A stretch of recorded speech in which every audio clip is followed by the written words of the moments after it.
Lachlan. And for hobby, insight, and fun, join us for the True Sports Card Show Saturday mornings at 10 on Sactown Sports. KHTK HD1 Sacramento, KYMX HD3 Sacramento. From the Power Business Technology Toshiba Studios. This is Sactown Sports 1140. This is the Drive, baby! The Drive Guys, Kevin Gleason and Alan Stiles. It's drive time with the Drive Guys. Congratulations, Alan Stiles. First things first, and Los Gigantes with the win today. Yep.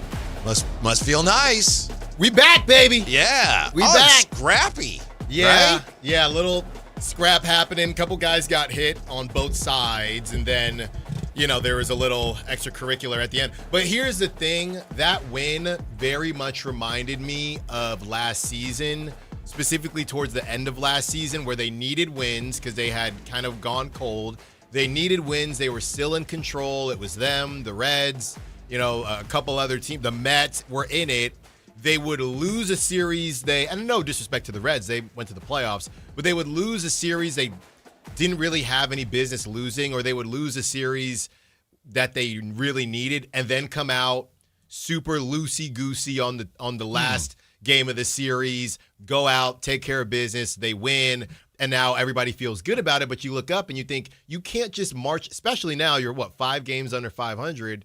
You can't just march around losing 2 out of 3 games. That's just not going to work. Even if you win the last one, it's still not going to help you right now. I think Landon Roop is really good. I think people don't know how good he is. I think that there will probably be an ace type conversation at some point. Mm-hmm. And I know that's a triggering word. He's 27 years old, so he's really starting to hit his stride and be in his prime.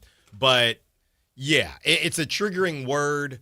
But we can live in a world where, hey, we want to have 2 aces. That's all fine and good. I mean, out of the 3 starters, Logan Webb has pitched the worst. How about what's going on right now? West Sacramento, first place A's. That's right. Tied with the Rangers. That's right, with Berger and the Rangers. Mm-hmm. With Corey Seager and the Rangers. Yeah, that one, that's a toughie, huh? Would they kick off around 12 or 1? 12:05, I think it was. We got a steal, pick play. Oh, it's a replay. Yeah, replay. This is a tough. How many parents out there? Maybe Matt and his son. How many parents out there? Come on, Sonny, or come on, kiddo. Let's go out to a ball game. You play hooky. Right. Who's still playing hooky with their kids? Yeah. How many kids are at that game? That's what it's supposed to be. Mm-hmm. I need to see a lot of kids at that game. I was thinking of you in attendance gate today, and we'll get to the Kings in a moment. By the way, Daquin Plowden's going to join us spot on the hour. But I was thinking of you because watching the Giants game, and there's nobody there. Mm-hmm. Yeah. But if with the Reds? Yeah. Oh, it's terrible. Right. It's always terrible out there. Yeah. Because it's a day. The Giants, one of the top brands in baseball, some people will tell you, which is another discussion for another day. I guarantee you all those 14 fans there were Giants fans. Yeah, but there was hardly anybody at the game, and that's kind of the nature of midday baseball, especially in April. Yeah, and I think that's kind of part of it. We talk a lot about metrics of success and what they are, and I don't think Major League Baseball as a whole is really tripping. If we're going to keep 162 games, there's going to be a good amount of games that look like that, and that's okay because we're making our money XYZ place. Mm-hmm, yeah. Mm-hmm. Congratulations also on used to be your Warriors. I know my wife's Warriors. Man, these playing games, Alan, are great. They are, and that's just, look, I'm sorry, man. That's just vintage last night. Steph, Draymond, and what did I tell you? I said it a couple days ago, not yesterday, that Al Horford stuff, man. He gets in the playoffs, and he shoots like Steph Curry. Yeah. Now he's on Steph Curry's team. But Zinger, too. Yeah. And Zinger's just like... But this is what happens with the Warriors. And the fans. They get these delusions of grandeur now. Because maybe they win tomorrow night. Maybe they beat the Suns. They get bulldozed by the Thunder, and what's everybody... If we had Jimmy. Yeah. That's what happens it's literally, and they're both in the Bay, it's a different version of the Niners. It's just a basketball version of the Niners. The Niners don't have those rings, but a different version of the Niners. Mm-hmm. That's exactly what it is. But the Niners have been getting closer without getting there. The Warriors got there, but they haven't got there in a while, and it's been the last several years where they just run out of gas. Right. Yeah. Right. And they both had some legitimate, I think last season for the Niners was pretty legitimate. I'm not, I like making fun, but pretty legitimate because on the other side, I don't think it was legitimate last season with the Warriors. Well, we didn't have Steph, and, if we had gotten past the Timberwolves, then we would have – I don't think so. Yeah. So both sides each year, they just trade off who's legitimate and who's using it as an excuse. The first game last night wasn't a bad game with Philadelphia beating Orlando, and Philly ended up winning that game going away. And then the next game was a classic. Mm-hmm. So 3 of the 4 play-in games so far have been spectacular. Yeah. And then it was just, I think it was a case where the Clippers and Clipper fans were just stunned because they kept keeping the Warriors at a distance last night. Where's it creep up? And then the Clippers would reestablish their lead. I know I said yesterday, I think the Clippers are going to win this thing going away. And I think they've thought so too. And then all of a sudden, wow, you're done. Season over. Well, I think that's... Go play in a tree. Yeah. And he couldn't get a shot off, so he might as well. But I think when they ran that, call it a hybrid or a souped-up blitz with Draymond on Kawhi, because Draymond's such a good defender anyway, then when you send even a mini blitz at Kawhi, there's really nothing he could do. I don't think I know he didn't score in the fourth quarter. I don't even know. I think he didn't get a shot until the game was dang near over. But, Whitey, that's the thing. If you're going to do that, and I know Garland's still finding his footing in L.A. The trade, obviously happened back in February. But if you're going to do that and you have a guy that you're paying that type of money to, and we're going to get on Paolo Banchero as well, especially if they don't make it into playoffs. But if you have a guy like that and Darius Garland, you're paying all that money to, I get it, it's the play-in. They probably weren't going to do much anyway. But between Darius Garland and, they get Benedict Mathurin, guys like that, and you're basically running an offense as if Kawhi is the only offensive threat when the other dudes are there specifically for offense. That's kind of a problem, Whitey. Mm-hmm. That's not going to work. Yeah, even your guy, I don't know what his final numbers were, but he certainly had an impact on the game. Brandon Pajemski last night made a difference. Oh, yeah. I know you love him. Well, he's my favorite. My favorite. But he's always in a weird spot where he does something. He is a kind of a box score doesn't tell the whole thing because he'll get a random tip out. Warriors will brick a 3. He volleyballs it out. Then Porzingis hits a 3. Like stuff like that he's good for. Mm-hmm. He's Effort just not, plays. Yeah, he's just not going to be the main guy for you. But Whitey, you know what was weird, and it never made sense to me with the Clippers, and even after the trade, it felt like they had a strong bench, but their bench never felt cohesive. I got to double check because this is a name, as we had Draper in the building yesterday, this is a name that Drapes really liked and a lot of people liked. I don't think they utilized John Collins well at all. That was just a waste of everybody's time. Mm-hmm. If I'm John Collins, if I'm his agent, I'm having some conversations. Hey, what are we doing? Because I'm not saying he's a world beater, but that they did not utilize him. They just didn't know. And I know Ty Lue's a great coach. He has a player option, Whitey, and the player option is for 26.5. He doesn't have the same amount of leverage. If you opt in, you opt in. But I think it's a conversation. Hey, I'll opt in because I think he could find decent money somewhere else. I'll opt in, but I don't think I was utilized correctly at all. I think the biggest question about him has been defensively. Mm-hmm. And, that's a big part of the success the Clippers have had. The Clippers, though, they did a really nice job, a really nifty job, if you will, of refreshing the roster. Beginning of the year, it's like, man, they have all these stars, but then they got to a point last night, especially when Garland was in foul trouble, where they didn't have the secondary guy. That's Kawhi, and then, all right, who other than Kawhi, with the focus defensively from the Warriors on Kawhi, who else is going to step up? Mm-hmm. And they didn't have that guy. And to your point, maybe there was John Collins, but there's something about him I don't think they trusted down the stretch of that big game. Well, you talk about logistics here, Whitey. This is from my guy, Sam Quinn. He says, gentle reminder that while the Paul George trade officially completes after the lottery pick, the Clippers will send the Thunder in June. The Clippers still owe the Thunder another pick on top of that trade because of the James Harden deal.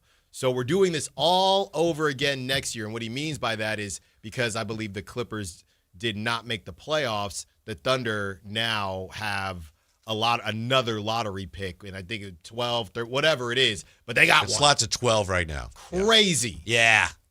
That is insane. That's how you do it. Adam, you got to do something. What's he supposed to do? Yeah. Some people have said, well, you have to prevent teams from trading their draft picks or protected picks. Mm-hmm.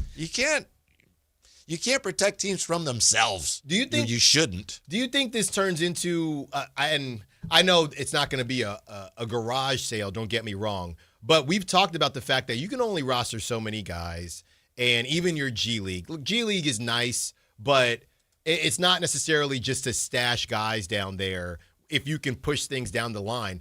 I saw somebody say this on the text line, I believe it might have been yesterday, and they basically said the Kings should go look at Topic, and obviously he had the testicular cancer situation, mm-hmm. and then he came back. I don't think he's getting a lot of time now just because he hasn't played a lot, and that team is really good. Whether it's Topic or whoever, is there any world where you just call up the Thunder and you say, hey, your A.J. Mitchells, your Cason Wallaces, if you believe in them, I look at Nickeil Alexander-Walker, who's now 27, so he's not that young, but he's balling for the Hawks. Whitey, he's putting some wiggle on some guys. He was not doing that with the Timberwolves. And you know who his cousin is in Shea, so, I guess, they got the same genes, but you didn't see him do that type of stuff in Minnesota. So if there's somebody out there, an A.J. Mitchell or somebody that you like, maybe I know Sam Presti's not ever going to lose a trade, but if you think, hey, I'd rather enter name That's here. That's one of the keys to getting better. Yeah. You can identify those guys. Enter name here. Take our 2023 because you can't do anything anyway with these guys right now. That's the type of player I was talking about last year when we talked about Nembhard. But Indiana recognized him as like, oh no, we're not getting rid of him. Right. But if you can find those guys that teams either feel like kind of a luxury or financially we just can't keep them, those are keys to getting better. If you can identify those guys and go get them. Yeah. But it's hard to do, as you say, with a team like OKC because they don't get fooled very often. They don't, and I think, honestly, what it probably would be, knowing Sam Presti, and I've said this before, depending on how these playoffs play out, just because this is a guy that didn't play a lot, Sam Presti probably said, I'll just move Jalen Williams. No, I would rather move him that big contract. Arkansas or Santa Clara? Both. Actually, Arkansas, Jalen Williams had a heck of a season. Now they hit with him. He used to just ride the pine. Yeah. But Santa Clara, Jalen Williams, I would imagine, which sounds crazy because everyone says, wow, look, they hit down there because he was in the teens or, 12, something like that. Wow, look at the Thunder hitting there. I could see Sam Presti saying, I'd rather move Jalen Williams than move a combination of AJ and Cason Wallace and, whoever else that they're maybe can we get an Isaiah Joe? I'll take an Isaiah Joe. Mm-hmm. Something like that. Never trust a guy with two first names, though. But other than that, I'm with you. What did you think? Matt George. Good example, right? Isn't that a good example? Point proven. Am I right? I guess I'm not saying you're right or wrong. Hey, Matt, I know you listened on the drive home to the Drive Guys. That wasn't me, Matt. Right. You did bring him up, though. Because he has two first names. Yes. What did you think of Scott Perry and his session today on Sactown Sports? Perry can be a first name. I am aware of that. Wow, this guy Whitey on a Wasabi Thursday. Open up the palate a little bit, Whitey. Huh? What did you think? I thought it was good. I mean, I think it was essentially status quo. And that's not a thing. That's not a slight at Scott Perry, just how GMs typically talk. I think he did his job today. He did what he typically does. And our job is to find the kind of nooks and crannies and the Easter eggs of what he said and dig way too far into it because that's what we do. Mm-hmm. And that's what people were doing already as some of the questions that were brought up. Oh, was that about Ja Morant? Whatever it is, as a report came out today that the Kings might spin the block, might circle back. You get the Bansa. They're not gonna. You get the Bansa. You get They're Ja. not gonna do that. You keep Sabonis. You got the shooters. Levine, Murray. Let's rock it. They're not going to do that, and the proof of that, in my opinion, the tell is that when they were talking to Memphis about Ja last year, what'd they want? They said, yeah, well, you throw in a first-round pick. Let's do something. And the Grizzlies said, no, we're not doing that. Okay, but they're not now going to go back and go, oh, we just need Ja. I mean, that would be counter to everything that Scott Perry has been saying. But what I'm saying is, you know what would – I'm not saying to do it, but if you really need a point guard, I'm not saying I would do it, but that is a world where you get off of Zach LaVine. Yeah, but I mean, I know Ja's not making Zach money, but he's still making good money. He's making obviously good money. nothing like that. And he has more. I think he has at least 2 years left.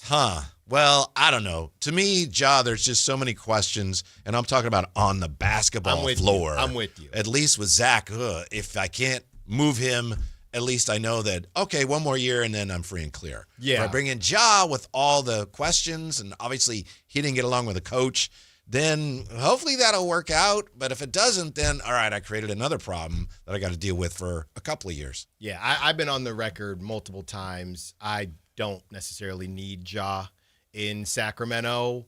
With that being said, it does feel like Doug could be a guy that they could see eye to eye.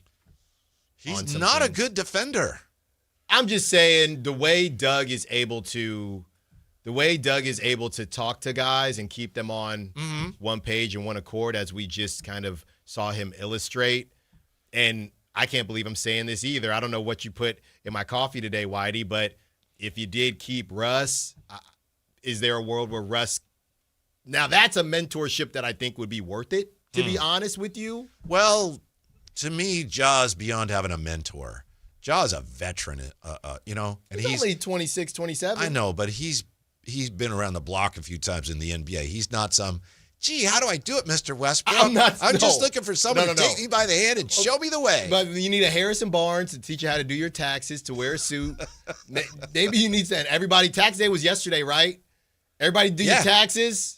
Okay, make sure you do your taxes. Don't want the IRS Oh, that's on good you. advice. Thank you, Alan. Alan Stiles says, do your taxes. Harrison Barnes, he taught me too, and how to tie a tie. So you need something like that. I don't know. Maybe I'm taking crazy pills today, but if you are going to do it, another year off his deal too. But I'm with you, Whitey. Look, we can keep the Instagram live stuff in a different bucket. Yeah. Your health is your wealth. And just like Coach told me back in the day, Jay, you can't make the club in the tub. You can't do it. And Ja is always in the tub. That's the most simple issue to me. And to me, when he does play, he's not quite the player he was. And I think the injuries have taken a toll on him. And I could be wrong, but just I don't see how assuming that risk really fits what you're trying to do as the Kings. It'd be entertaining. Yeah. It'd be fun. And, when he's healthy, he's a spectacular player to watch. Well, but does he fit what the Kings are doing? I don't see it. You know what happens too, though? Zach in Memphis, that's just Zach in Memphis, to me, he would either not stay in Memphis or he would just be chilling and just letting that thing. You can do that somewhere for 1 year. Right, because Memphis wouldn't want him to play that well because they're going to probably be back in the tank. So based on whatever the rules are, so Memphis might even say, yeah, we'll take kind of what Brooklyn's been doing. Hey, we'll take him. You either refurbish, you just shoot 50 shots a game, refurbish your image, or chill, and you're a free agent anyway. Yeah, you mentioned Matt George, and I thought he did a nice job. Oh, don't try to walk it back now. No, I have to point this out. I thought he did a nice job on social media of pointing out some of the things that Scott Perry had said that I kind of missed when I listened. And, Scott Perry did say we're not going to be a luxury tax team. And, yeah, he did say that. So that is fairly significant, but it does suggest that, well, the Kings must be very confident that they're going to be able to move off of some of these deals. Yeah, and Kayla Anderson said, I think that some deals might not be in place in Sharpie, but maybe in pencil for him to feel that way. Maybe. I have no clue. Yeah, that would make sense to me. But again, we're just guessing. I have no clue, but I mean, I think you guys are all just, you got a group chat without me, and you're all just canoodling, trying to figure out how to. I'm not canoodling with Matt or Kayla. I promise you. Text canoodling. Text noodling? Text noodling to end this hybrid rebuild conversation. That's what I think is going on here. No, you're just in denial about the fact that Scott Perry is basically spelling it out for you. It's almost, what do you need? You need him to text you or call you? Alan! Yeah. We are not doing the hybrid rebuild, okay? We are not. Repeat, we are not doing that. Conversely, again, to your point, hey, Alan, we feel pretty confident that we're going to be able to clear, like I always said, and I'm counting Westbrook, 3 out of those 5 vets will no longer be here. So sounds like he feels as if that's going to be the case. And maybe they only get rid of 2 out of the 5 and they keep Westbrook because he's not going to be very expensive. So I guess it's a happy day, right? And what Scott Perry said in that regard makes total sense. And hey, if you're going to be in the luxury tax and into the second apron, you better be pretty good or you're just flushing money. Yes, that is, there's cleaning money like Ozark, there's flushing money like the Kings. Right. And you don't want to be the latter. Right. And they're saying, we did it 1 year, we're not going to do it again. But no stretch provision because, that's a version of a buyout. Yeah. So, no, none of that for you, Zachy. You take this $49 million. You still say no buyouts? Are we still no buyouts? Is that still the official stance? You point, that's what Matt said. Okay. No, I talked about the they're not going to be in the luxury tax. Well, yeah. Matt, no. What Scott Perry said, he said that's a last resort. Yeah. Now, how soon you get to a last resort is really what the situation, what that matters, right? How close are you to a last resort? That's what we don't know. But that's what he said. He said, that's more of a last resort thing. And he said, actually, he went on to say, and I'm paraphrasing, I'm not really thinking about that right now. So, no buyouts anywhere. That includes DeMar, by the way. That includes DeMar. You said that, it's a happy day. You were being sarcastic. I'm not being sarcastic. But I don't know how happy a day it can be unless the Athletics are able to come back because they fell behind here. They're down 5-3, I'm not being, 7th. Whitey, I'm not sarcastic. Sometimes you are. It's fine. I'm not I appreciate really a it. sarcastic person. Yeah. I wouldn't say. I wouldn't say that. Yeah.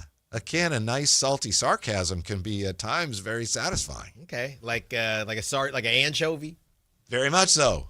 Or a sardine? Mm-hmm. Yeah. Okay. So the Athletics going to have to come back, Alan, so we can have a win for your Giants and a win for the Athletics in the same day. I love and it. And a win coming off of a win for your Warriors. Tomorrow's going to be fun, though. Dylan Brooks, Draymond Green. It's going to be chippy. Yeah. What do you think? I don't trust Devin Booker. I think he's overpaid. I don't think he's a dude. I don't think he is going anywhere with the Suns. That doesn't mean that they won't win tomorrow night, but I'm never going to pick the Suns over the Warriors. I have no faith in Devin Booker. We didn't know if the Warriors really wanted to win. Clearly they did. Yeah. But physically there's a good chance, even though I know it's not a back-to-back, but that may have taken quite a toll on this probably beaten up team. Yeah. That was the epitome, Whitey, of, like I always joke with you, tiny victories, right? For the Warriors, it felt nice, but they know in the grand scheme of things, that's not where they wanted to be. But it was still fun for them. Did you see what was floating around yesterday? Somebody said, I know how to get rid of tanking. And, normally I hate this type of stuff. But they said, just expand the play-in. Because once you put teams in those situations, you don't want to get embarrassed. There's still a level of energy in the building. So they said, just add 2 more teams to the play-in. Just make it that much harder to avoid it. I'm sure they're looking at that among everything else. Just the whole league gets in. Uh-huh. It's like we never got to go to the Atlantic 10 tournament because we didn't do this in college, but with certain conferences, when it comes to conference tournaments, last place, everybody gets in the tournament. even though you have no business in the tournament, and maybe it's a waste of time, but everybody gets in the tournament, and you never know. Somebody might go on a run, and it's just for fun because, if we get in, we were never going to get into the tournament either way. So you win your conference tournament, and you're in. Everybody's in, Whitey. Mm-hmm. Did we just solve it? Maybe. Everybody's in. I hope so. If that's what's going to work, then let's do it real quick here because we got Daquin Plowden coming up. When I see Porzingis, I'm reminded of this. I don't know that this was ever confirmed, but there were reports to the effect that when Scott Perry left the Kings and went to the Knicks had Porzingis at the time. And Scott Perry, again, this is not confirmed, but I remember I talked to Sam Amick about this, and I remember reading about this. Scott Perry looked at the Kings and said, look, you can draft Luka. Send us De'Aaron Fox, and we'll send you Porzingis. So the Kings, if that's true, the Kings could have had Luka and Porzingis. Wow. And the Kings decided, no, we're going to go another way. That worked out well for a while. Then it got to a point where they couldn't stand each other, Porzingis and Luka. But when they played together in Dallas, they were good. Great. Yeah. They were good. Uh-huh. Wow. Uh-huh. Sliding doors moment. And now we have Scott Perry. Yes, we do. So he can finesse something. Mm-hmm. Daquin Plowden. He's going to join us next on Sactown Sports.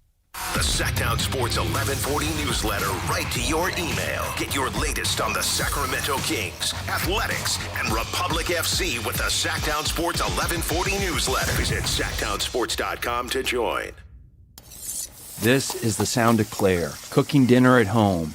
And that's the sound of a fraud alert from Wells Fargo, flagging a charge for a pricey restaurant in Paris. Considering Claire isn't in Paris right now, that seemed odd. To the bank and to Claire. 2 taps later, Claire says nope to the charge, and Wells Fargo is on the case. However you make money work, Wells Fargo can work with that. Wells Fargo Bank, N.A., member FDIC. Buying golf gear is easy. Buying the right golf gear, well, that's different. At Hagen Oaks, they don't just sell equipment, they fit your entire game. With TrackMan technology in the Player Performance Studio, your clubs are matched to your swing. Ping's Ballnamic Fitting helps you find the golf ball that performs best for you. Hagen Oaks Putter Fitting Studio dials in your stroke, and FootJoy's 3D foot scanner finds correct shoe size for your feet. It's a smarter way to play better golf. Total Game Fitting at the Hagen Oaks Golf Super Shop, Fulton Avenue at Business 80. T-Mobile has an exclusive bundle for customers 55 and up. I'm Sarah Bowl. Yeah, I'm Frank Bowl. A reliable network is key for us. And with T-Mobile, it's been wonderful. And going to the 55-plus plan saved us so much money. A lot. And that's important. Trying to keep costs down. The home internet's been perfect. It's fast, it's quick. The setup was so easy, it took less than 15 minutes. It was like, ta-da! If you want simplicity, coverage, reliability, you want the whole package, T-Mobile has it. Right now, T-Mobile customers 55 and up can get 2 phone lines on America's best network, plus America's fastest 5G home internet for just $30 each. $30 per month each line with autopay plus taxes and fees. Minimum age 55. Pricing for home internet rely on 2 lines of Essentials Choice 55. $35 connection charge per line required. Best mobile network and fastest 5G home internet based on analysis by Oak Cliff Speed Test Intelligence data 2H 2025. All rights reserved. Wesley is a truck driver. I drive a truck and I love what I do. A truck driver with IRS troubles. They told me I owed them $43,000. It got really bad. Quite a few letters in the mail. They were talking about wage garnishment coming after my house, my car. Yeah, they don't play around. I seriously thought that I was going to lose everything. One sleepless night, Wesley finally made a call to Optima Tax Relief at 2 a.m. Kind of figured I'd get a machine, but I didn't. I actually got to talk to an actual person in the middle of the night. He found just what he was looking for. Oh, they were great people. You need a team of people that know what they're doing. Optima Tax, they know what they're doing. Optima Tax Relief came through with flying colors. I saved an incredible amount of money. Happy don't even come close. I was absolutely overjoyed. Take Wesley's advice. If you're in any kind of trouble with the IRS, call Optima Tax Relief. Don't trust anybody else. Call Optima for a free consultation. Call 800-343-6460. 800-343-6460. 800-343-6460. Optima Tax Relief.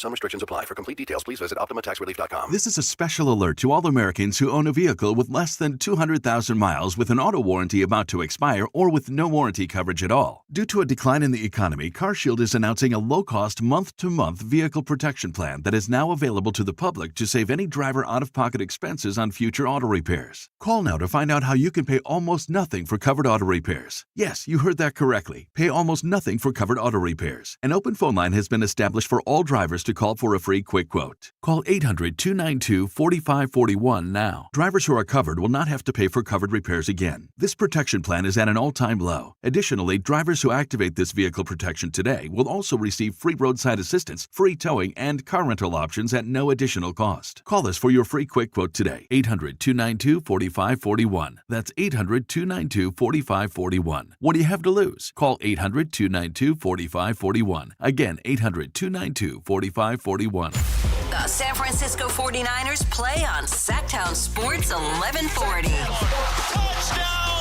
49ers! Every game on your #1 sports station. Don't miss the action on your local sports leader. Sactown Sports 1140.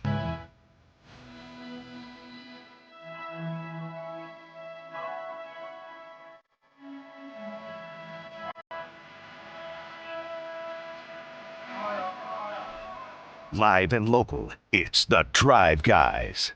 Watch the show on youtube.com/Sactown Sports 1140.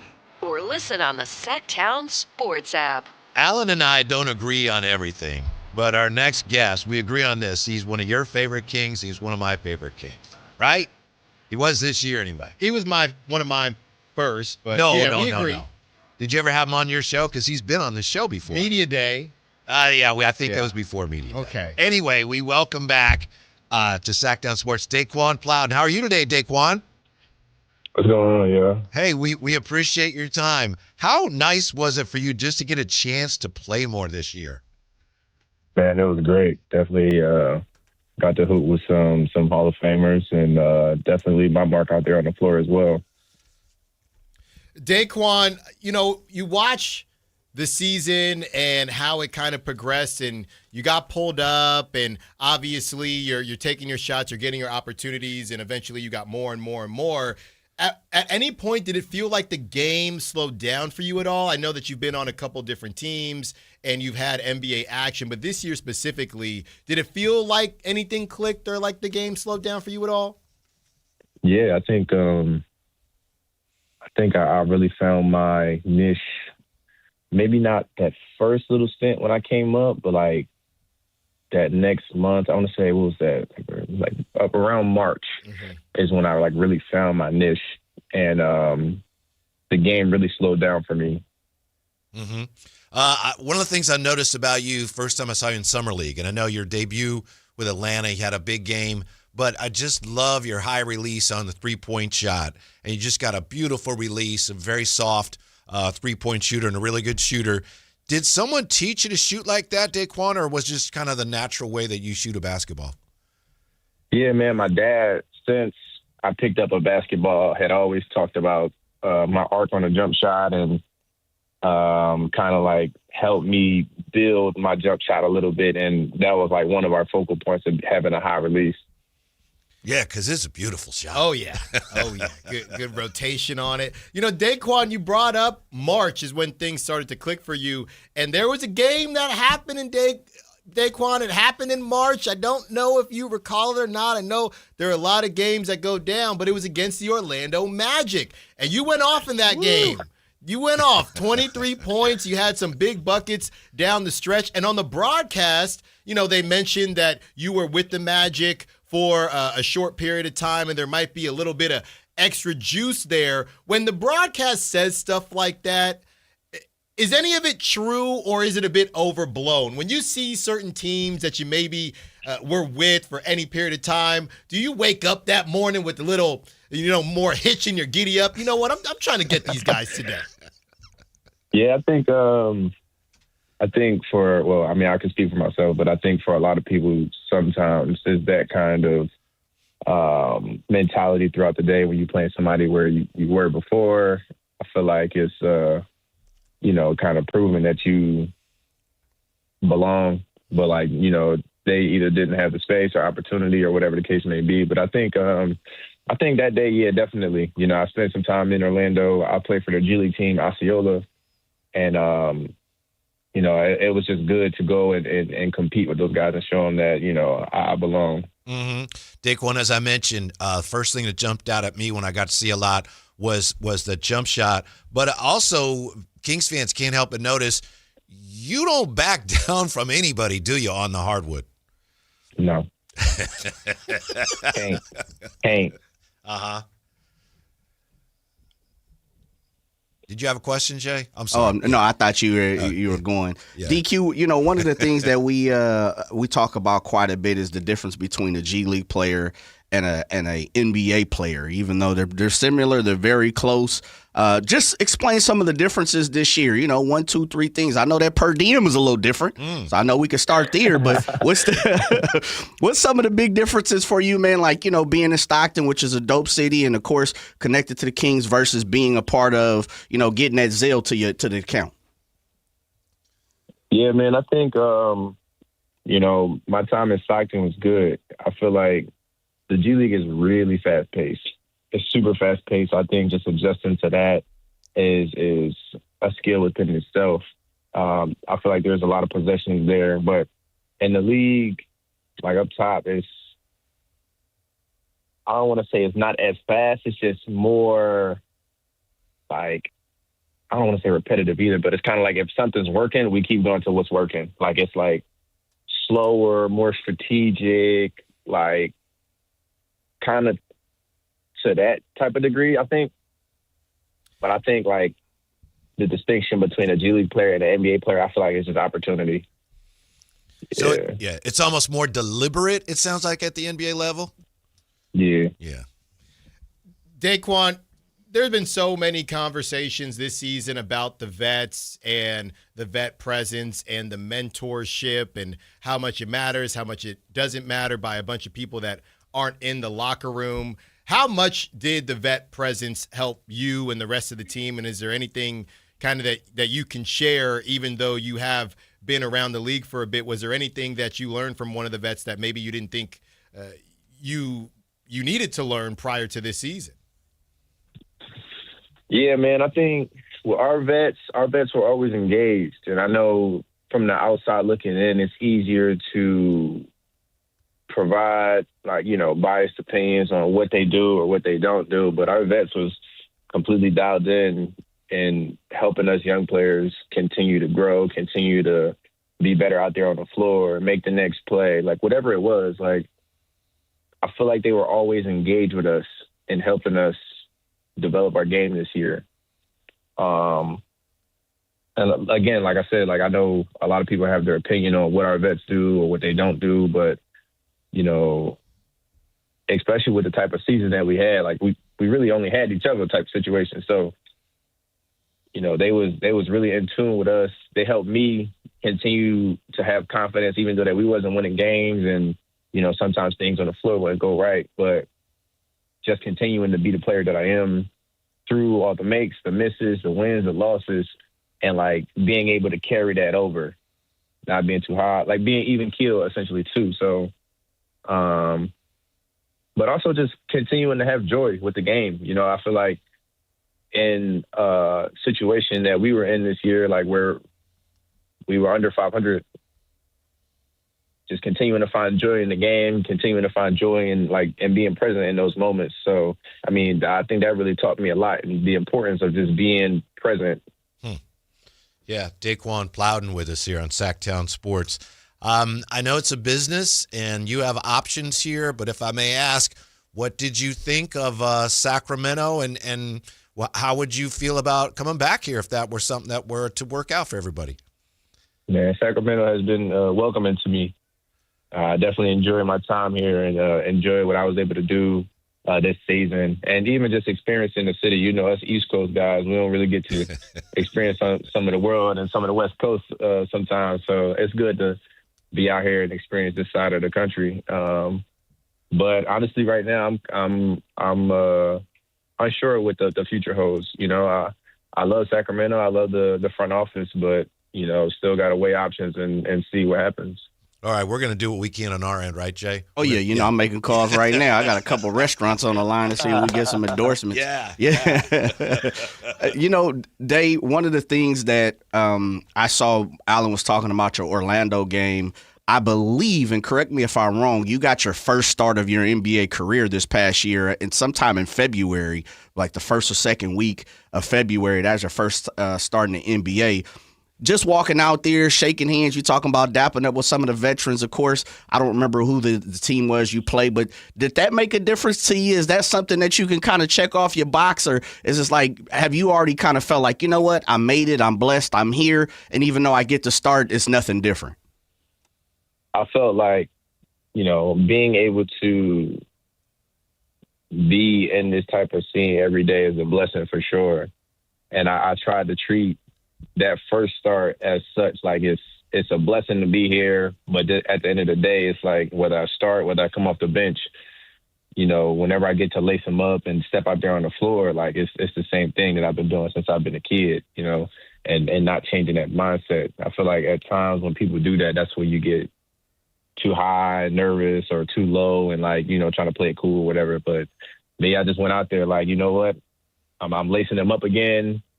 I believe it was it might have been Cleveland, actually, if I'm not mistaken. I think it might have been Cleveland that we played.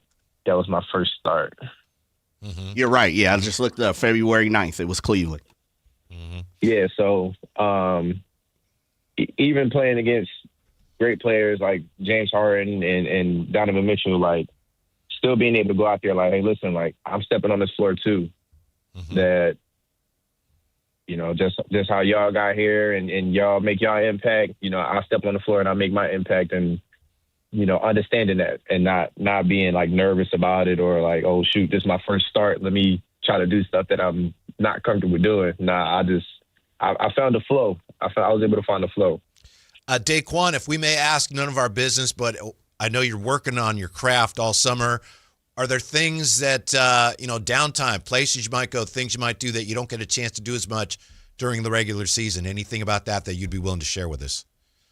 Honestly, just spending time with the family. Uh-huh. You know, there's no substitute for that. I think, especially being away, all my family's out there on the East Coast and down south, and you know, being able to spend that time with them and make up for the 8 to 10 months of being away.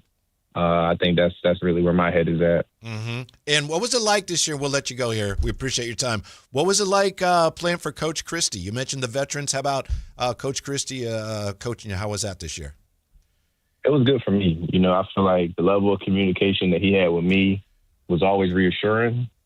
And it was good to definitely have a player's coach in the locker room. Hey, Dave, last one for me, man. This is kind of for my guys who like the kicks and things like that. You got an opportunity to rock the Book Ones this year, the purple joints, a few times, man, and a lot of people talked about you rocking those. Just your thoughts, man. You're a Nike guy, Kobe guy, Pro guy. Just your thoughts on rocking the books this year, man, and the difference between those and the Kobe's. Yeah, man. I think this year, like, the books definitely became one of my new favorite shoes. Super comfortable. I like the colorways.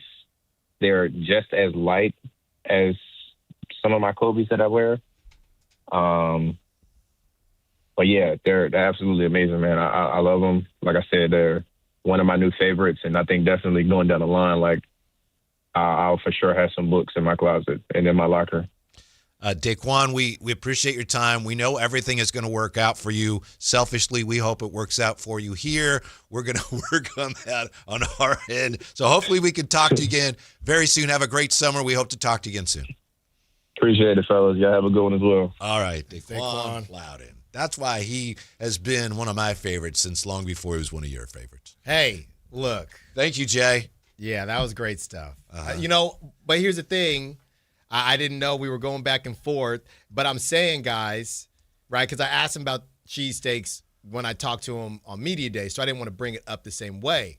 But when we were talking about all the Philly connections, Steven on the text line said there's a place called Fat Jerry's, best cheesesteak in Sacramento. I didn't get a chance to ask Daquin where if he's gone there before, but either way, if we need to do some politicking, hey, Daquin, anytime, you need a cheesesteak, we take care of the cheesesteak. Absolutely. Whatever it takes, right? Maybe he's been there, maybe he has. I have not been there. I myself am looking for a cheesesteak spot, but there you go, Daquin, if you're still listening. Well, maybe you go there, check it out. If you like it, then I'll talk to sales. Yeah, we'll pass it along to Daquin. I will. Yeah. I will do that. When we come back, how the A's created some positive national news last night. And we'll tell you how they're doing today as well. Next on Sactown Sports.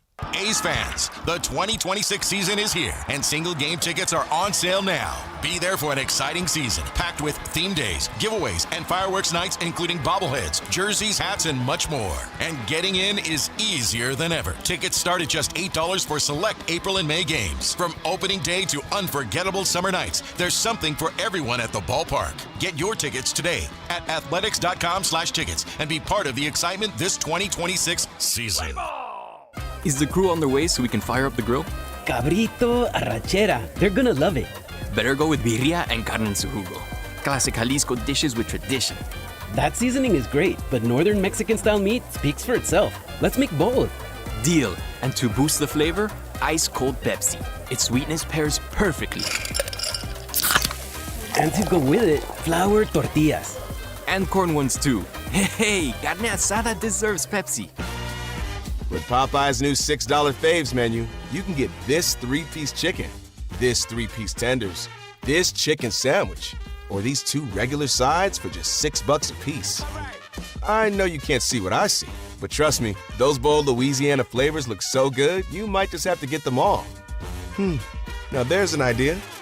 Love that chicken from Popeyes. Limited time at participating U.S. restaurants. Price may vary. Terms apply. When life calls for a little extra, a kitchen upgrade, paying off debt, or that dream vacation, Valley Strong Credit Union is here to help. With a Valley Strong home equity loan, you can tap into your home's value with competitive rates, flexible terms, and local guidance you can trust. Get approved in as little as 5 minutes, with funding in as few as 5 days. Your goals are within reach. Visit valleystrong.com to get your offer today. Valley Strong Credit Union. Grow your possibilities. Equal housing lender, NMLS number 456506. Golf to Go is brought to you by the Hagen Oaks Golf Super Shop. Here's Frank LaRosa. We are fortunate in Northern California to have weather that allows us to play golf year-round. On the other hand, that's a lot of time to be exposed to the sun's harmful rays, so just remember to apply the sunscreen. Experts say that SPF 30 blocks 97% of the UVB rays that cause sunburn, and you should apply sunscreen at least every 2 hours. So put it on before you play and reapply at the turn. Apply it evenly and thoroughly. When you use a spray, don't step into the spray because you won't be putting it on evenly. We all tend to get our arms, legs, and face, but make sure you apply to your ears, neck, hands, and scalp, and don't forget the backs of your knees. And make sure you check the expiration date. Experts also say the sunscreen that works is the sunscreen that you actually are going to put on your skin. That's your Golf to Go. I'm Frank LaRosa. Thunder, feel the thunder. It's the energy all around you. Lightning and the thunder, thunder. The thrill of the moments to come. The flash of lights. The rush of pure exhilaration. The roar of the crowd. See it, hear it, feel it. Thunder, feel the thunder. Lightning and the thunder. Thunder Valley Casino Resort. Feel the thunder.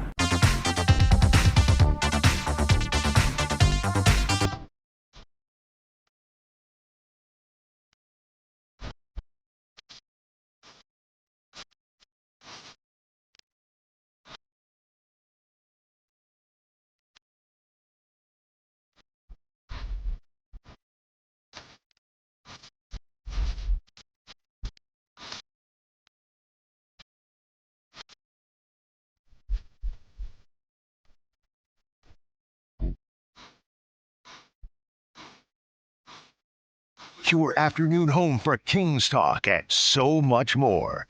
The Drive Guys on Sactown Sports.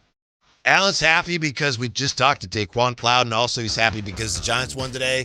The A's are trailing currently in the 8th inning. They're down a couple runs. But last night, I think this is significant because we know that the A's, since they moved here, especially early last year, they were the subject of a lot of national scorn and ridicule. Mm-hmm. And I understand all that. And I've certainly ridiculed him myself. But last night, we had an Athletic hit the longest home run longer than anybody else has hit in the majors this year. Shea Langelier's Jay. This sounds like some of these numbers from the Wayback Quiz. And Jay goes, that's not real.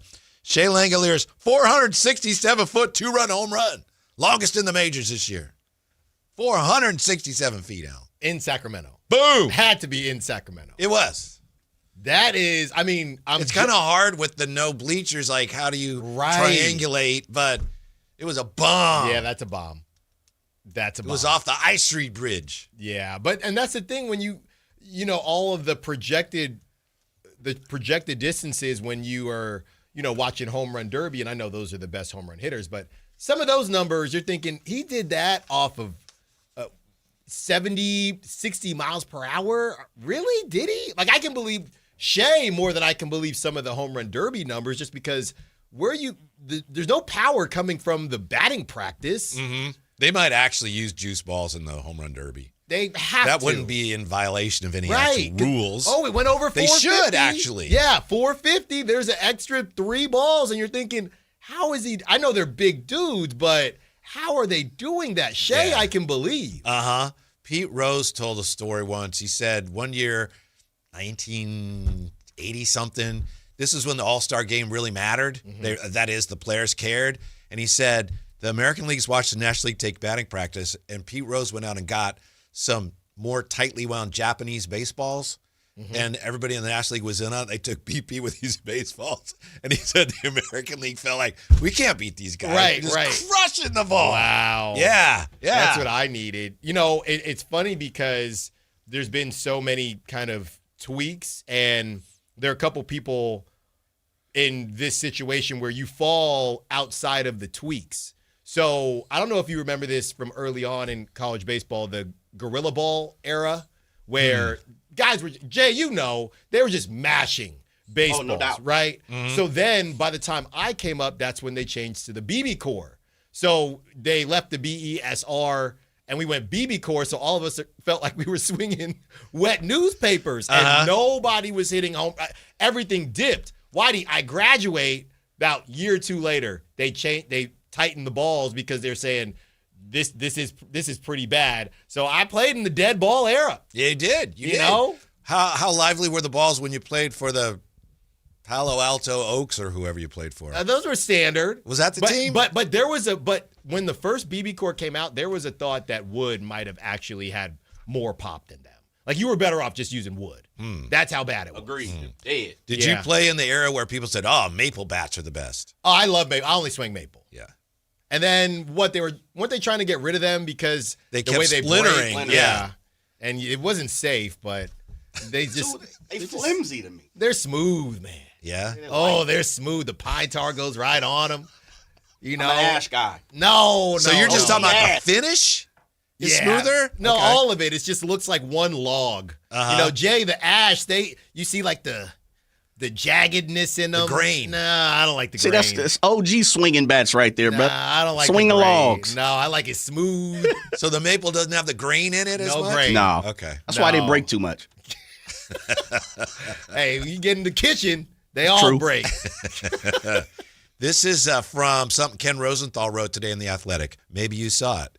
Quote, a National League general manager, granted anonymity for his candor, recently offered this bold prediction. The Athletics will win the American League West. What? We need it. What? We need it. Look, the A's win the West. Debanza, Mendoza. It's the summer of the 916, baby. Yes. That's right. Look, if the pitching is legit and they're not just on a hot stretch, because they don't have to be, a Nolan Ryan. They don't have to be 3, 4, 5 Nolan Ryans. But if they can just keep teams at bay and the hitting shows up, you got a shot. Yeah. They got a long ways to go. They got a shot. They're not out of this one yet. They would have to, if they still are playing well at the trade deadline and they got a shot, they probably would have to go make some moves. You know what, guys? You know what I'm going to say. I don't know what you're going to say. Don't say they're going to play the Giants in the World Series. I'm definitely not saying that, but the A's have a lot of prospects, right? Not a lot of pitching prospects. There's a guy in San Francisco, grew up an A's fan. I believe he's got one. I believe his contract is expiring next season. And the Giants do not love to pay pitchers after they turn 30. I don't think they would do. I mean, the price tag would be crazy. And he's not off to the best start this season. Did he grow up in Rockland? Round down parts. I'm not saying the A's, but that Will the Giants take DeVries and some other players? I'm saying that would be how you go out with a bang, not to, put a damper on it as you head to Vegas, but that would. Yeah. That would. Now, I'm mistaken. He does have 2 more years left on his deal. So not next year, but in 2028, that's the last year of his contract. And it's a great contract. I don't think they would do it, but it would make a lot. He would get 2 years down the street playing for his childhood team, and then one year in Vegas, and they make a decision. So for the Giants to consider doing that, they'd have to just completely fall apart between now and the deadline, right? They'd have to. And, I mean, I don't know if it even really matters. I mean, he has to pitch decently, but I don't think his price tag would change that much if he's having a bad season. Not that much. When we come back, Russell Westbrook loves Sacramento and the Kings. How much? We'll tell you next on Sactown Sports. Stay up to date on Sacramento sports. Join the Sactown Sports 1140 newsletter. Visit SactownSports.com. This is the story of the one. As a safety manager at a manufacturing plant, he does everything he can to keep his coworkers safe. From finding ways to reduce risks to keeping safety supplies in stock. And for that, he relies on Grainger. Grainger offers a broad range of quality products and next-day delivery, so he can always play it safe. Call 1-800-GRAINGER, click Grainger.com, or just stop by. Grainger, for the ones who get it done. If you're not looking for a brand new car, at Elk Grove Honda, we've acquired some of the best pre-owned cars we can find. We've kept only the best of our trades, and our buyer has found some of the finest pre-owned Hondas available in Northern California. You can see for yourself at elkgrovehonda.com. Whether you purchase a brand new Honda or a like-new pre-owned Honda, your car buying experience will be the same. We have the right Honda at the right price. You'll find us in the Elk Grove Auto Mall, Highway 99 and Elk Grove Boulevard. I gotta get an Elk Grove Honda. Injured and you're considering an LA law firm looking to charge you 45% to 50% in attorney's fees? That's overcharging. Ashton & Price has been around for over 25 years, and I can tell you no matter how complicated your injury case, you should never be charged 45% or 50% in attorney's fees ever. Direct, experienced, unrelenting, and honest local representation matters. It's called Home Court Advantage for a reason. Ashton & Price serious local attorneys for serious people with serious injuries. So for the best local advice, don't think twice. Call Ashton & Price. Spring is here, and warmer days are right around the corner. Before the heat hits, call Brower Mechanical. Right now, when you purchase a new high-efficiency AC system, you can choose a water heater or a whole house fan for just $1. Or get your AC professionally tuned up for just $89. Don't wait until your system breaks down during the heat. Brower Mechanical, where quality meets comfort. 916-352-3113. Residential and commercial HVAC sales and service. License number 108-1055. Help DEA keep our communities safe and healthy by participating in National Prescription Drug Take-Back Day, Saturday, April 25th. Take action right in your own home by cleaning out your medicine cabinet of unneeded medications. Keep them safe, clean them out, take them back. Find a collection site near you at DEATakeback.com. Do your part to lower overdose deaths and prevent prescription drug misuse before it starts. That's DEATakeback.com. Drew Brees here. Whether you're on the field or on the road, having the right team on your side makes all the difference. I learned that the hard way. On the field, you don't go anywhere without a solid O-line. And when your car breaks down, you want that same kind of protection. That's why I trust CarShield. Their protection plans help you tackle expensive repairs so that you're not blindsided. Visit carshield.com now and join the team that's helped millions of drivers save. Coverage varies by plan. View contracts and exclusions at carshield.com. If your passion is bass fishing, only one radio show has the action, information, and excitement of your favorite outdoor sport. Ultimate Bass, hosted by Tournament Bass Pro and California Outdoor Hall of Famer Kent Brown, takes you live to where the fish are biting every Saturday morning. Only Ultimate Bass feeds your passion with the latest news, products, tips, and advice from the pros. Ultimate Bass with Kent Brown, Saturday mornings at 5 a.m. on Sactown Sports 1140, part of SEP's Saturday Morning Outdoors. KHD1 Sacramento, KYMX HD3 Sacramento. From the Power Business Technology Toshiba Studios. This is Sactown Sports 1140.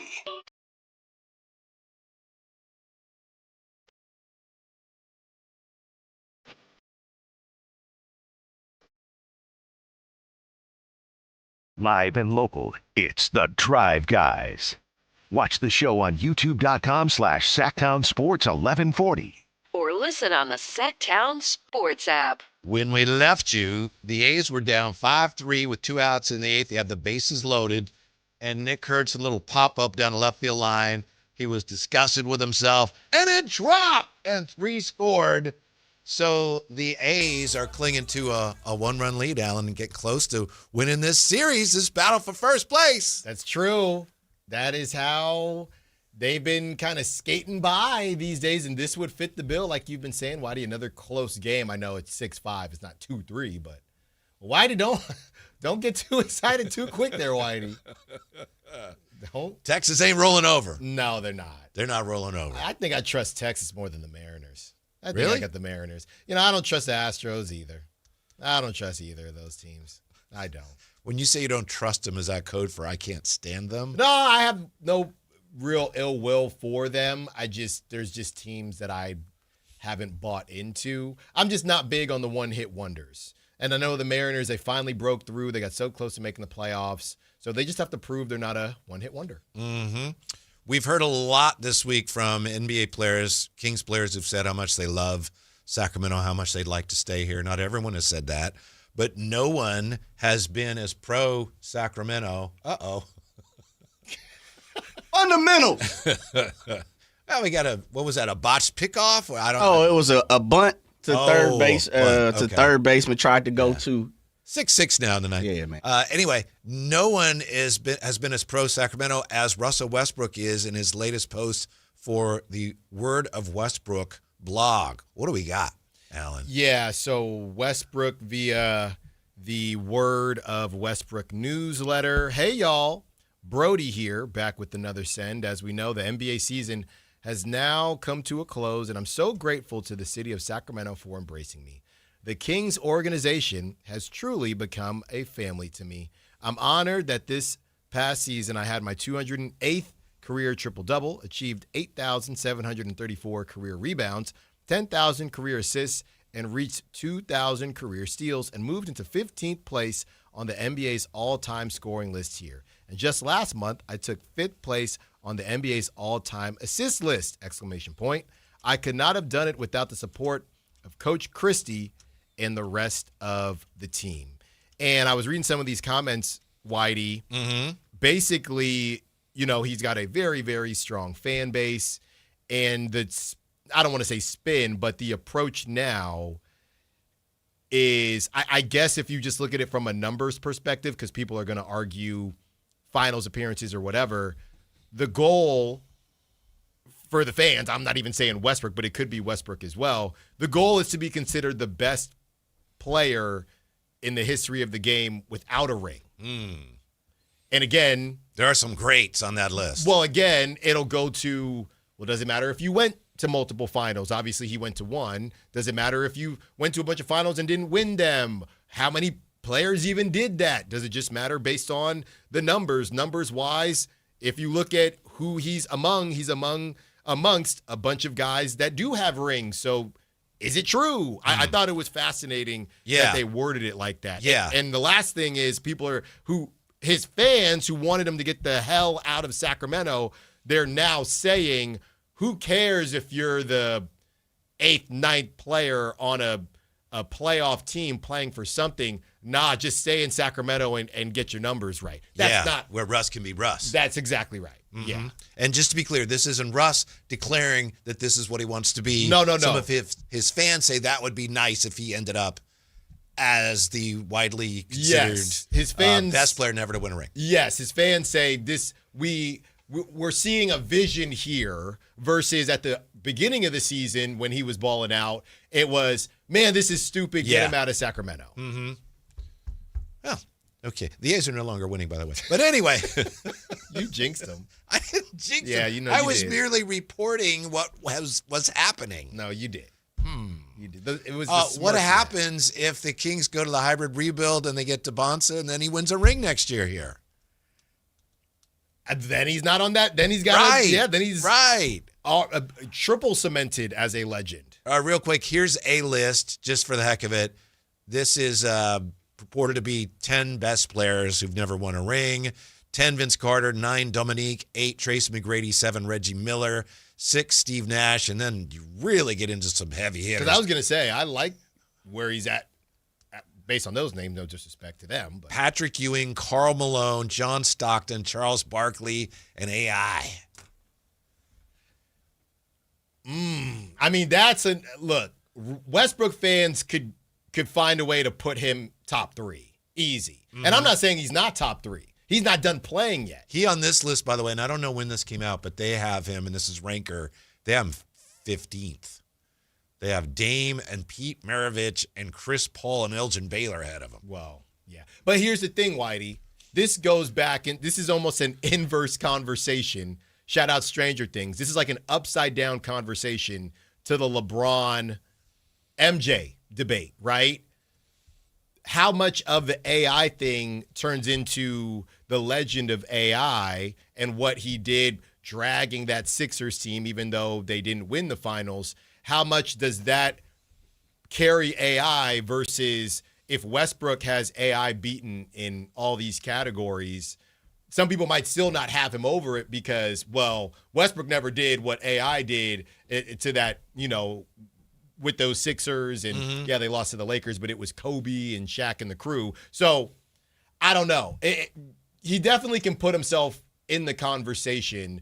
But the other question is there an asterisk, for lack of a better term, because I saw here, Whitey, somebody said, extend him for 2 more years. That's what one of the Westbrook fans said. If he's just with the Kings for the next 2 years and does exactly what he did this season, maybe 20% less, and continues to climb up these lists, how much does it help him? I truly don't know. If the Kings, if the Kings are messing around in the play-in, it feels better for him. I don't know. Obviously, we can debate about this list or that list, and that's fun. But I think it's probably more useful right now to just look at how this situation in Sacramento serves Russ and vice versa. And it is a good spot for him. That's why I came around to, again, I didn't think they should have brought him in here. But at this point, as I've been saying, Alan, I look at it and go, yeah, I see why they would want to bring him back next year. He gets to do what he does with a team that's still looking to find its way.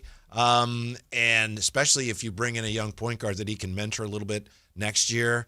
And all signs, everything Russ says, everything Scott Perry has said this week, I'd be really surprised, if not outright shocked, if he's not back. I love Sacramento. The Kings are like my family. And then Scott Perry, I just wish I could have worked with him earlier. I mean, it's a done deal. Russell Westbrook averaged 29 minutes this season. Last season with the Nuggets, he averaged 27.9. I'm not disagreeing with what you're saying, but what is realistic? What is... We don't know, and we won't know till we know who the point guard is. You can still get... But no. But you can... He should not be playing 29 minutes next season. You can agree with that. I guess ideally no, but again, it depends who you have at that position. Whitey, you've completely flipped on this. No, I haven't. I haven't. It depends who it is. No, it doesn't. What they do. I don't care. He can't play 29 minutes a game next season. It depends, Alan. No, it doesn't. Well, if you bring in a young point guard, yeah, either a young point guard. What if it's a young point guard that's not ready? Why not be open-minded? What is it hurting? That means that there is. Go get Colin Gillespie. from the Suns. Okay, but how would that be better? He's 26. You're talking about like a stopgap guy? Like a bridge point guard? No. What about your boy Ty Jerome? Right? We didn't really see, he balled for the Grizzlies. I love Ty Jerome. Right? He balled for the Grizzlies. Yeah. It's a guy that it's almost like like you said, maybe stopgap, maybe bridge or whatever, but you see a little bit of upside there. Okay. We know without a shadow of a doubt what Russ is going to do. Here's where we disagree, I think. To me, if I brought in a younger guy who's a bridge guy, there's not that much more upside to him over Russ, assuming Russ can still play. What's the difference? Now, if I have a young guy that I've drafted or signed and I want him to be the guy, I get to a point, hopefully very soon next year, where I say he's got to play more. But as far as, what is Russ now, 30? If I he's feel 37 like or 6. 37, yeah, thank you. If it's a matter of going and getting somebody who's a veteran who I don't really think will be my guy going forward, what's the difference if he's younger and he's what? I don't see the upside of that. Okay, well, maybe it's not about Russ the name, because maybe Ty Jerome shouldn't be playing 29 minutes. And it's also possible, it's also possible that at some point, his production is going to fall off, whether he's playing a lot of minutes or not. So, I don't know. Yeah. I don't know about that. I don't know. Look, Whitey, they're going to draft a point guard. It might not be first round, but they're drafting a point guard at some point. They're going to do it.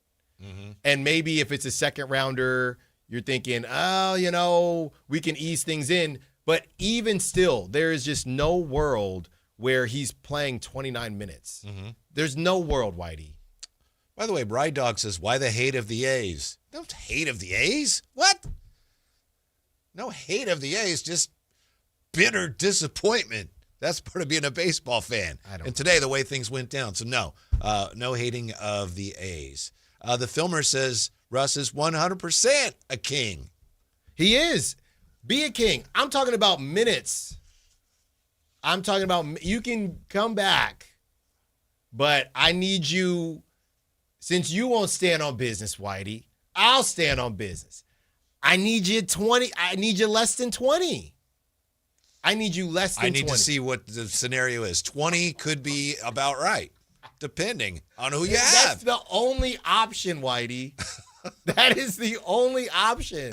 All I'm saying is let's just wait and see what you have. That's the one thing I'm not waiting and I'm not seeing. Russell Westbrook playing for the Kings next year in and of itself is not setting you back necessarily. I'm not saying that. It's not detrimental to what you're doing necessarily. I said 2, and wasn't this Daquan's number? 29. Wasn't he 29? Yeah. 29. Uh-huh. That's the problem. 29, 30 minutes a night. Be on the team. Let's have a conversation.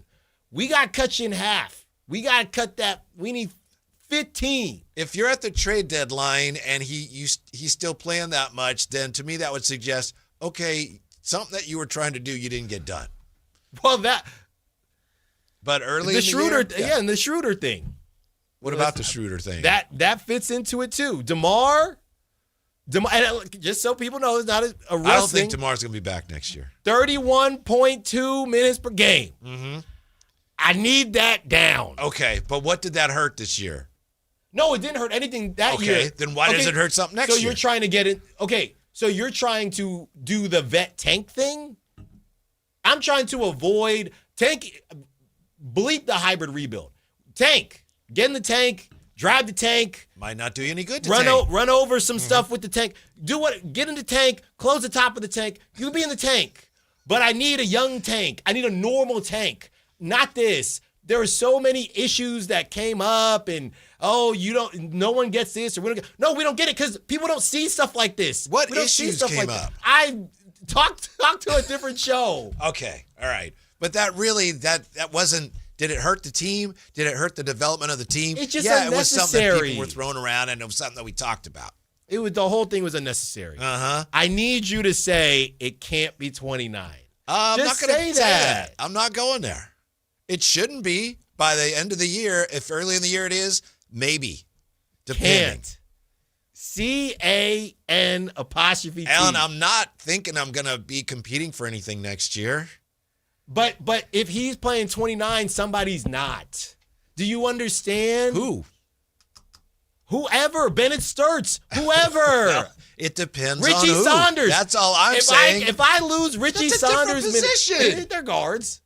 Richie Saunders. If I have Richie Where's my Saunders guy from playing Stanford? 20 minutes at point, I'm doomed. My guy from- Alan, and you know No. Come on, Whitey. Yeah.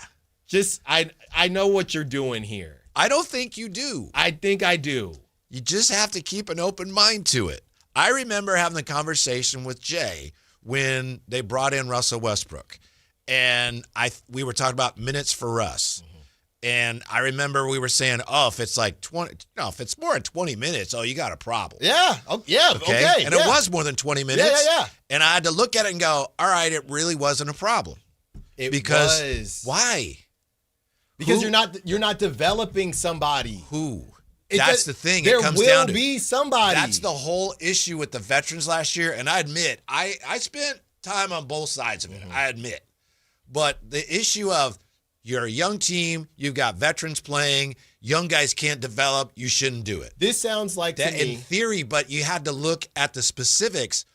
Your young players did have time to develop this year, and the veterans played too. That's a fact. No. Yes, that is a fact. Yes. It is a fact, but this wasn't a normal season, right? They went and got Killian Hayes, for goodness sake. Right. I mean, your guy. They had to get their arm twisted behind them to give Devin Carter some minutes, and they haven't talked about the brother since.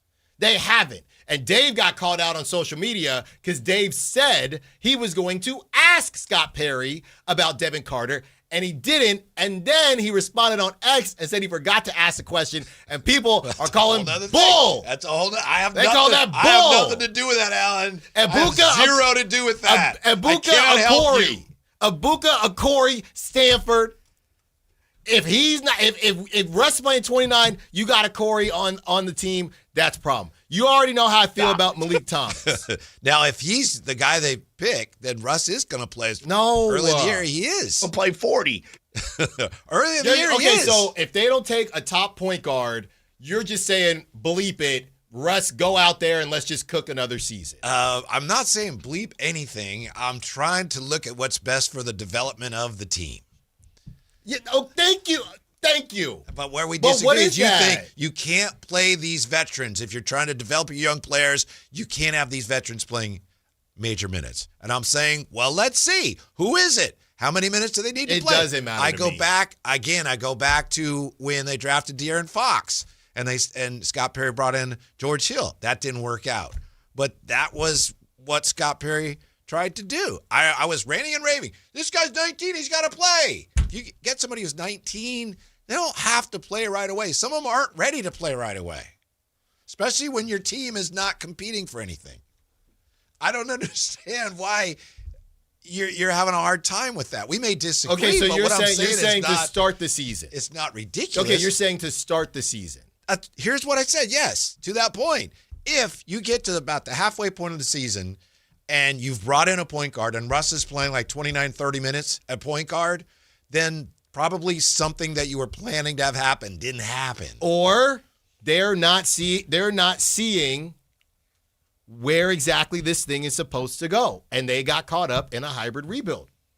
Yeah, I just don't think that's going to happen. Whitey. I don't think the hybrid rebuild is on the board. You're the one talking about Russ playing 47 minutes. No, but I do think Russ can play 20 or more minutes without you being in a hybrid rebuild. That's where we disagree. Not all, but okay, but we agree. First couple games, cool. About Thanksgiving, when I'm watching the turkey, when I finish the turkey bowl and we got to go watch Kings, Russ better not be in there for 30 minutes. Can we agree on that? Maybe. It just Christmas, because you know they got a Christmas game. Hold on. Yeah. If Russ plays 30 minutes, Russ wants to play on Christmas. Come on, Russ is gonna play on Christmas. It's Christmas. I'm done. Yeah, whoa! It's Christmas in LA. I will agree with you on this. If Russ comes back, and it looks like he will, part of the understanding, whether we know about it or not, has to be, look, at some point, we want this guy that we're going to get to play more minutes and you to play fewer, right? You understand that? You okay with that? If you're not, it's Kirk Cousins. It's Kirk Cousins thing. Kind of, yeah. Okay, we're good. We're good. Yeah. November. Yeah. I sit down. I eat my deep fried turkey. I didn't say November. Well, I I'm said saying mid-season. December. Fine. I sit down.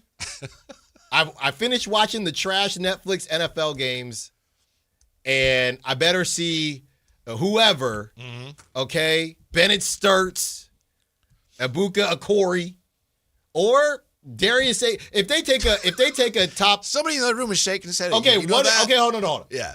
What if it's a top pick? Then how do you feel? Alan, see, the things that you're using to determine, we can't do that. Why not? Because you don't know who the player is and how but ready we can he is still to have play. that conversation. I can still ask you hypothetically. I know, but what I'm saying is when you say, if you have a top 7 pick, then Russell Westbrook can't play more than 21 minutes. Yes, exactly. Like, You're that getting doesn't it. make any sense. No, it does make sense. It's useless to throw those numbers around. But if it's a top 8 pick, Russ's minutes should be it. Yeah. It's very simple what I'm doing. It is not. You're acting like it's the baseball game from the midday show. It's not. Come on, Whitey. By the way, the A's dropped the series closer to the Rangers 9-6. See that's what. See, because after they took you a changed lead. the vibe in the studio. I had nothing and they to do felt with that it. at Sutter Health. Yeah, I had nothing to do with it. And all those kids who played hooky saw an L. So you're saying if I had not even brought up that the A's were ahead, they would have. Yeah. Come on, Jay. You know that's true. Even you don't though talk Sterner about was closing. Like- I like- like Sterner, but No, like when the baby is asleep, right? My mom calls. Hey, how's everything going? Is the baby? How's everything going? You know it's fine. I don't say she's sleeping great. You know what's gonna happen? yeah, when you put it that way, you're Thank right. you. Got me. Thank you. 916-339-1140. Can everyone please call in? Tell Whitey he's wrong. Thank you. The notion that the Kings are a young team, therefore they can't play veterans next year, or they're going counter to everything they need to do. It's just didactic, and it's foolish. It's not foolish. It is. Okay. That's what happened this year. It You wouldn't can't have these veterans playing. You're trying to develop young players. Well, the veterans played a lot, and you developed your young players. You did both this year. It's not foolish if other vets are gone, right? If they've moved on, and I'm not going to say names, but if other vets are gone, sure, then I can maybe understand where you're coming from a little bit. Yeah. It still shouldn't be 30. Okay. But if those vets are still there, those are your vet minutes. Okay. How many games in can he play 30? Like I said, Turkey Day. Okay. Turkey Day is it. Come on, Whitey. 339-1140, 1-800-920-1140. JR's joining us on Sactown Sports. Great. What's up, JR? How are you? Hey, long-time listener, first-time caller. How you guys doing? Good. We appreciate it. You're a first-time listener. Fruit basket is on its way. Hey, so hold on, J-Law Styles. You literally answered one of the questions by saying, no, yes. Yeah, you did. So, those weren't real no's. Those weren't real no's. I was thinking. Those weren't real no's. I was thinking. So you can't sit here and have the callers call in and say, tell Whitey he doesn't know what he's talking about. Because I'm confused with your answers. No, yes. So here's a real quick thing about old Russ. I'm not a big fan before he got here. And I'm going to tell you, the games I went to, we were right there in front. He'd do his calisthenics and stretching. You yell, hey, let's go, Russ. He gave you a little wink and a point. He just became such a quick fan favorite here.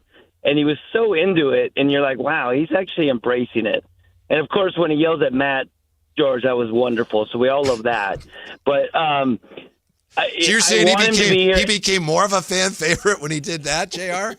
Oh, 100%. If Kayla would have been there and he yelled at her, too, I would have really loved the guy, but that's okay. Okay. And then if we would have, punched David in the mouth, but that's a whole different story. No. But we're all good. Yeah. What I'm saying, I agree with you. I'm sorry, J-Law Styles.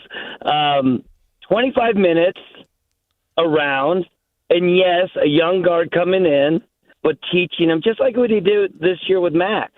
And Max has straight up said Russ has been a huge guidance for him. So I'd love to see Russ stick around, get some more numbers, move up those charts. By the way, probably the most exciting thing about next year's season is watching Russ go up the ladder on some of these records he's going to have, because it doesn't look like it's going to flip over next year unless, some magic in a bottle comes our way. Yeah, so 25 minutes is okay. And wait, they do play on Christmas Day? Did I just hear that? Is that true?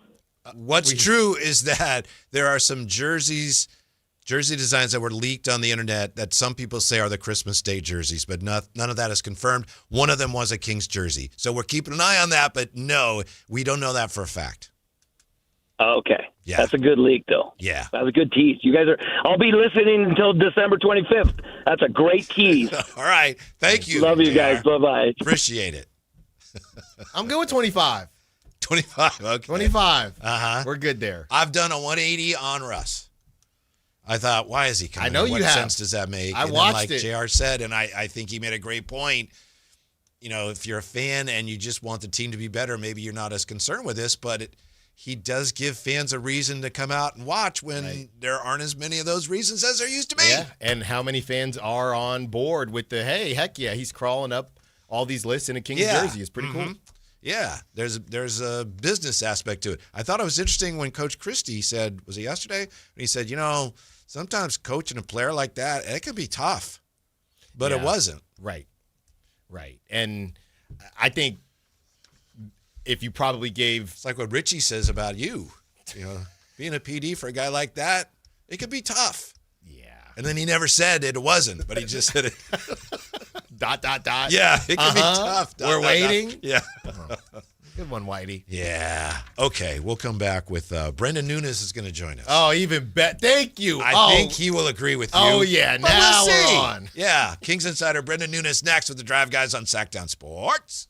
The only place you'll find Malik Monk is Sactown Sports. Oh, my, what an athletic move that time by Malik Monk. Hey, Sacramento, it's Malik Monk, and you're listening to the home of the Sacramento Kings, Sactown Sports. Your local sports leader. Sacramento weather is brought to you by Elk Grove Honda. I'm Dirk Verdorn in the KCRA3 Weather Center. Clear skies tonight and still a little breezy with winds anywhere from 10 to 15 miles per hour. Temperatures dropping off into the 40s for Friday morning and then warming into the 70s with sunny skies.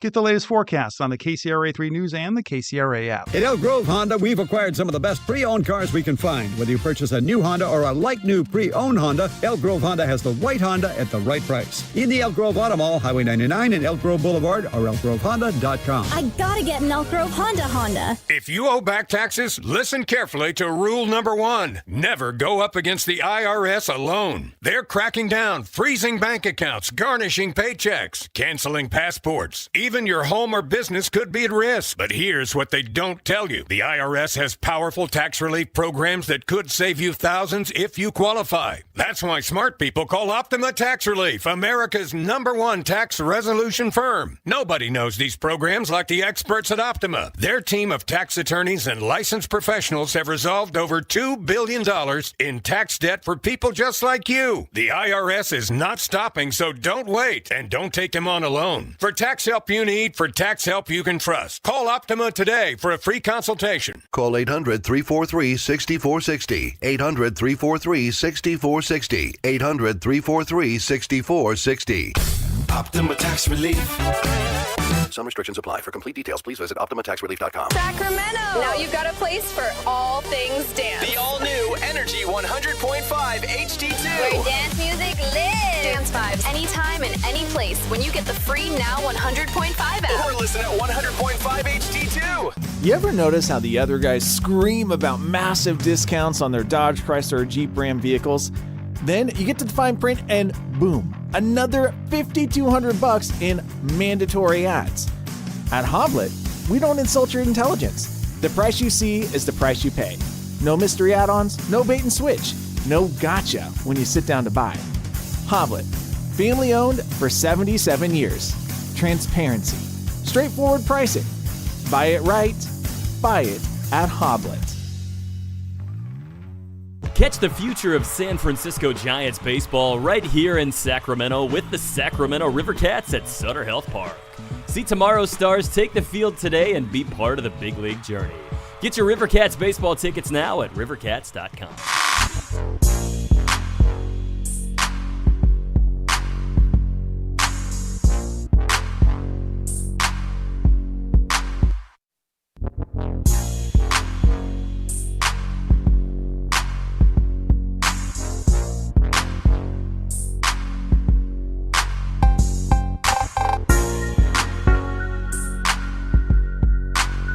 Download the app and listen to The Drive Guys. The Drive Guys with Kevin Gleason and Alan Stiles. On Sactown Sports 1140. I love this here from Sarball. Funniest thing all year is hearing Styles' reaction to JR coming on the air. Sounds like me when I'm bartending and the regular drunk shows up hammered. See, I don't even think that JR would mind that. No. I hope I didn't insult him, but I think he'd probably be okay with that. Alan. Wow. Yeah. Yeah, I just knew. To be honest, it kind of sounded like he found the middle ground for us. Mm-hmm. Sure. And now Brendan is here. Brendan Nunes, one of our digital editors, one of the best in the game. And Brendan comes in and he says, "Man, you need to take a chill pill, man." Did he? And Brendan's Is that what my you guy. said? Something like that. Yeah. Okay. Oh, yeah. All He right. definitely needed to. Okay. He was on one a little bit. I'm calm. Hey, Jay, come on, man. Now, see, Brendan comes in wearing his Giants hat. That's and right. I saw him earlier Yep, today. yep. And I Shout out thought, Eric I Miller. got no chance. He's going to be totally on board with Allen wearing a Giants Well, hat. he is on board with me. Yeah, sure. We're on the same ship somewhere, I guess. 29. It's a big ship, though, huh? And he's on It one is. end of it. It is. Yeah. Starboard or 29 minutes. Listen, what is their other point guard going to be would be my argument, right? I went through, I looked at the free agent point guard list here coming in, I did right? yesterday. Okay. Mm-hmm. So, who are we really feeling better about? Oh, I'm not. Are you not trying to about get me. GP2 coming in here, No, come on. Javon Carter, No. Aaron Holiday? Who's a young – I get your argument of, they should be giving the minutes to a young player. Yeah. If they don't draft one. They're going to draft one. But if they don't. They're going to. So that's your whole argument is they need to draft one. It's not need. With one of the 3 picks. They will. They might draft 2. They keep looking. Is it possible that if they draft a point guard, that beginning of the year he might not be ready to play 30 minutes a game? They draft a second-round point guard. He's not starting over Russell Westbrook day one. Oh, no. I'm not saying that. I said Turkey Day. Don't help. You're right, but I wanted to see what he was going to say. Yeah. You're 100% right, but I wanted to see what you else. think Russ is going to be cool with that? Hey, they got me coming off the bench, Pete. That's my whole point of this. That is my. Now you guys are proving my own point. You're proving my own point, man. Thank you so much. No, because you. That's what it should be, and you're saying that would be bad. You're saying that young guy's got to play a lot. And he doesn't necessarily early in the year, especially. As long as the minutes, look, JR already said it best. We sit at 25, we break bread, we enjoy a nice 10 seed. So, this year, for example, Devin should have been playing more. That's what the argument, and it would have been a problem if not for them being bad, number one, and number two, the injuries. He never would have played that much. Yeah. I mean, again, though, they didn't really have any other guard. I think Devin is a unique scenario because for some reason, Devin seems to be on the outside looking in when they talk about their young players, right? They're going to go down the list with the rookies. Yep. They might mention Precious before they mention Devin. Devin, for some reason, is on the outside and I feel like an outlier to this conversation. Yes. Yeah. They didn't really have any other better options. That's why they go pick up Killian Hayes, I hear right? you. Dennis Schroeder was supposed to be that guy. He wasn't. I think it was the right decision to play Russ over him in that starting unit. Mm-hmm. Dennis is probably another example of what you're talking about with Russ, though, of why give this guy all these minutes? Right. I just don't know that they're going to have a better answer going into next year. Is there a way they could clear some space? And I mean, Kobe White's balling right now, but just for some random example, could they clear if they happen to move on from Zach and DeMar and have space, go get a Kobe White or something like that? No, I think what you're saying does make sense because obviously I believe that they're going to draft someone, but this would be uncharted waters for the Kings because things are different when you don't have a point guard that you are committed to anyway, right? There was no young point guard that Scott Perry and the front office was committed to. Right. Even if you take a second rounder, I mean, they talk about, and I know because they ended up playing well, the Maxime thing, Lightweight fell into it because Domantas Sabonis got hurt. We don't really know how that season would have went. We thought he was going to be in the G League. So you have that, and I guess Cardwell is connected to that as well. Going into this season, if you draft a point guard anywhere, specifically at the top, but if you draft a point guard, I do think that the relationship as it has been with the Kings there will need to be some type of conversation. And I know you agree with that, Whitey. I think we just disagree on the timing. I think that gets most interesting, that scenario that you're talking about, if they do end up with the 5th, 6th pick, whatever, and they get, say, Acuff. Because then it's like, well, this is the guy. That's why you drafted him. So at what point do you let him be the guy? Yeah. We don't know. Maybe it would be seamless, but I can see that could get a little interesting. Well, and the answer is probably not year one, right? Like, even if they got AJ or Darren, are they the best player on the team next year? We don't know that. You know, say that, like, I don't know about Zach and DeMar. Put them on the back of all this, I guess. But like Domas is better than anybody they get next year. Yeah. At least for next season, not long term. Yeah. You know, like and point guards specifically are going to come in and they're going to take a sec. They almost get treated like quarterbacks in the NFL, right? Yeah. Of like, hey, well, you know, We'll we're going to get that. Mendoza, but I made that we comparison might need this to week. go pay Kirk Allen Cousins. doesn't care for that point guards as quarterback. Well, Doug Christie made the comparison too, so you're kind of outnumbered in this one. I mean, I could also, I guess, to play the other side, envision a world where Acuff gets drafted, right? Mm-hmm. And 10 years from now, 5 years from now, he's on a podcast, he's on your guys' radio show, whatever it may be, and talking about how valuable that 1 year he spent with Russell Westbrook was. Yes. Mm-hmm. I wouldn't disagree with that. That's it. There's also... He can be on the team, though. Like, nobody is saying he can't be on the team. Right. He just can't be running it up numbers-wise. That's what I'm saying. And I also wonder... What about, like, nights where he is playing well? That Clippers game that they won on the road. It's another triple-double. Right. For Russell Russ is having a huge first half. Let me take a step back now. Let me take a step back. Because JR said something interesting, surprisingly. I'm kidding, JR. He always does. I'm kidding, JR. As far as the fans... and how fans might be into, you know, Russ climbing up the ladder. He's basically things like a reason to come watch. Yes. I do wonder if they do go get any of the top point guards, do fans still have that same feeling? Once again, the same as the front office. There was no point guard to argue about, right? Mm-hmm. Next season, I believe that there will be. So do fans still care about Russ climbing up? If they're paying, right? Like the Dylan Harper conversation is completely different. They got Steph Castle and De'Aaron Fox. But if the Kings had drafted Dylan Harper, he would have been playing way more. Right. You know what I mean? He would have been starting. Right. You would think. Maybe not to start the season, but at some point. And maybe that already would have been the case this year. Like maybe if they had more guys competing with Russ wouldn't have played as much. Mm-hmm. You know, like Neek didn't really fall under that. He's more of a secondary playmaker, I guess. Played a little bit of point at the end of the year when they needed him. None of the young guys really fall into that. Again, Devin withstanding because I think he's an outlier scenario. Like this may be a case where we're arguing about something that already would have gone in the way that you wanted if they had those right guys around. And we don't even know if Devin's a point guard, as Allen has pointed out for a long time. Probably They not played really. him a lot of point guard, but is he a point guard? We don't know. Yeah, we don't know. So I think that's where I'm at with it. Let's see what happens in the draft. I think I've proven my point, and it's very clear and laid out why it makes you won more this sense. one. I think pretty obvious in that regard. Was your clinching moment the no, yeah. No, yeah. That was a really good one. You know how people say, kind of got cooked with that one. Allen is wrong. No. You know how yeah. people will say, no, yeah. That's what got me there. I know. Those weren't real. Know. Those weren't it's real very no's. California of you. Yeah. Brendan, we did want to bring you in, because Whitey and I getting ready for the show, we weren't at the pressers. What were the vibes at the pressers for the players and obviously for Doug Christie and Scott Perry? Did you have any? You always got a nugget.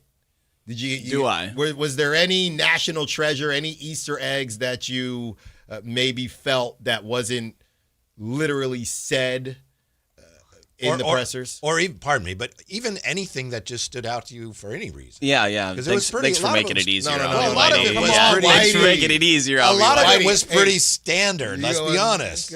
Whitey, that's some that's some 9 a.m. type stuff right there. You're not letting Dave off the hook today. Yeah, you don't know what I mean by that. I mean, it's breakfast. Yeah. Breakfast. Just sitting here talking about why Dave didn't answer. Dave's not true to his word. What is going on? You haven't even asked that me. last time. Yeah. I think when they had Doug on, I did the same thing. Yeah, it checks out. No, man. I mean, no crazy nuggets for you or anything. I think there's funny moments of like Zach LaVine being like, you know what? I have a lot of control, actually. Like, I could very much, like, if I wanted to, I could say no to $50 million this offseason. Like, I have a lot of control, and he was probably also, I thought, the most critical of the team and how things were this season. And I thought expressed the least amount of desire to stay. Yeah. This is reading between the lines and, like, things that he said previously and things like this. I guess this is sort of Allen's nugget. Is that, the energy that he gave off to me was very much that he didn't feel like the style of play was very conducive to him producing at his best, which in my mind probably means just having the ball in his hands. Yep. There was the big, I was just doing some other stuff and we were trying to reflect on, like, what's the best moment from this year? Not very many. I couldn't think of any, to be honest. I'm like, hey, listen, I remember Najee Marshall dropping 35 on this team. That's what I remember about this year. But he had a huge game in Miami, right? Mm-hmm. But it's all the Zach LaVine show. It's ball in his hands, and a lot of tough dribble pull-ups. Like, I thought he was probably the most critical about the way that things were put together throughout the course of this year. And, just kind of interesting, but also not surprising. I think that's the guy that you would probably expect to be. Brendan Nunes with us, Kings Insider from Sactown Sports. We're going to ask him about all this jaw talk when we come back. Jaw-dropping talk next on Sactown Sports. You never know what you might hear when listening to a Sacramento Kings game. Out of Keegan, going for another triple. Man, is he feeling it. Keegan, can he do it? Yes, there's number 11, Keegan Murray. Keegan steps back. He just knocked down his 12th three-pointer, a Kings franchise record. He's got 45 points. Never miss a moment of Sacramento Kings basketball with Sactown Sports and the Sactown Sports app. Sacramento weather is brought to you by Elk Grove Honda. I'm Dirk Verdorn in the KCRA 3 Weather Center. Clear skies tonight and still a little breezy with winds anywhere from 10 to 15 miles per hour. Temperatures dropping off into the 40s for Friday morning and then warming into the 70s with sunny skies. Get the latest forecasts on the KCRA 3 News and the KCRA app. At Elk Grove Honda, we've acquired some of the best pre-owned cars we can find. Whether you purchase a new Honda or a like-new pre-owned Honda, Elk Grove Honda has the right Honda at the right price. In the Elk Grove Auto Mall, Highway 99 and Elk Grove Boulevard, or elkgrovehonda.com. I gotta get an Elk Grove Honda. This is the sound of Jack, buzz cutting his way to a small fortune. To Jack, every time he cuts his own hair, that's $50 right in his pocket. If Jack sees DIY buzz cuts as a saving strategy, Wells Fargo is right behind him. And with their mobile app, tracking his savings is easy. Oh, ouch. However you make money work, we can work with that. Mobile carriers' message and data rates may apply. Wells Fargo Bank, N.A., member FDIC. Thunder, feel the thunder. It's the energy all around you. Lightning and the thunder, thunder. The thrill of the moments to come. The flash of lights. Thunder. The rush of pure exhilaration. Thunder. The roar of the crowd. See it, hear it, feel it. Thunder, feel the thunder. Lightning and the thunder. Thunder Valley Casino Resort. Feel the thunder. Heyo, Johnny Mosley here, coming at you with Thursday's Toyota Tahoe Report. The Toyota is fired up and ready to roll. Let's tap the experts to see what Palisades has in store for us today. Thanks, Johnny. Palisades starts chilly with early snow and rain clearing to partly cloudy skies by the afternoon. Highs will reach the low 40s with light winds. Spring skiing is still going strong. Get out there and enjoy the slopes. This report is brought to you by your local Toyota dealers. Toyota, let's go places.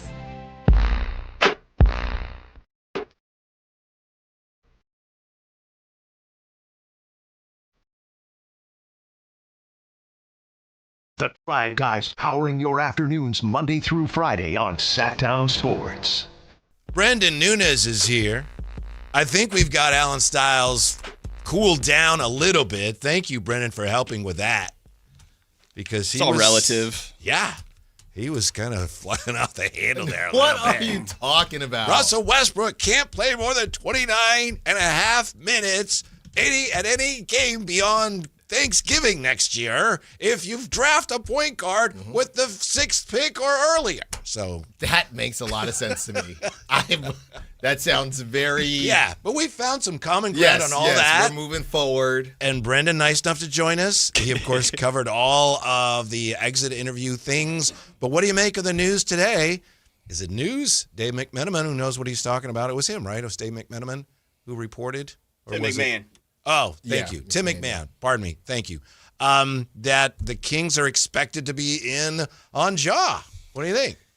Yeah, somewhat, I guess. I think it seemed like similar reporting to everything I was kind of hearing from the team at the time of the deadline, that the interest in Ja is all for considering that they are interested if they are willing to get compensated from the team as well. Report. It was also in the report today that I don't think they are sitting there being like, man, we really want Ja Morant on this team. Right. I'm with you. Hey, we'll take Ja if you're willing to give us something to get For that your money trouble, off for your our books. trouble, yeah. And maybe that also means that, hey, there's got to be matching salary in this deal somehow. You want 1 year of Zach LaVine and we'll take on more years of Ja Morant? Well, you got to give us some draft assets to do so. You've talked about trading down in the draft. Memphis is one of those teams that has two first-round picks. Could you get a later first-round pick, what I think something in the 20s there, and Ja Morant for the expiring of Zach LaVine? To me, I don't think Memphis is going to do that. If they're trying to move off Ja, you're probably looking for a team that values him a little bit more. You don't want to attach assets to dump it. But to me, that's just the Kings being smart. It's hey, we need a point guard. Maybe we could revitalize this guy's career a little bit. There's clearly a good caliber player there, but I think they're only willing to do it if assets are coming back with Ja as well. And on that side, I'm looking here right now. Grizzlies get Keaton Wagler, so they'd be moving on. This is just on Tankathon. They'd be moving on with their new point guard. And then, like you said, they have that 16th pick as well. I think the conversation starts because the Grizzlies won't be good next season, and we don't know what the tanking rules are. But if I'm the Grizzlies, there's no way you are getting another pick from this draft. Right. I think the conversation might start in 2027 or 2028. Some future protected pick or something. That'll be the back and forth, right? Yeah, right. And I would still do it. But again, this is all kind of a moot point. If the Kings fall in that 4 or 5 range, or if they fall in that guard range where Caleb is gone, or we haven't really heard how the Kings feel about Caleb, but Caleb is gone, Boozer's gone, DeBance is gone, and it's a bunch of guards, then there's no reason for us to take Ja. What did you think of Coach Christie when Tristy asked him about what do you need, and he went, point guard, and it was so similar to what Scott Perry had said a year ago at his first press conference. Yeah, that's the first thing that comes to my mind, too, is that, wow, some things just never change. We're sitting here talking about we got to create an identity. We need a point guard. I'm like, this sounds a little bit familiar. Right. I think I heard all of these exact things last year. So it feels like they're kind of in the same spot, but just one more year closer to that 2027 mark where all these big contracts, all the veterans come off the book. There was a aspect coming into the year where it felt like they were buying time until that happens. And so now we just sit here with the storylines of Maxime Reynaud, Dylan Cardwell, Nate Clifford, Precious Chua, whatever it may be, but they're right back in that same spot where they do need a point guard. And it's a little curious to me because I think the quarterback point guard thing where I lose it a little bit is, I guess, on the definition of a point guard, right? Domantas Sabonis kind of functions as a point guard. They run the offense. The offense through him. Yeah. And that's maybe more half court. Pardon me, but that's what was so interesting to me when Coach Christie talked about the importance of point guard. He and Mike Bibby were great guards, but they a lot of times ran the offense through Chris Webber. Right.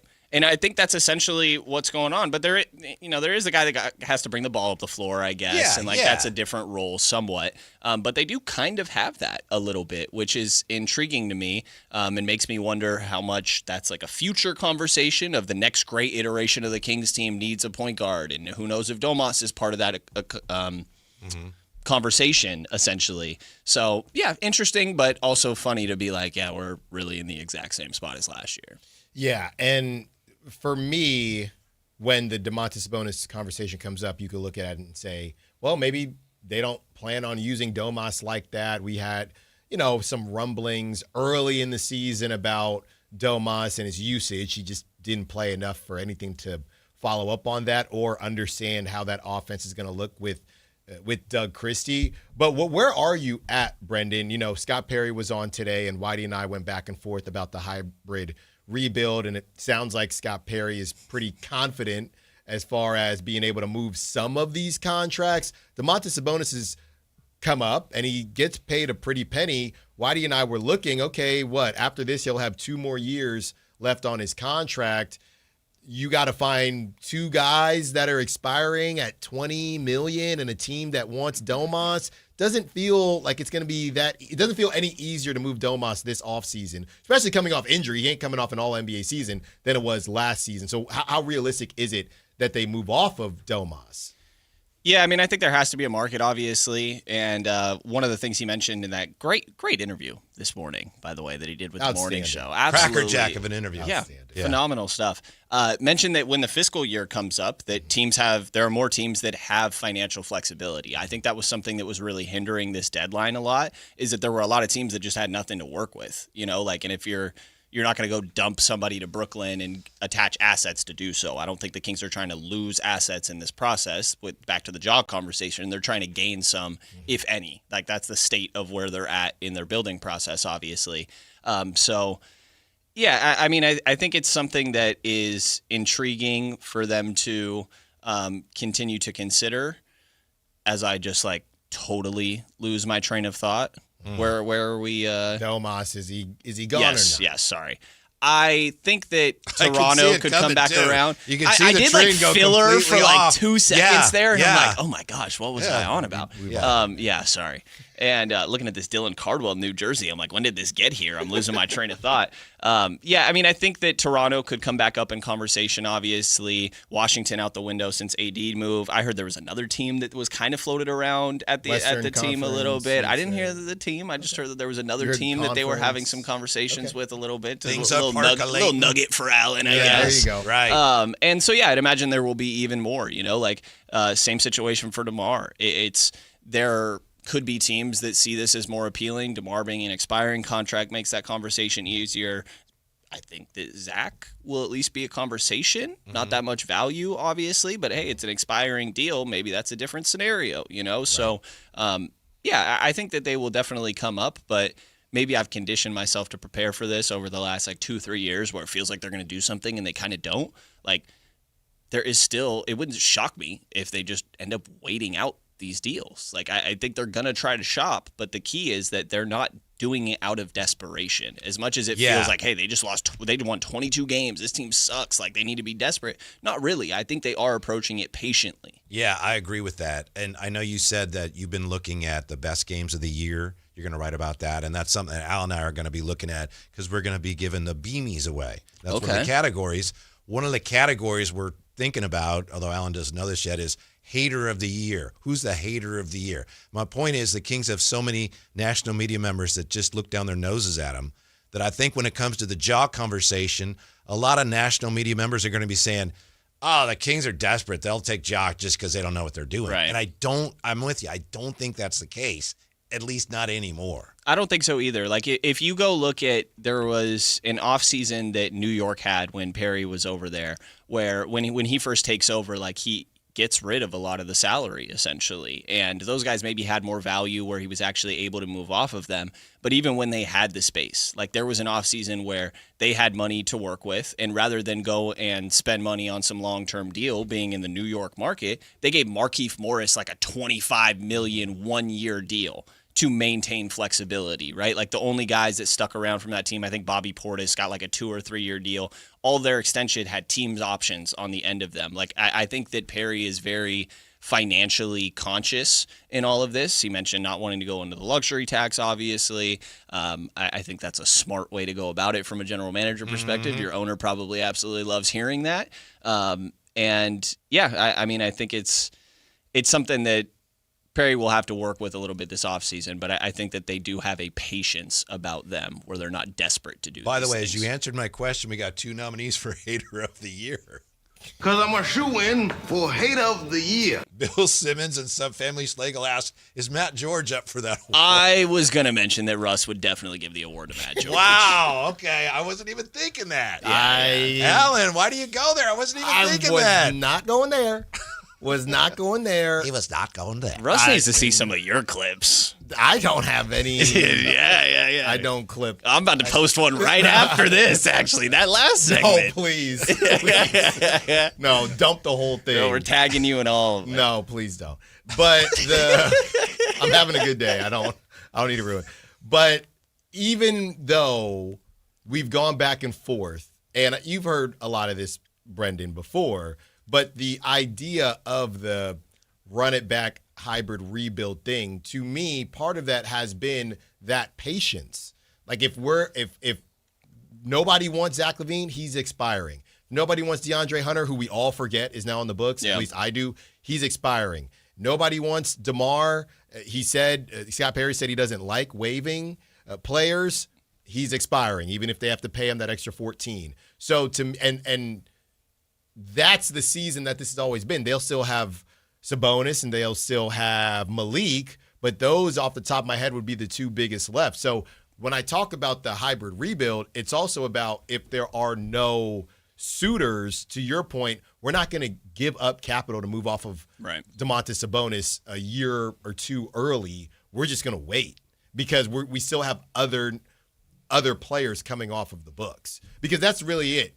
I think DeAndre Hunter, you're adding a wing to the group, but also you got rid of the Schroeder 3 years that you added, but you did flip that for an expiring contract. Right. So to me, that might not be a situation where it's what they want to do, but they're comfortable doing it simply because the suitors weren't there and we're not giving up capital. Yeah. I find it really intriguing that Scott Perry mentions often his closeness and relationship, or like looking up to Sam Presti. Like they work together for the Supersonics, obviously, and then Presti has had that job ever since. And he always points out that it took forever. And the fact that Presti has had that job for 20-something years, like to me, that is very much preaching the patience. You know, they pointed to Indiana a little bit. And it's funny, that specifically comparison, because what's kickstarted Indiana's path right now was trading a current Sacramento King for a former Sacramento King. Like they have that piece of Domantas Sabonis, who they went and traded Tyrese Halliburton for. They have that Paul George, DeMar DeRozan, I guess, that you traded SGA for. Those guys just don't have anywhere near the same value as what Domas did back then, or what PG has back then, and even that whatever Kawhi situation, unique scenario. Like they have those, they're at that same stage that those other teams have been at. They just don't have what they did last year with De'Aaron Fox, to be honest. That's where you're supposed to be get the guy that kickstarts all of this, and they messed up that step. And so now it's just an even slower process, even if they're at a similar-ish starting point to what those other teams were. Brendan Nunes. Outstanding. Wow. Yeah. Appreciate you guys. Yeah. Talk him off a ledge. I appreciate that. If we more can. Than you know. Yeah, he'll be right back on it when I step out Can't of here. wait to see what you post from that. Delete the Westbrook. I'll deactivate my account. I'm going to at all the stands. I'll deactivate my account today.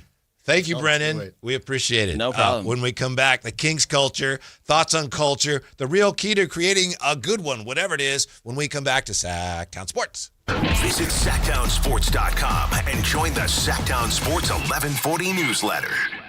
This is the story of the one. As a safety manager at a manufacturing plant, he does everything he can to keep his coworkers safe. From finding ways to reduce risks to keeping safety supplies in stock. And for that, he relies on Grainger. Grainger offers a broad range of quality products and next-day delivery, so he can always play it safe. Call 1-800-GRAINGER, click Grainger.com, or just stop by. Grainger, for the ones who get it done. When life calls for a little extra, a kitchen upgrade, paying off debt, or that dream vacation, Valley Strong Credit Union is here to help. With a Valley Strong home equity loan, you can tap into your home's value with competitive rates, flexible terms, and local guidance you can trust. Get approved in as little as 5 minutes, with funding in as few as 5 days. Your goals are within reach. Visit valleystrong.com to get your offer today. Valley Strong Credit Union. Grow your possibilities. Equal housing lender, NMLS number 4565. 506. Did you try my Colombian tamales? They're delicious. Yes, but the Mexican tamales I brought are better. Colombian tamales wrapped in plantain leaves are unmatched, you know. But the Mexican tamales wrapped in corn husks are the authentic ones. At least we can agree that they taste better with Pepsi. Without a doubt. Can you pass me a straw? You mean a pitillo? Tamales deserve Pepsi. It's no secret the world feels unpredictable lately. One thing will never change. Hoblet's mission to nuke high prices. Right now, and only at Hoblet Dodge, Chrysler, Jeep, Ram, and Woodland, you can get 4.99% financing for up to 84 months on all new vehicles in stock and keep every factory rebate you qualify for when you finance with Hoblet's preferred lender. That's 4.99% financing, and you keep all the factory rebates you qualify for. Not one or the other like other dealers are offering. Only Hoblet has fought to get you a deal this good. Search, select, and save through our whole inventory at HobletDodge.com. Unbeatable prices, unbeatable selection, and now unbeatable interest rates. Nobody beats Hoblet. Period. 4.99% APR available on select new vehicles in stock while supplies last. Pricing and savings may vary by model and trim. Financing on approved credit through Hoblet Preferred Lending for well-qualified buyers. 60,000 max finance, approximately $14.14 per thousand finance. Residency restrictions and lender membership requirements may apply. See dealer for details. Meet Morgan Jones. Morgan is about to step into a world unknown to most, thanks to Progressive's Renters Insurance, a place of fresh linens and turn-down service. You see, Morgan temporarily vacated her apartment and has gone to a hotel because a pipe burst in her apartment. A pipe that made her sense of reality and apartment ceiling all come crashing down. Luckily, Morgan checked into Progressive's Protection Zone. Get a quote at Progressive.com. Progressive Casualty Insurance Company affiliates and third-party insurers. I need a little range, step to the range, come on, meet me at the Introducing the new Chick-fil-A Jalapeno Ranch Club Sandwich. With that juicy Chick-fil-A chicken on a buttermilk ranch bun, jalapeno ranch sauce, and pickled jalapenos, it's a little ranch with a lot of kick. The new Chick-fil-A Jalapeno Ranch Club with original spicy or grilled filet. Available for a limited time only. Order ahead on the Chick-fil-A app. KHD1 Sacramento, KYMX HD3 Sacramento. From the Power Business Technology Toshiba Studios. This is Sactown Sports 1140.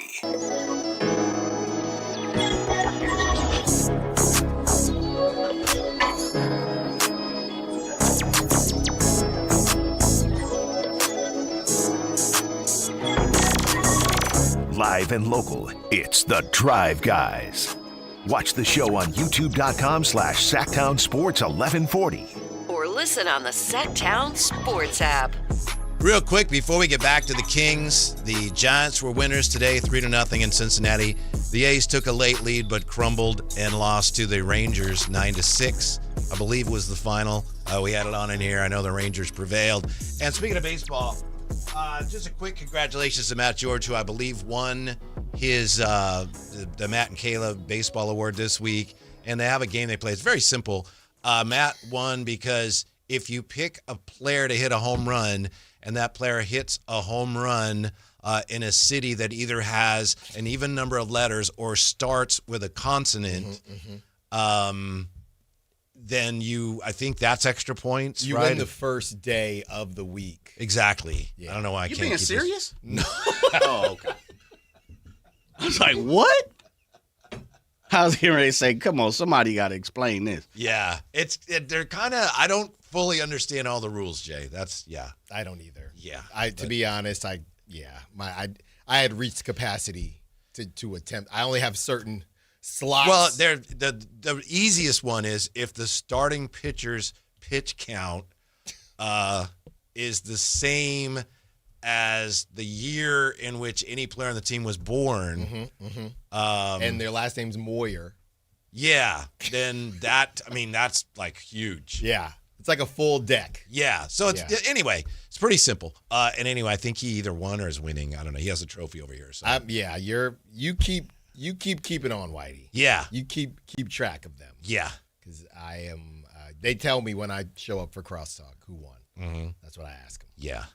Matt said I don't know if you heard him today. He said he the day he came up with his game, he was so excited, and then you and I came in, and I wasn't quite as clear as I could have been on the rules, and he said he felt like a kid coming home, with some art you made with macaroni at school, and your parents go, "What is that?" What is that? Yeah. Yeah, well, we weren't just going to say, it's great.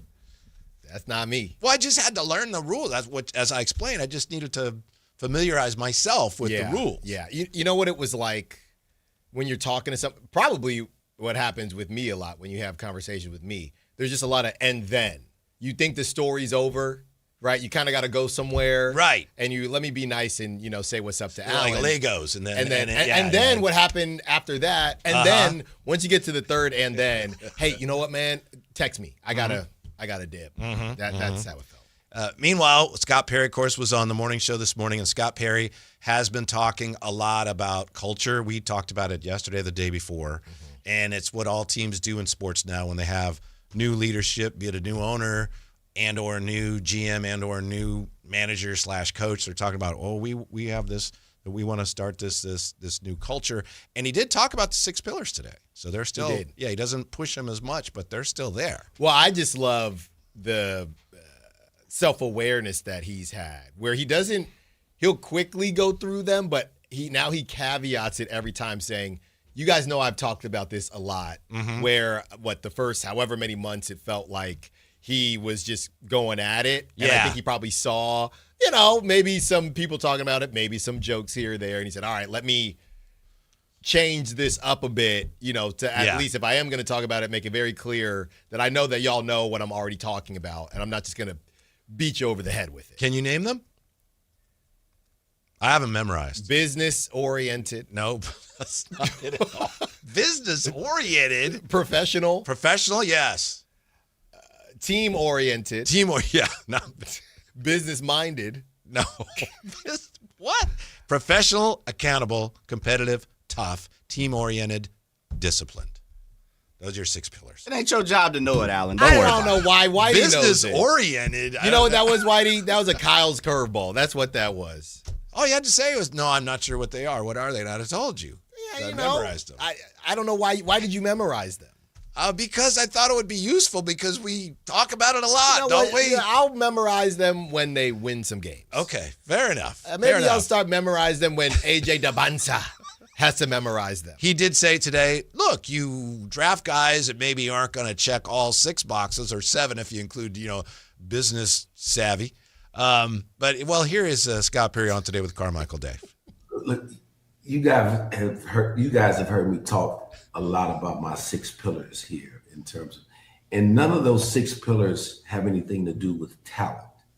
I mean, obviously, you need talent to play in this league.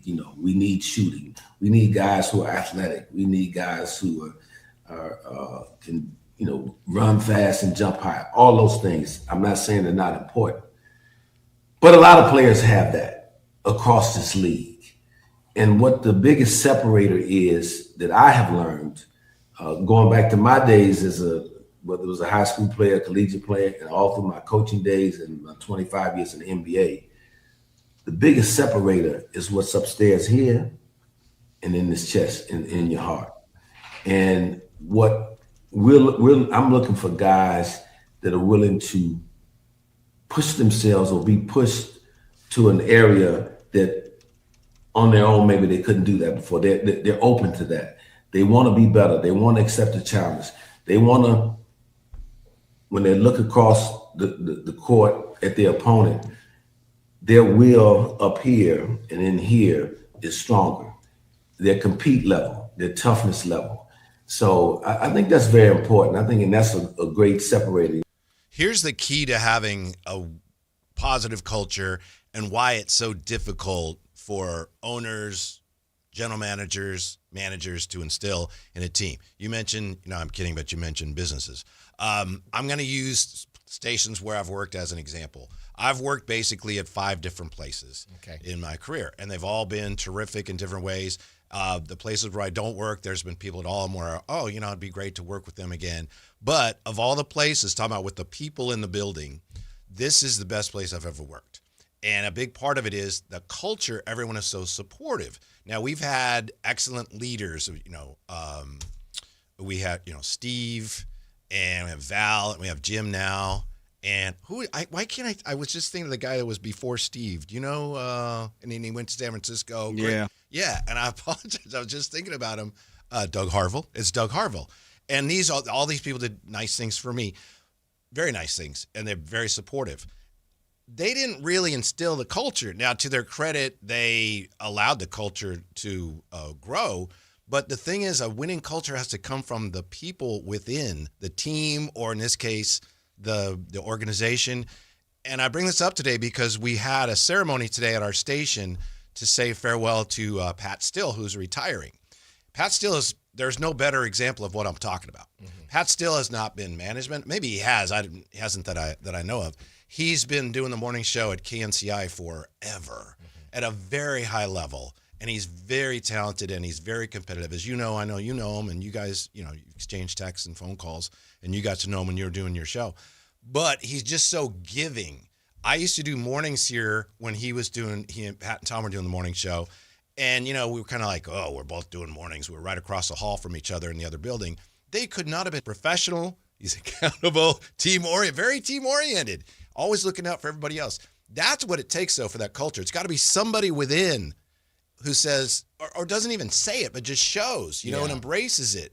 Everybody working for a common good. And then other people, whether they talk about it or not or vocalize it, it's like, yeah, we have the same values. And then all of a sudden it's like, man, you got a great culture there. Yeah. But it's hard for someone to come in and go, all right, boom, here's our culture. If management comes in or coaches and they're like, we're going to do this, this, this, and this, and then we're going to have a great culture. Then it's just like restricting. Right. Yeah. So as I said yesterday, to me, the Warriors, when they had that great culture, strength in numbers, a big part of it was Andre Iguodala going, all right, I'll come off the bench. Mm-hmm. Setting the tone. He did that. He didn't say, I'm doing this for the culture. But people followed along. Domas, when he was here and he played with a broken thumb, it's like, whoa.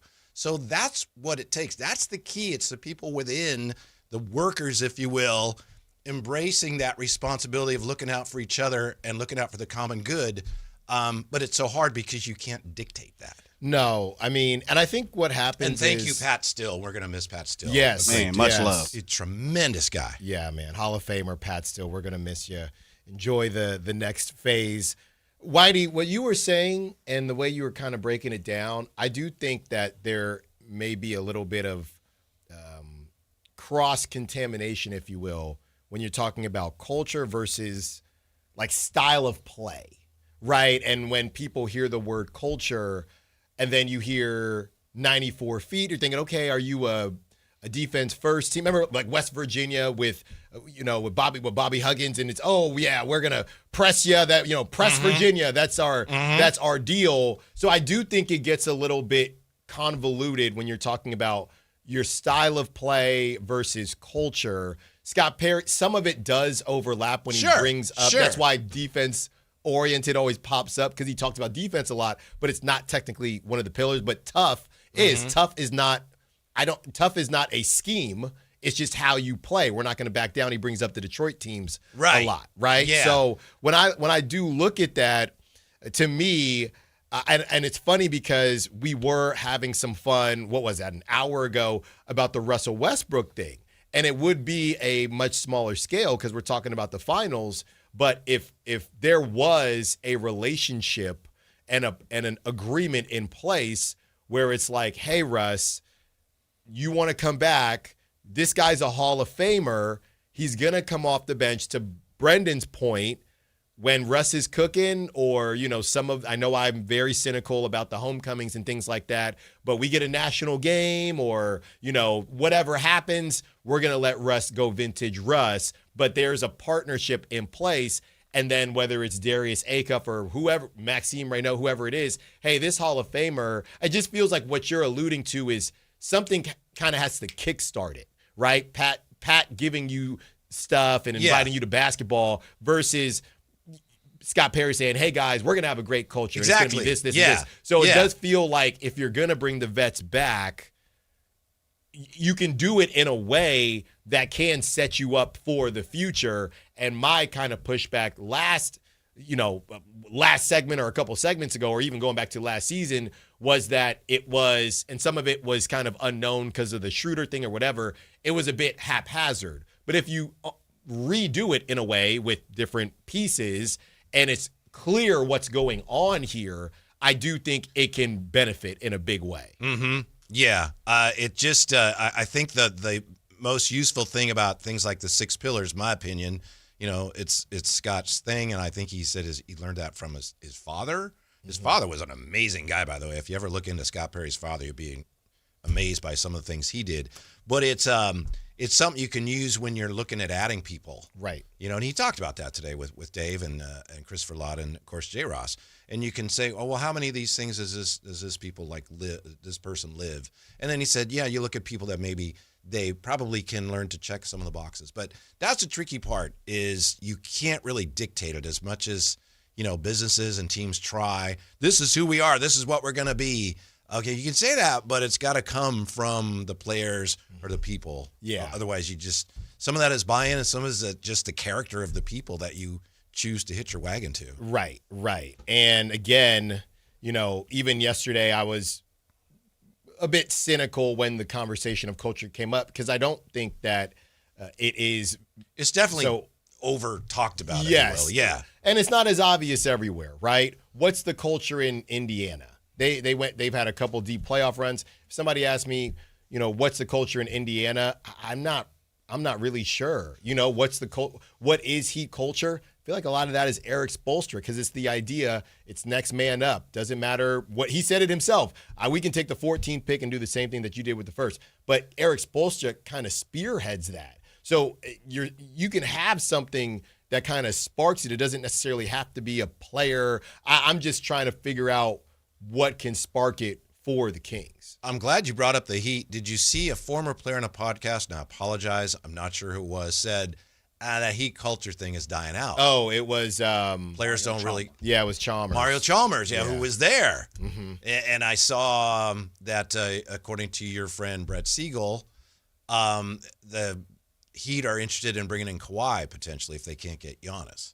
So, the culture only goes so far if you're trying to win basketball games. But I can't see, Udonis Haslem was like the keeper of the culture there. Mm-hmm. So maybe without him, and they've had some changes, you can see how, again, if it's just the coach, if the coach is the one preaching the culture, if he's the one, or a manager, your culture's on shaky ground. Yeah. And a real quick, Whitey, I'm not sure, because what I saw earlier was this was a while ago, was the Westbrook newsletter. Now, about less than an hour ago at 3:27, Russell Westbrook tweeted from his account, and it says, year 18, still adding chapters, forever grateful, a new word of Westbrook. And then he has a link. I don't know, because you got to register. I don't know if there's more within the link. Oh, okay. But I would imagine if it were something big like retirement, somebody would have broke that. So I don't think that's the case, but he might have some more words about the Kings in there. Yeah, but for those who didn't hear, what was it that he said about the Kings? Basically, he talked about the accolades that he accomplished this season, and he said, Sacramento Kings, that organization is like family to me now. That's that's what he said, family. He did say that. That's not paraphrase. He said, they're like family to me now. Interesting that you just brought up the possibility of him not playing anymore. I mean, you just said, I don't think. You're not calling that, but you said, I don't think it's like he's retiring or anything. I hadn't really considered that. There's no way. Okay. Not in my opinion. I had not even thought about it. Yeah. Like you said, I mean, when we talk about Russ, there's what's good for the Kings and what's good for Russ and where's that middle ground. But as far as what's good for Russ, I mean, based on his numbers, there's no reason he should stop playing based on that perspective. Mm-hmm. Yeah. So obviously the Kings hopefully can find somebody in the draft that not only helps them basketball-wise, they have a lot of needs there, but somebody who can help them establish that we're all on the same page. Yeah. We're all looking out for each other. Because we all got the common goal that we're pushing towards. Right. And the reason I came off, and I still am a bit cynical when it comes to the culture thing, is because you look around some of these teams and you think it's great, but you don't really know, right? Because take the Nuggets. Jokic is so good, I don't know how much it mattered. They won with Mike Malone. I know it was a couple years later, but it turns out like there were some locker room issues where Mike Malone, nobody's watching film. We still don't know who he was talking. Was he talking about the vets? Was he talking about the young guys? We still don't know, but on the outside looking in, we're thinking that's a perennial playoff team, deep run playoff team. They must have a good culture. No, they have Jokic, right? Yeah. So I do, that's what I get hung up on sometimes. And we've talked about the Warriors before.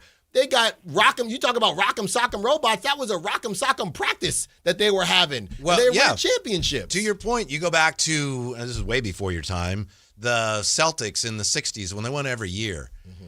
If you'd have said something about culture to them, they'd probably said, what, you mean like is a throat culture? Does someone go to the doctor or something? No one ever used that term, but they had as great a culture as anybody's ever had in sports. Right. They just didn't call it that. Yeah. And now, you know, we label it, and maybe we're a little too self-conscious when it comes to this, but historically there have been great cultures, in teams and organizations. They just didn't think of it that way. No, it's a hotbed term. Yeah, that popped up. But again, like there is a middle ground, right? Because the exceptions to the rules, it doesn't really matter. It doesn't matter if the Warriors had a good culture or not. They had Steph Curry and Kevin Durant at one point. That supersedes anything. It helps your culture. Yes, the Heat when they were the Heatles. That doesn't matter. But the key is having someone like that who is in really cares about the welfare of everyone else in the team. Yes, like Larry Bird or Magic or somebody. Right. Yeah. And I'm great. I'm putting up my numbers, but I want us to win. Right. And we've got a great culture now. And I think it also depends on what your goals are. I would throw who is a good one? I was going to say the Timberwolves because I don't really know what their culture is. Ant's just really good. But you know who is a good one? It is OKC. They're young. Yeah. They're a young Gen Z team. Well, I mean, when they're out there and someone does an interview and they all They're gather barking. around, Yeah, seemed kind of at first I thought, really? But it's genuine. Right. They love each other. McCain is doing TikToks and Shay's videoing the TikTok. Yeah. But that's the type of stuff where it's just got to be organic. So that's why for me, I don't have an answer for you, but when it does happen, it's just organic and part of it is winning. I don't necessarily think, I know Tony Vitello is new, but I don't think the Giants have a bad culture. Willie Adames is always in a good mood. Why's he got to go there, Jeff? Because they stink right now. I was waiting. I was like, no. Okay. Because Either you get them or I get them. No, because they stink right now. But when I watch Willie Adames, when I watch them in the dugout, they seem to like each other and have a good time. But if they don't win, it doesn't matter that they get along and that they hang out outside of it. So it can be a chicken or the egg thing. See, I wonder about the Giants because they I wonder the way that team was assembled. Some of these guys haven't played together before. Mm-hmm. They haven't had a lot of success. They got a new manager who's never been a manager before. I'm not teasing you about, the Giants are terrible. Yeah. But it is something. I look at that team and wonder, are they really capable of coming together as a team? I don't think this year. I don't think this year. And the only reason I bring them up is because I had applauded Willie Adames because he is, he's throwing he's trying to keep or build. And you look, and I'm like, he's grabbing at the back of his knee. I don't think it was his ankle, right? Yeah. You look, and I'm like, he's grabbing at the back of his knee. I don't think it was his ankle, right? Yeah. And then they do the slow-mo. It wasn't. He sits down and just jumps back. Like, what kind of witchcraft is going on here? Yeah. But that's what, and Porzingis, and that's the other thing when you do bring in vets, those vets are different. I know Horford is probably done at the end of the season, but you bring in guys, they're champions, right? Horford to me is like instant culture. Yes. No, because if you bring in a champion. He's like culture-rel, baby. If you bring in a champion. Probiotics. Yeah, I hear you. Yeah. Flintstones. Flintstone vitamins.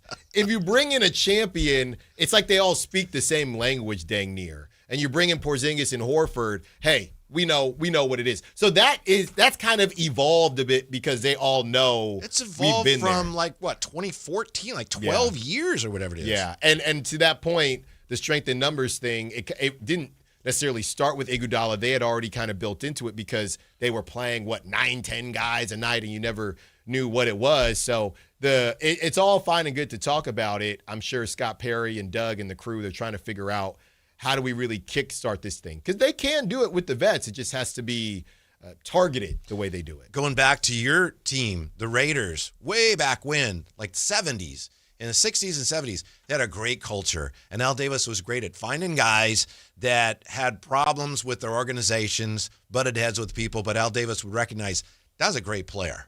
And that was their culture. They created kind of renegades. Yeah. These guys, maybe they're not a bed check, maybe you don't want to do that, but on Sunday they're going to play hard. And then it got to a point, and they won Super Bowls, got to a point, Ray Ratto pointed this out, he said it got to the point where Al Davis would find guys that were malcontents and bring them in, and it just turned out they just don't like football. That's right. Yeah. There's a huge difference there. So your culture just collapsed. But when it was a bunch of guys that we don't like this, we don't like to do that, but Sundays we want to win, right? That's a great culture. Right. And, but again, they didn't call it that then. No, the Bulls is another funny one because now when you watch Last Dance, you think, what was going? They just were really good. And last but not least, I don't know what to do with your Niners. I don't know where the culture is at. Why with is the this Niners. guy taking all these shots? No. Jay? You brought up the Raiders, so I said, Yeah. well, hey, the Niners. They obviously they are been very successful. So for better or worse, as I said a couple days ago, the whole term culture with a sports team started with the 49ers and Bill Walsh. Okay. And they have a good culture now? They have a good culture. They haven't won a championship. Yeah. When you see all those guys and they're at the Warrior game and they're all goofing around. Yeah, it's all fun. Yeah, it's all fun and games. It's a good culture. Yeah. I don't know. It doesn't mean it's a championship culture. Okay. I was just checking because you brought up the Raiders, so I just brought up the Niners. But then there are guys on the outside every so often. You're about a guy driving 100 miles an hour past the stadium. But that might be a him problem. Maybe. When we come back, are the Kings desperate enough to be in on Ja? We'll figure that out when we come back to Sactown Sports. On the move? Got somewhere to be? Take Sacramento Kings basketball with you. The Sactown Sports app will let you stay connected to your passion. Never miss a moment of Sacramento Kings basketball with the Sactown Sports app. To 15-year-old Harper, buying an $80 vintage rock t-shirt is a great investment. To Harper's mom, this logic has a few holes in it. So she helped Harper open a Wells Fargo Clear Access banking account. With no overdraft fees and tools to track spending, Harper's learning, one heavy metal tee at a time. However you make money work, Wells Fargo can work with that. Terms apply. Visit wellsfargo.com/deposit disclosures for fees and details. If your business depends on reliable vehicles, it's time to upgrade your fleet at myelkgrovechevrolet.com. We specialize in fleet pricing, bulk discounts, and fast approvals, so your team stays on the road and on the job. From work trucks and vans to fuel-efficient sedans and SUVs, we have the inventory, service, and financing to keep your business moving. Call or visit myelkgrovechevrolet.com today and ask about exclusive fleet savings. myelkgrovechevrolet.com. Driving business forward. Indeed presents hires you can't afford to get wrong, like a staff accountant at the height of tax season. Congrats, looks like the company owes, $50 in taxes. How about that? That seems low. Why only 50? Why do you care so much? It's not your money. This is a job for sponsored jobs. This is what happens when you don't sponsor your job on Indeed. Next time, get matched with quality candidates with Indeed sponsored jobs. Visit Indeed.com/hire now and sponsor your job today. Get in the zone, AutoZone. Annie's first oil change wasn't as hard as she thought because she went to AutoZone, where a friendly AutoZoner helped her find the right oil and save on an oil filter. He explained the job and showed her free how-tos on AutoZone.com. When she was done, AutoZone recycled her old oil for free. No hassles, just help. Everything you need, nothing you don't. Get in the zone, AutoZone. Restrictions apply. Finding great candidates to hire can be like, well, trying to find a needle in a haystack, but not with ZipRecruiter. Its powerful technology actively finds and invites qualified candidates to apply to your job. So while other companies might deliver a lot of hay, ZipRecruiter finds you the needle in the haystack. See why 4 out of 5 employers who post a job on ZipRecruiter get a quality candidate within the first day. Try ZipRecruiter for free at ZipRecruiter.com/free. That's ZipRecruiter.com/free. ZipRecruiter. I'm Ed Evans, CEO of Consumer Cellular. You know, the big wireless companies say they have discounts for people over 55, but unless you're willing to sit on hold and ask, you're probably paying more than you should. At Consumer Cellular, there's nothing to hunt down. We're built for people 50 plus with plans starting at just $20. And our 100% US-based customer service actually answers the phone. Call 1-888-FREEDOM or visit consumercellular.com today and get your second month free for a limited time. Taxes, fees, and other third-party charges will apply. See website for additional details.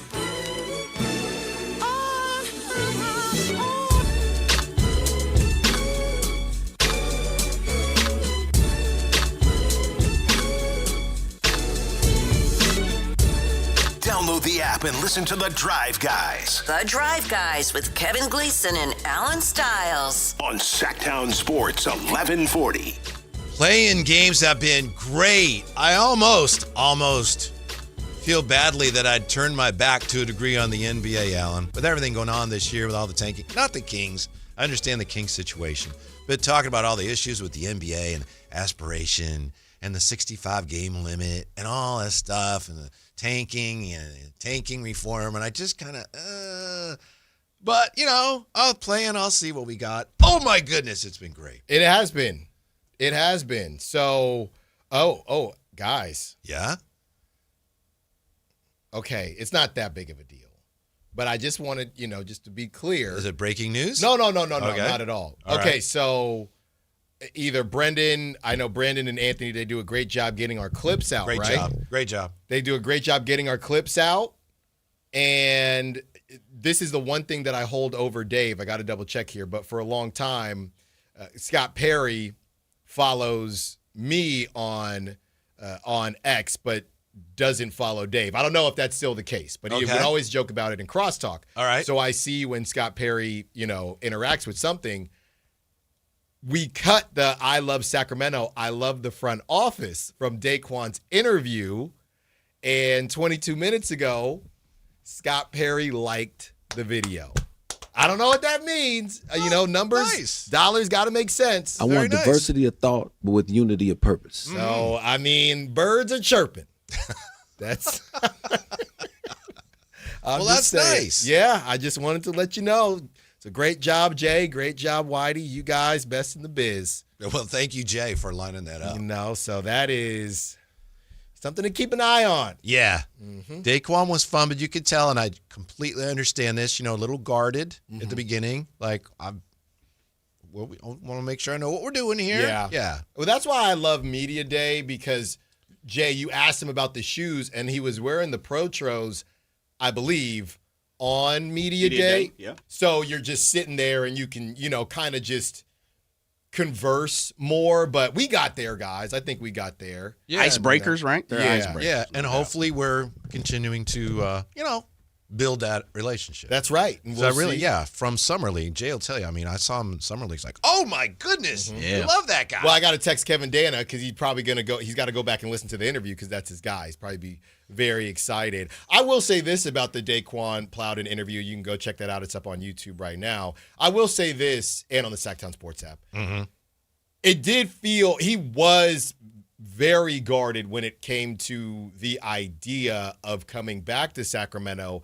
I don't think that's about him. I think that's probably about him understanding the Kings' financial situation versus what may or may not be available for him at the end of the season. Yeah, and also, he's, I'm sure, keenly aware that I have a certain amount of leverage. I don't want to say anything in any way that it is going to jeopidize any of that. Right. Just being a smart business person. Yeah, bleep the magic. That's because why as you say, business oriented is one of the key and pillars. that's why he fits in. That's why he fits in, because he's business oriented, business and defensive oriented. Right. Real quick, Whitey, you brought up the 65-game award rule. You saw all that? Oh my goodness. Yeah, a couple of players applied for waivers essentially, and they were granted. Except that Ant was not. Right. So Luka, and this will get Jay going, but Luka, as well as Cade Cunningham, they're eligible for awards even though they didn't get to 65 games. Extraordinary circumstances, they have ruled in favor of the circumstances. Both are eligible for 2025-2026 honors such as MVP, All-NBA teams, sources tell ESPN. And to your point, Jay, Luka was missing. He missed games, but I think the specific games was when he missed for the birth of his child. And when we brought up Cade, I'll never forget, at that time, we were having the conversation, and Jay said, well, he was just injured, right? It was the lung situation. I guess, I don't know if they thought it would look bad if they only did Luka, but it is a very slippery slope that the NBA is on. It's just stupid. Yeah. I mean, if it's, well, you have to play a certain number of games to be eligible, well, shouldn't it be based on how many games do we need to see to know how good a player is? Mm-hmm. And it shouldn't have anything to do with whether a player is deciding to sit out or his team sitting him out. It's just a stupid rule. I mean, right down to the very essence of it, the reason why you have the rule to me is just foolish. Yeah. And again, and the commissioner said, oh, it's working. It's great. He threw out some numbers, and I believe he said, I might have to look this up, but it was like X percent of players were missing games. Yeah. And now it's much better. It seems like, honestly, guys, this is what it seems like. It dang near seems like, you know how the Packers, they have a community ownership? It's almost like the NBA has a community commissionership. Whatever social media gets hot on, Adam Silver says, okay, that has to be my job focus. Yeah. Hey, Luka can't. That's messed up. Hey, well, if Luka gets it, then Cade Cunningham. Okay. And I know NBA Players Association, of course, they were going to rule in favor. But the NBA, of course. Right. All right, well, it seems like we got to let these guys do it. Yeah. What's so stupid to me is, okay, Luka plays 60 games, missed some games because of the birth of his daughter. Mm-hmm. Says, hey, can I still be eligible for awards? Of course you can. Now, let's just say theoretical, some guy plays 64 games, but he rested a few games. Oh, you're not eligible. Right. Why not? He played more games. Why not? Because we don't like the reasons he didn't play. That's so stupid that should be a factor for end-of-season awards. It's unspeakably stupid. Right. Hey, well, I was at home and I had to take care of my kids, and that's why I missed the game. Yeah, that's no. But that's why I missed the game. No awards for you. Okay. You stink. Your kid's already born. Yeah. So you don't. But Luka, oh yeah. In fact, we may give you a special award just for that. Hey, well, I tore my ACL. Well, we're used to that. Hey, my lung is messed. No, all right. Your lung? Yeah. Oh my goodness. Yeah, it's just. You only have two. Yeah. Absolutely. And we're not. Obviously it was a serious injury with Cade, but what are we doing with the different injuries? What about and hopefully it doesn't come up, but is it, if it's not, with the blood clots that have popped up? I just don't know what to do with any of these injuries. Yeah. If they're not all created equal is my point. You also have, if I have this right, the fact that a guy like Bruce Brown can play plenty of games. Did he play all 82? But he didn't play enough minutes in some of them. So now he wouldn't win awards anyway, but not award eligible. That just doesn't, that's a stupid, stupid rule. Yeah. You're not helping anything or making anything better. Yeah. So, but anyway, once the playing game started, I was able to forget all that and enjoy the basketball again. I hear you. Mm-hmm. I hear you. Do you think the Kings are desperate enough to show interest in Ja? I use the word desperate because according to Tim McMahon, right? Tim McMahon, and I'm not sure who expects this, but he says there are some desperate teams that are expected to have interest in Ja, and he mentioned that the Kings had interest in him in the offseason. Or during the season at the deadline, I should say. I'm going to hit them with the J. Did he say anything that we didn't already know? I mean, that a boy? Like, are we sure? Hit him with the J. Hit him with the J. I don't know who Tim McMahon's sources is, or Tim McMenamin, as you call him. I just don't know what to do with that because we're plugged in the 916 in the city of trees. And when you say stuff like that, Whitey, it's literally what you talked about 30 minutes ago. Does Tim McMahon have a hook out here? He got a plug that's stronger than, guys at this station and others? Or is he saying just what we already knew? Well, the Kings did have interest. Break this sentence down for me. Okay, I can't wait. I can't wait. Sources familiar with the Kings' thinking. That's crazy. Say that Sacramento could circle back to Morant if it does not land a lead guard with its lottery pick in the draft. Let's parse those words. Some people that think they understand how the Kings think say, they might still have interest in. You know what that means, guys? And I'm not trying to be disrespectful. That's if you throw something in ChatGPT and you say, how can I make this as spicy as possible but keep my journalistic integrity? That's literally what it sounds like to me. To me, it's like, how can I say something when I have not? Well, how can I say something and not say anything? That it actually is the case.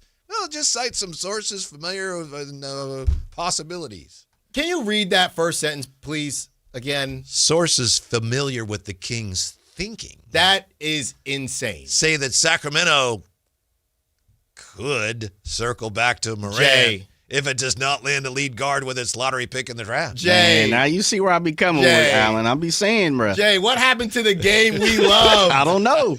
I be saying this. It's one thing. Which game are we talking about? No, media game. Yeah. But the first thing, I was fine with it because I thought you were going to say normally sources familiar with the situation, right? We've seen that. When he threw in sources familiar with the Kings thinking? Nah, man, we can't do that. So what does that mean? That mean, aren't you, I would say this, both of you guys are familiar with the way the Kings thinking is, but we're also saying, and you've talked about it today on many different opportunities, we don't really know what they're thinking. That's why hybrid rebuild. Pardon me, but 99.9% of the people listening right now are familiar with the Kings Speak for thinking. yourself, Mr. Gleason. That's crazy. Uh-huh. Sources familiar with the Kings thinking. Yeah. And that's the type of stuff that people will and you run think with. you have sources. Apparently you don't need sources. These aren't even Jay. Jay, you know when you got that second, you know how you have cousins, right? I do. And then your parents will say, hey mom, by the way, my cousin might be, hey mom, my cousin got Steph Curry eyes. Or what's going on? Are we actually related?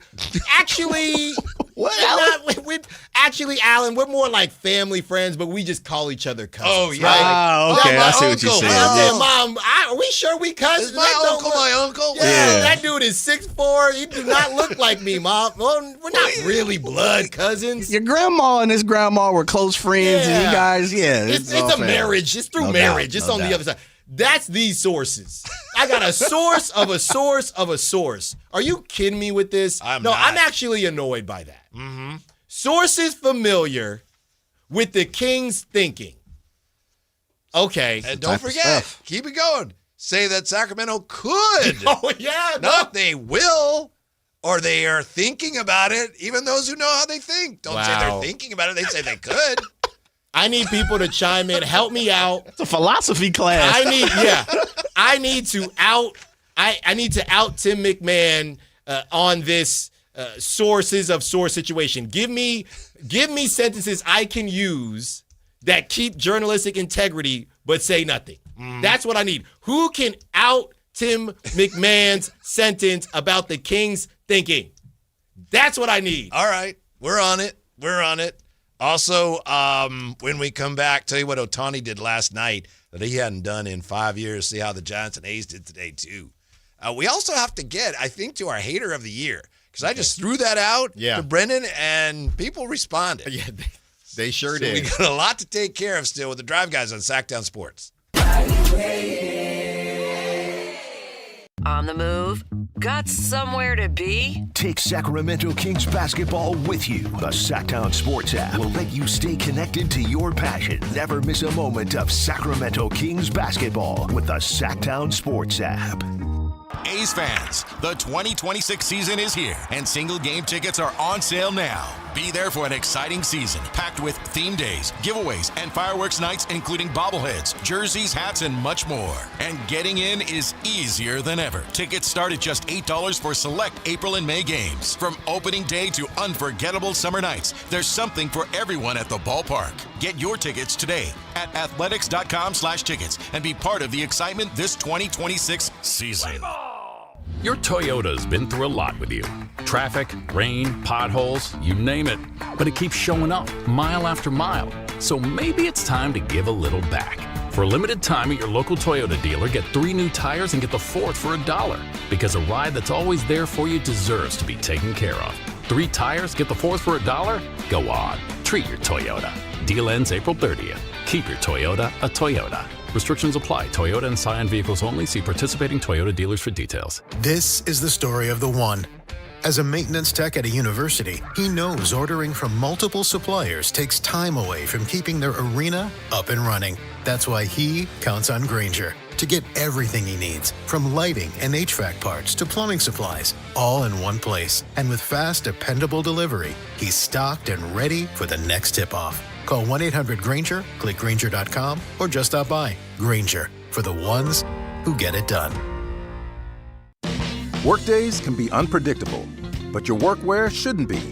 With the Cintas Apparel Plus program, you'll have freshly laundered garments for everyone on your team delivered every week. Cintas has workwear for just about any job imaginable, with high-performance fabrics and an uncompromising fit that stretches and moves with you. Don't leave looking and feeling good to chance. Visit Cintas.com. Oh, I'm ready! And get ready for the workday. This is a special alert to all Americans who own a vehicle with less than 200,000 miles with an auto warranty about to expire or with no warranty coverage at all. Due to a decline in the economy, CarShield is announcing a low-cost month-to-month vehicle protection plan that is now available to the public to save any driver out-of-pocket expenses on future auto repairs. Call now to find out how you can pay almost nothing for covered auto repairs. Yes, you heard that correctly. Pay almost nothing for covered auto repairs. An open phone line has been established for all drivers to call for a free quick quote. Call 800-292-4541 now. Drivers who are covered will not have to pay for covered repairs again. This protection plan is at an all-time low. Additionally, drivers who activate this vehicle protection today will also receive free roadside assistance, free towing, and car rental options at no additional cost. Call us for your free quick quote today. 800-292-4541. That's 800-292-4541. What do you have to lose? Call 800-292-4541. Again, 800-292-4541. Running a business takes grit, vision, and a partner who believes in your success as much as you do. At Valley Strong Credit Union, business banking is built around you. The entrepreneurs, the growers, the dreamers powering our community. Whether you need flexible checking, faster payments, or financing to take your next big step, Valley Strong brings local expertise and real relationships to every stage of your business. Because when local businesses thrive, the whole valley grows stronger. Valley Strong Credit Union. Grow your business, grow your future. ValleyStrong.com/business.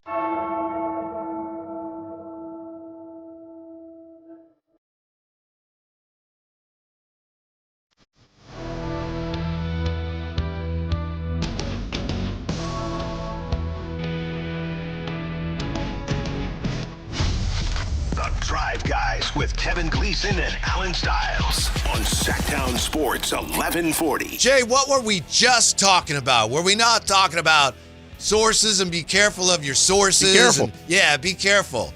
So we finished the segment, and Alan says, hey, new Doomsday trailer, Avengers, you got to see this. So I go over there to look at it, something he's had saved. Oh, man. And I'm watching, it's like, I don't see any Avengers. And I see, like, Better Call Saul, Bob Odenkirk, and I'm like, he's in an Avengers movie? And then they show Walter White. Yeah. Oh, he got duped? I got. Oh, come on, Alan. And I was still, like, enthralled by it. And why he's, Alan, I don't think this is it. I'm like, it's kind of weird that they aren't talking in this trailer. Wow. How long had you have that saved? At least an hour. Well, you got to be sharper than that, fella. At least an hour. It got me good. It's a good lesson, right? We believe what we want to believe. Yeah, I had it saved on my tab. I'm like, I'm going to wait for a long break. I'm going to watch this. I was like, who's that? An Avengers movie where people are sitting there reading on the couch? And my goodness. That reminds me, this was years ago when I think the first Wolverine movie came out. And it was, I know it was a long time ago because DVDs were still a thing. My dad got a bootleg. And we got pretty far in the movie, but then towards that last scene, you know, when it's all CGI, we're watching and then it kind of glitches out and you see the CGI-ness. So they're like stick figures pretty much. And the first time I saw it, I'm thinking, oh, this is a different approach to a movie. About 5 minutes later, I'm like, Dad, what the heck, man? He's like, I don't know. I just want to get you, new Wolverine. Caught that at that 7-Eleven. Like, Dad, we got the animatronics. What's going on, dude? So I got again. They turned into Pixar? Yeah, literally. I'm like, that Woody? Yeah. Speaking of your dad, you were talking about your cousins who aren't your cousins, and somebody asked in the chat, so is Alan adopted? I'm just saying the cousin, it's through marriage, whatever it is, man. Source of a source. I'm thinking, Mom, how are we cousins? That second, third, like when we go to Panama. That's why, to me, uncles makes more sense because everybody's an uncle, right? That's Everybody. right. Yeah, we go to Panama and we got all these cousins, and my mom and my dad, they're both one of 7, so they do have big families. Wow. Okay. I'm thinking, Mom, I don't care, but I got so many aunties that are not my mother's sister. It's just, that's auntie this, auntie that. So that's Tim McMahon with the sources. He's got aunties and uncles and cousins. Yeah. Well, I know in some cultures that's what you call someone like one of your mother's friends or something. That's call auntie. That's what it is. Yeah. That's literally what it's it like is. a sign of respect. Yeah, like they'll to this day, I'm a grown man. To this day, they'll say happy birthday or whatever, nephew, and we're not related by blood. Yeah. Oh, that must make you mad. Why? I don't know. Things make you mad sometimes. No, why would that make me mad? Anyone telling me happy birthday. Yeah, some things just make you mad. What, because we're not actually related? I didn't know. You have very rigid rules about things. No, I don't mind that. Why would I mind that? That's great. That's fine. Okay, good. I mind that with Tim McMahon Uh-huh. and sources familiar with the Kings' thinking. Yeah. Aren't we all familiar with the Kings' thinking? Exactly. To some degree? Yes. Jay, we're losing recipes, man. We're going down. This is a world. Somebody's got to rein this in. Well, what I don't like about that is I do think it kind of feeds that narrative that, the Sacramento Kings don't know what they're doing. Yeah. Some desperate teams might want Ja. And you know what? There are some people that know how the Kings think. And they think the Kings could actually circle back on them. Oh, my goodness. Well, there you go. There you go. It's the perception is reality thing. Yeah. They've been bad. They've been thrown to the side. They don't have a clue what's going on. They don't know what they're doing, The foundation, Jay. Exactly. Yep. Put the Kings in there. Yes. Just throw them in there. So. Right. I mean, Doug used to, Coach Christie used to say this all the time. And this is nothing, this ain't rocket science. When you begin to win, the narrative will change, right? And when the Beam team won, what did we start to hear? Sac is lit. It's going to be going. Stephen A. Smith, Sac ain't nothing to worry about. You have to win. You just have to be a winner. You need to have success for people to start to shake some of that old adage. Yep, you're right. Somebody just said that. It might have been the coach of the Cardinals in football. And he said, we just got to win. Got to win. What about everybody says this and that? It might have been with the Browns. And the guys, we win. Winning takes care of everything. Yeah, it almost feels like this is, and I don't even know how interested the Kings ever were in John Morant. Wait, my apologies. Logical Raptors fan says, so wait, that actor's jumping over fighting with no claws and stuff? Literally. No, I'm telling you. Look up the CGI process, and the whole screen went dark, and you just see, if you see it behind the scenes, like Whitey said, Pixar with no faces. They had no faces. And the first 5 minutes, I'm looking, thinking, this is a 5 minutes? Oh, yeah, they were like on top of a building fighting. I'm thinking, this is a different way to go about the fight. I'm like, wait, this is unfinished. This is not a finished movie. So what did you get? Like the director's cut? I don't know. Right, I'm thinking we actually got something kind of cool, I guess. Yeah, you might have got a one-on-one. That's what I'm saying. I don't know where he got it, because he had a whole, back in the day, you had a whole case. binder of the, and he's like, hey, I got you Wolverine. All right, let's go. He's big on movies. It's movie night. Come on, we watch a movie. I'm like, Dad, this is a different kind of ending. This is the biggest part of the movie. And there was no Hugh Jackman to be found. No Hugh Jackman, man. I'm just saying. Shouts out to Pop Style. Yeah. No, I'm like, where's Hugh? Where is Hugh Jackman? But, hey, know how the sausage is made, I guess. Do you have a favorite Marvel hero? Black Panther. Okay. Yeah, cliche, but Black Panther. And that movie, we didn't go to a ton of movies as a family. I can vividly remember, and this is why Toby is my Spider-Man, because we didn't go to movies a lot. We just running around doing a lot of stuff. And I don't know whose decision it was, but that was like the first of the super, I know Blade came out, things like that, but that was the first of the, the rehashing of these Marvel movies, at least how I recall it. And it was a huge deal, the new CGI family, hey, let's go see Spider-Man. Of course, my little sister, I don't really want to go, but we're all going to go. It was so packed, we could not, because, this is before you're buying tickets for the movie, so packed, we had to split up 2 and 2. And, my mom and my sister sat in the front because they weren't really. I think we gave them the good seats, and my dad and I sat in the front, so our necks hurt for being in the front. Yeah. So I'll always have a special place in my heart for the Tobey Maguire Spider-Man, but it's probably Black Panther. Yeah. Yeah. We went to a movie premiere once of I think it was the first Harry Potter movie. My youngest daughter was huge. She read all the books. She loved it. All 7? Yeah. But this was, they weren't all done yet, I don't think, when the first one came out. Yeah. And it was one of the radio stations we worked for had the premiere. And so I take my daughter, who she may be 7 or something, I don't know. And we get there, and there's a long line. But my brother Phantom's in line with one of his kids. And so we get up there, and he's like, yeah. And he didn't let us in line with him. What? You serious? Yeah. No way. So I had to get to the end. I had to get in the line. No. And I was like that, like you were saying. Come on. And he's over there. He's sitting prime row. I said, well, yeah, you didn't let us in line. He goes, well, you should have got here early. Wow. Real hate, man. That's like an art form. Are you serious? I don't joke about that, Jay. Wow. If it was all 4 of you, that would be different. But just the 2 of you? There's no excuse. Or even just take my daughter. Yeah, take one. Are you kidding me? Yeah. Oh, I just lost a lot of love. No, man. it was a different time. No, it wasn't. No, it wasn't. It was a different time. Yeah. Jay. We got over it. I got over it. Yeah, after your He's neck, right. I should have got there earlier. After your neck healed. Oh, my neck has never been the same. I'm ever. I'm like, thanks, Dad. This is great. I can't believe that. Wow. Come on, Phantom. Hey, good movie, though. Great movie. Great. I stopped halfway through the 3rd book. I'm good. Yeah. Yeah, my daughter read them all. Good for her. Yeah. I'm sorry. Jay's done. I should have told that story. Wow. Jay's done. He might not be able to come on this show no more. Oh, it's fine, Jay. That's what big brothers do, toughen you up a little bit. Nah, man. Dang. Should have got here earlier. Yeah. And at first I would have had at least a boot and a quarter of my sock and some booty that night.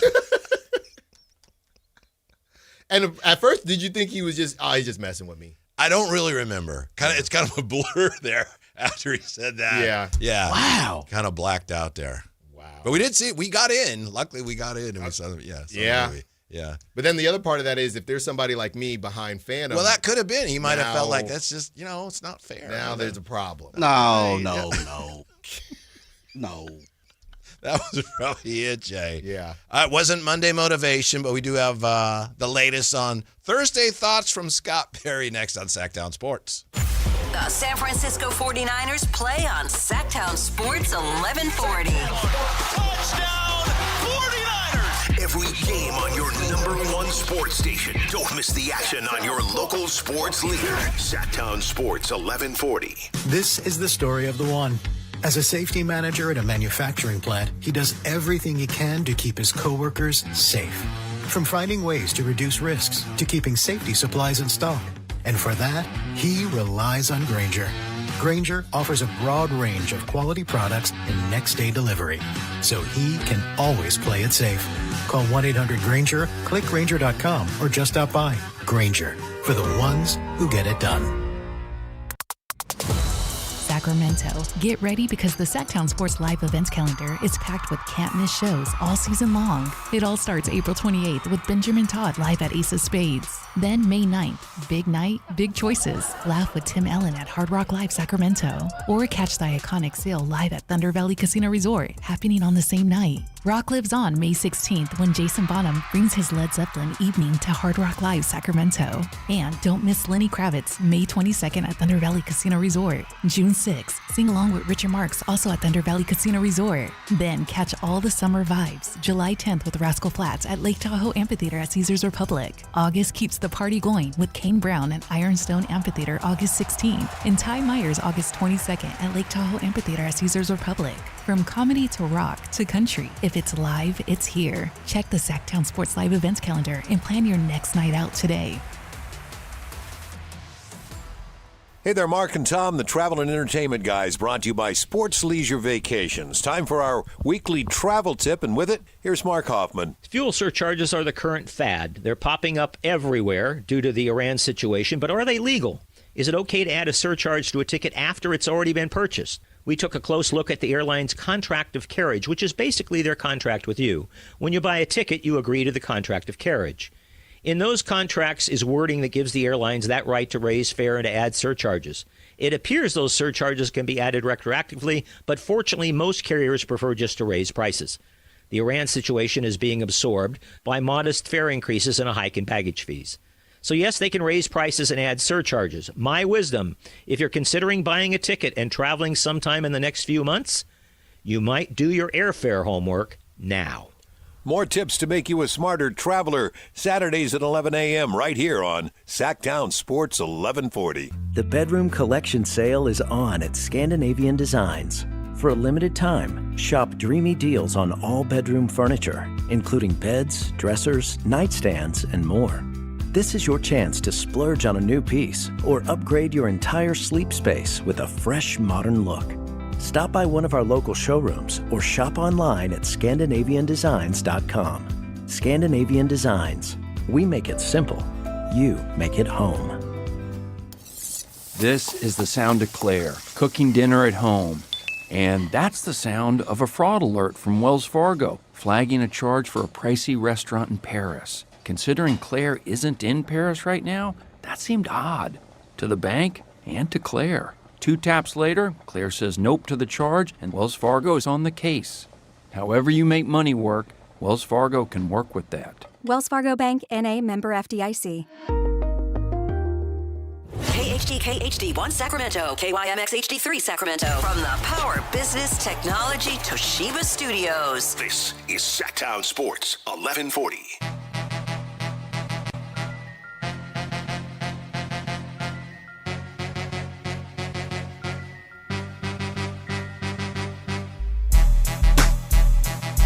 Live and local, it's The Drive Guys. Watch the show on youtube.com/Sactown Sports 1140. Or listen on the Sactown Sports app. The Kings will not be in the luxury tax. So says Scott Perry, who appeared on the station this morning on the Christopher Lodge Show with Jason Ross. Carmichael Dave may appear if he's not across the pond or somewhere. But all kidding aside, yes, Scott Perry speaking with Carmichael Dave today. And a lot of GM speak, which is to be expected, and Scott Perry's very good at it because he's a very smart guy. But he did say, hey, you can't have a team in the luxury tax the second apron when you don't win a lot of games. So no luxury tax, which I think is another blow, Alan, to, I know I kid you about it, but really it does seem, again, to suggest strongly that that hybrid rebuild is not on his board right now. Yeah, I think, some of the takeaways, and obviously we can take some breadcrumbs from what he said. He did say that as far as the buying out situation, that's kind of a last resort for him. But either way, I think we should all walk away from this interview, all jokes aside, great job to the morning show. I think we can all walk away from this interview feeling as if they are confident. They are more confident than I think a lot of the rest of the NBA world that they can free up some of this contract money that is locked up right now. Yeah, let's hear some of that, Jay. Here is Scott Perry this morning on the Carmichael Dave Show. A long time ago, when you sign up to work in the front office in the NBA, one of the things you're going to always be faced with every year is managing your financial situation while trying to put the very best roster out on the floor that you can. We're very much aware where we're at today. There's so many mechanisms that we can utilize from now until into next season to make sure, that we're not in the luxury tax, which we won't be. And I mentioned yesterday the closing press conference. It's always been my philosophy, whether I was working with a big market team, smaller market team, my belief has always been, if you're going to venture into that luxury tax, and as you mentioned, those second aprons, you better have a basketball team that can compete at minimum to get to a conference championship. We're nowhere near that right now. So again, that will be obviously our guide to make sure that we're not operating in that area while fielding the very best team that we can next season, so we can show some incremental improvement here in Sacramento next year. Yeah, when you're in the luxury tax, which we won't be. And as you said, Alan, you mentioned buyouts as a last resort, but a last resort is still a resort. Yes. Yeah. And again, if he's saying we won't be in the luxury tax, which means that's that my point. If we hit that last resort, we will use it. So I don't know. Maybe it's not. Maybe the market hasn't changed that much. He's just saying, look, I'm optimistic that it has changed, but if not, we're going to find a way to get off these contracts. I don't really know, Whitey, as we've learned with the DeMar DeRozan thing, it does take two to tango, and I do wonder how they view certain contracts. Obviously, a DeMar buyout ain't going to hit you the same way a Zach LaVine buyout is. Yes. They're both expiring at the end of the season. So I don't even know, and we've talked about before, I'm just thinking about the players. If you're buying somebody out, you're trying to get off of, in my opinion, a player that has more than 1 year left. It's like, to me, I guess it depends on the player, but to me, long story long, I just don't really know why you would buy out Zach LaVine specifically. Right. How much relief would that bring? Let's say the only player you were able to move off of was Zach LaVine. How much does that alone do for you? It's got to be more than him, right? Ideally. Yeah. And if you're talking about a buyout or a trade? Well, if you could just, I don't know, somehow either trade him or get out from under his option one way or the other. Yeah. Yeah. I mean, the trade, it obviously depends on what you're getting back. But right. Yeah. If it's anything other than that, as we've learned with the DeMar situation, it takes two for a buyout. So you can't say, hey, Zach, you want to get out of here? Here's $20 million. He'd say, I think I like it in the 916. But if they say, all right, we buy you out for 30, 35, 40, I don't, what's enough to make Zach LaVine, I'll give up 20 mil to get out of Sacramento. Yeah. But if he's going to do that, then we just go back to, and I'm sure what Clutch is doing right now, is there anybody that's willing to do any version of 2 for 25 or any type of split like that before we have to just give up money? Because my client we believe, right, this is just our opinion, kind of wants to get out of Sacramento. Sources familiar with the Kings' thinking say that the Kings could circle back with the Grizzlies on Ja. Do you think there could be anything there with Zach LaVine potentially? Because I think that's, if the Kings have any interest in Ja, it's like, all right, well, we'll help you if you help us. And in the past, we know it was reported, and we had an inkling that this was going on at the time. At the deadline, the Kings' interest in Ja was essentially, we'll take him, but we're going to need a little something for our trouble. Right. And the Grizzlies, according to the reports today, were not interested. Okay, fine. But I'm wondering if the Kings could revisit, all right, how about this? We'll take on your problem, you take on one of our problems. I wonder if there's anything there worth pursuing. I got something for you. Okay. Because I just don't see a world where the Grizzlies, as I've said, are giving up a first-round pick in this draft. And they do have two, to Brendan's point. You can check that out on YouTube and the Sactown Sports app. But what if, Whitey, would you do Zach LaVine, goodbye, thank you, but goodbye. Zach LaVine goes to Memphis, and you get back Ja Morant, and you get back, the Grizzlies have this pick from the Pacers. You get back the 32nd pick in the draft, and for those of you this year, those of you that are tough on arithmetic like myself, that is the second player to be taken in the second round. Yeah, I'd have to strongly consider that because I get a young asset. I also get off of Zach. And they have two. How picks. about the money though? How does that? You have two picks in the first if you're the Grizzlies. So you know what? Take the second. We're not really true. Yeah, we're already going. I mean, I'd hold out for more, obviously, but I think maybe it's that second, and I just don't see the Grizzlies giving up a first. Not in this draft. Not in this draft. Yeah. Maybe we can have a conversation. So Ja is making 39 for the next 2 years, and obviously we know Zach LaVine is making 49 for one. So yeah, maybe you could sweeten the pot here, Whitey. I feel like we're right. Man, it's been so long since I fired up the trade machine. It's outstanding work. So right here, Whitey, the difference is obviously as you send him on over, hey, Red Rover, send Zach LaVine on over. You have a difference of, what is that, $8 million. So, hey, give us the second-round pick and Ty Jerome for the next 3 years. I'm kidding, because that'd be 2 point. You don't need that many point guards. But I'm looking here. He is right there. Yeah, I mean, weirdly enough, I think he would be expiring, but you got a Kyle Anderson who'd be expiring.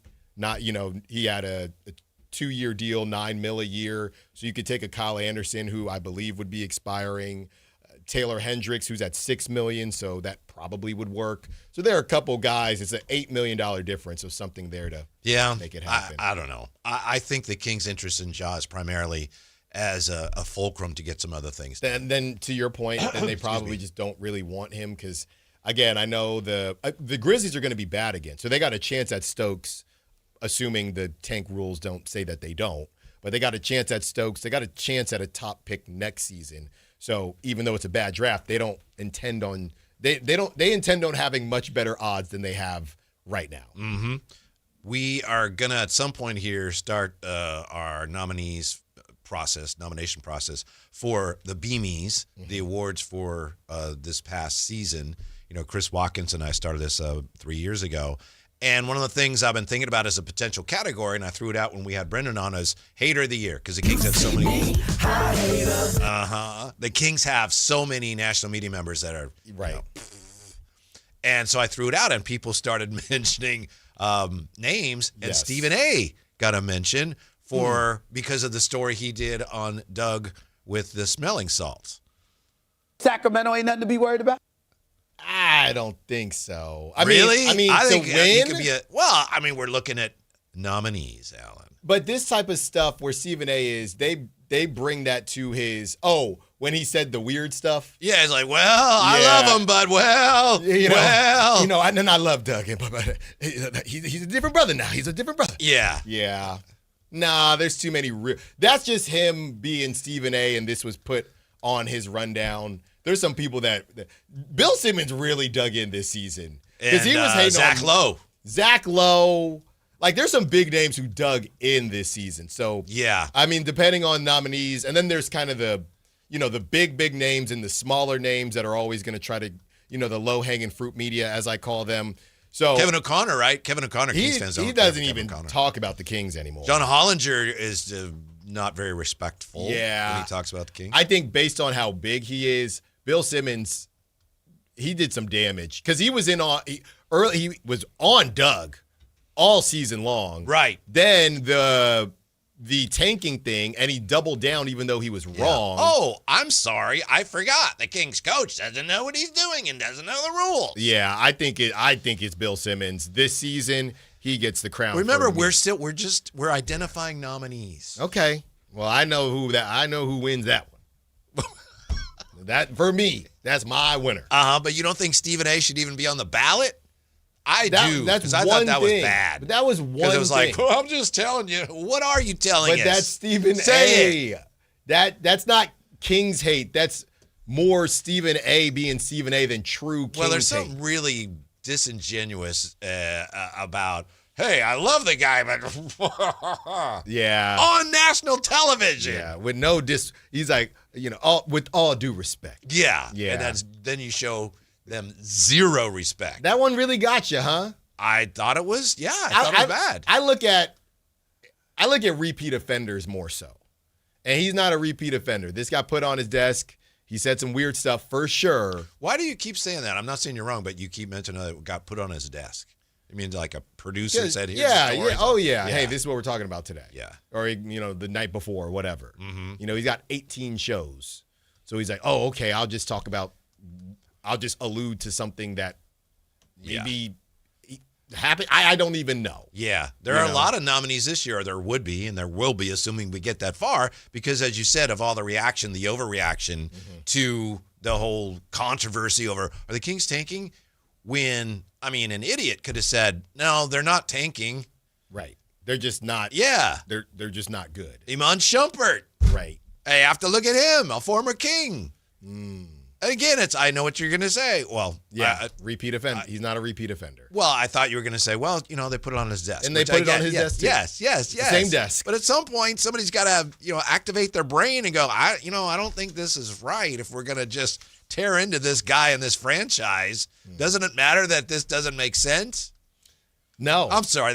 I know that's all water under the Tower Bridge, but that really bothered me. I know. Hey. Yeah. We don't always know, but in this case, it was clear what happened, and people just chose to ignore it because it's a better story if we say the Kings don't know they're tanking. Well, it's easier. Yeah. Right? Let's be honest. Yeah. You get your rundown, and you have what your big hitters are.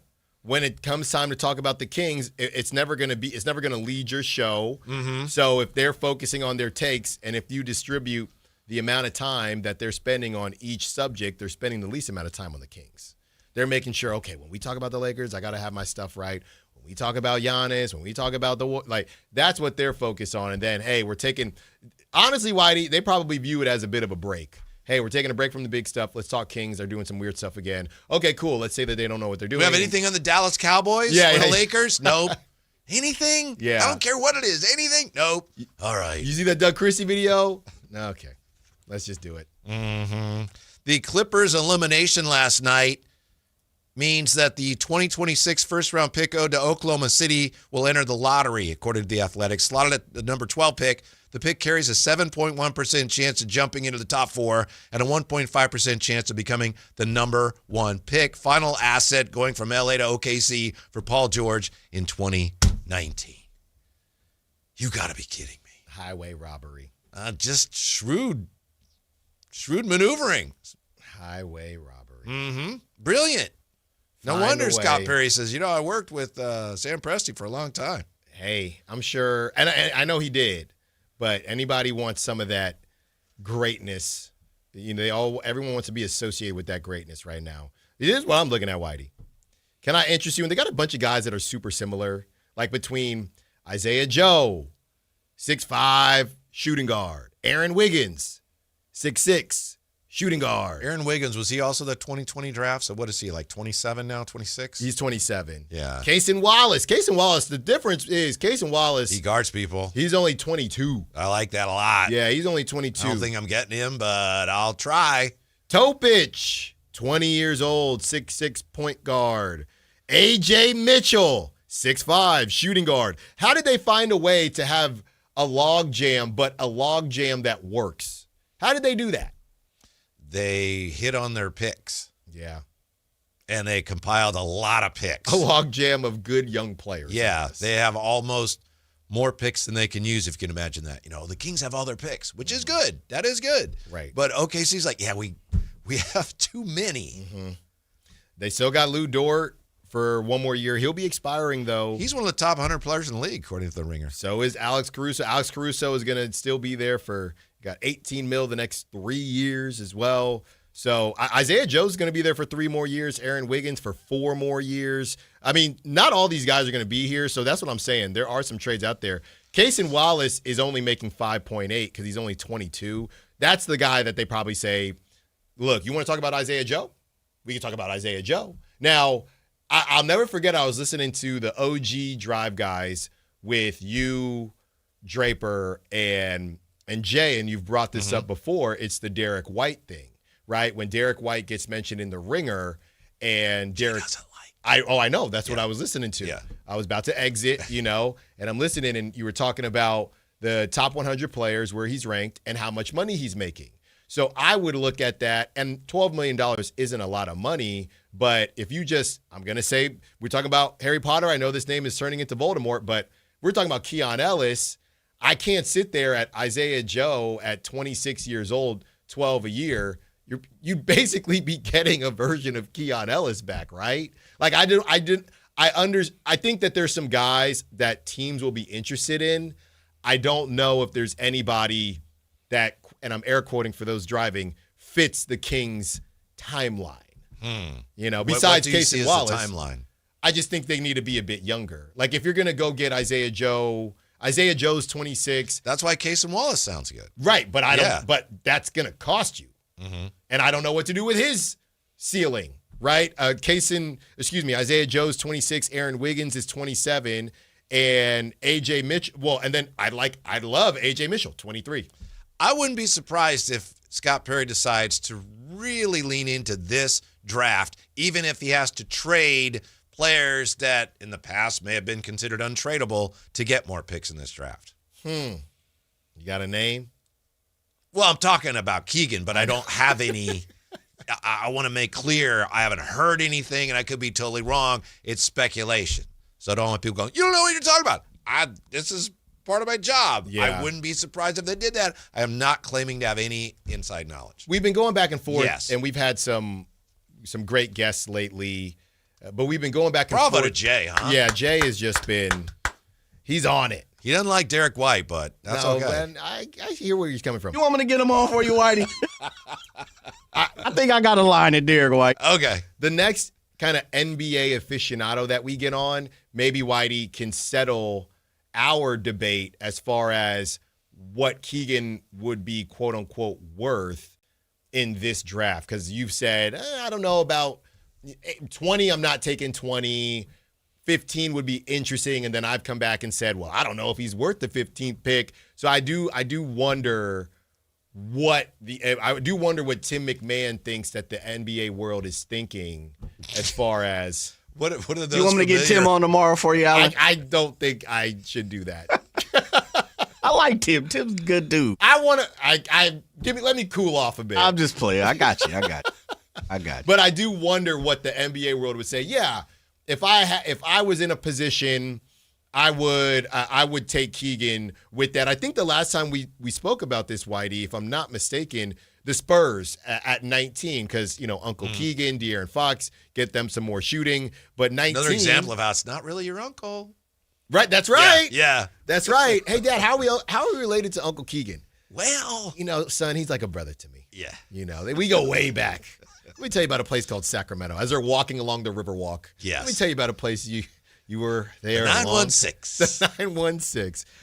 Jaden Quaintance, right, 19th. You would have picked 19 for Keegan. I'm assuming you'd say, that ain't enough. Well, and the thing that I really don't like about the idea of trading Keegan is you're trading, you're selling low. Right.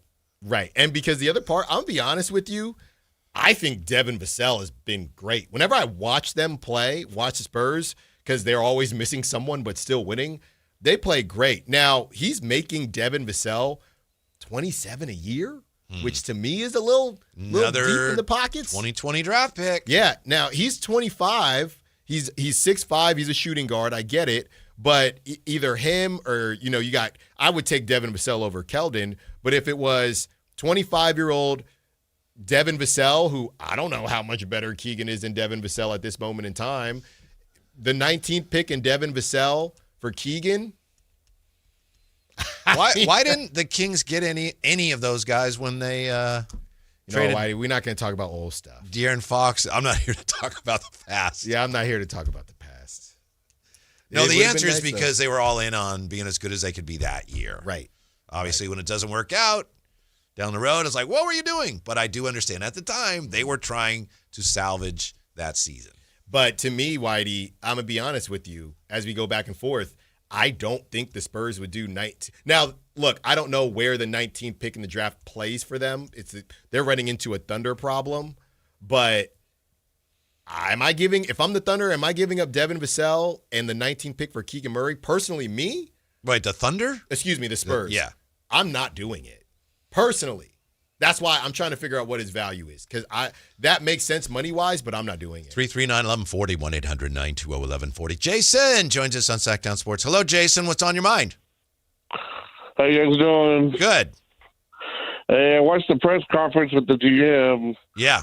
And I thought it was interesting that he said that he would not consider using pay the luxury tax if it was not a good team. And I'm thinking you might have to pay the luxury tax to bring people back. And, I just don't want to get in a hole with that. You know, we don't want to do that, Jason. We don't want to get an electric tax for a team that might win 29 games. Okay, and I understand that, but you know, there's Precious and there's Westbrook that you need to bring back on because you need, like people were saying, you need to have players that are going to play that people want to watch and come to the games. Gotcha, Jason. Thank you for checking in. There you go. Another caller, Alan, saying you've got to bring back Precious. Your thoughts? You've got to bring back Precious. I agree. At this point, I agree. You know what it reminds me of? I told you about the thing with my daughter and the pretzels. Yes. I surprised her. I don't know if you said that on the air. I don't think I did, but we had an event for our new podcast studio, our new video studio, and we had some snacks. So I grabbed some pretzels, and the pretzels were for me for a snack. You know, at some point this week, I got her goldfish. She didn't want. She was off of goldfish. That was last week.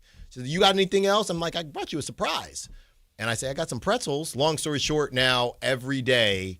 Hey, that's still going, huh? Yeah, yesterday she was really good because, like I said, it's daddy daycare. So I gave her, I'm like, hey, here you go. You had a good dinner, whatever it is. But it just gets to a point where, fine, just have it. That's where I'm at with Precious. I'm not fighting anybody. You guys want Precious this bad, then, play. Remember, Jay, play Twister? Remember that game with the dots? Oh, yeah, of course. Play Twister and find a way to keep Precious. I ain't mad at you. I ain't mad at you. Priority number one. Playing Twister might be good therapy for your Achilles. Yeah, it's my hammy these days, man. I'm running a lot, And I almost hit top speed. I sent that picture to you and Jay. How much is Precious gonna get? Those are the questions for the next star guest Jay brings on. What's Keegan worth as far as the draft? Tim McMahon. I need to hear the voices of Sacramento. It would be great, and I know there's a lot involved in this, Jay, and it's not just something you can go, oh, okay, I make it so. I'd love to have Coach on. Oh, okay. Coach Christie. Coach Christie. Of the Kings. Oh, we might need to, clear that with some other shows. No, we have to clear it with some people, but not any other shows. Hey, man. Who's the show I need to clear that with? Hey, man, I'm not, We don't have to clear it with any other shows. Hey, I just put my shoes on one foot at a time and come to do work. That's what I'm just saying. Huh. All right. What's that got to do with clearance? I'm not in it. I show up. Say that. I put my pants on one leg at a time, man. That's all it is. You don't want Matt George mad at you? Is that what you're saying? Not Matt. Definitely not Matt. I'm not talking about Matt. What are you talking about, Alan? I know. We got to get He's talking about the morning show. What are you talking about? We got to get to the other Why side. are you scared to put names on the record? There's no names. There's no records. I'm just saying, let's just make sure we're all on one accord. That's all. Are we all three on one accord? We're on one accord. Okay, well, that's fine. Okay. Yeah, you're right. There's channels we got to go through. That ain't one of them. Nah. That thing's fuzzy. That's underneath the rabbit ears. Could the A's really win the AL West? If they did, how much would Sacramento care? I will take a look at that and more. Sactown Sports next. You never know what you might hear when listening to a Sacramento Kings game. Out of Keegan, going for another triple. Man, is he feeling it. Keegan, can he do it? Yes, there's number 11, Keegan Murray. Keegan steps back. He just knocked down his 12th three-pointer, a Kings franchise record. He's got 45 points. Never miss a moment of Sacramento Kings basketball with Sactown Sports and the Sactown Sports app. T-Mobile has an exclusive bundle for customers 55 and up. I'm Sarah Bowl. Yeah, I'm Frank Bowl. A reliable network is key for us. And with T-Mobile, it's been wonderful. And going to the 55-plus plan saved us so much money. A lot. And that's important. Trying to keep costs down. The home internet's been perfect. It's fast, it's quick. The setup was so easy, it took less than 15 minutes. It was like, ta-da! If you want simplicity, coverage, reliability, you want the whole package, T-Mobile has it. Right now, T-Mobile customers 55 and up can get 2 phone lines on America's best network, plus America's fastest 5G home internet for just $30 each. $30 per month each line with autopay plus taxes and fees. Minimum age 55. Pricing for home internet rely on 2 lines of Essentials Choice 55. $35 connection charge per line required. Best mobile network and fastest 5G home internet based on analysis by Ookla of Speed Test Intelligence data 2H 2025. All rights reserved. Spring cleaning isn't just for your house, it's for your life. If your job is getting old, it's time to clear the clutter and spring into IT. Go to My Computer Career. My Computer Career helped me get the skills and certifications I needed to start a new life as an IT professional in months, not years. Earn the certifications the top employers are looking for right now. Visit mycomputercareer.edu and take the free career evaluation to see if it's time to spring into IT. Financial aid is available to those who qualify, including VA benefits. My name is Christine, and I'm a widow. My husband, Ryan, was a healthy 34-year-old, and 3 months later, he was gone. Thankfully, he had life insurance. Ethos made it so easy. You can get a quote in seconds, apply in minutes, and get same-day coverage. 100% online, no medical exam. Life insurance didn't take away the loss, but it did give us the space to just grieve. Get your free quote at ethos.com/music. ethos.com/music. Paid spokesperson. Time spent on application may vary. Online health questions required. If you're not looking for a brand new car, at Elk Grove Honda, we've acquired some of the best pre-owned cars we can find. We've kept only the best of our trades, and our buyer has found some of the finest pre-owned Hondas available in Northern California. You can see for yourself at elkgrovehonda.com. Whether you purchase a brand new Honda or a like-new pre-owned Honda, your car buying experience will be the same. We have the right Honda at the right price. You'll find us in the Elk Grove Auto Mall, Highway 99 and Elk Grove Boulevard. I gotta get an Elk Grove Honda. Catch the future of San Francisco Giants baseball right here in Sacramento with the Sacramento River Cats at Sutter Health Park. See tomorrow's stars take the field today and be part of the big league journey. Get your River Cats baseball tickets now at rivercats.com.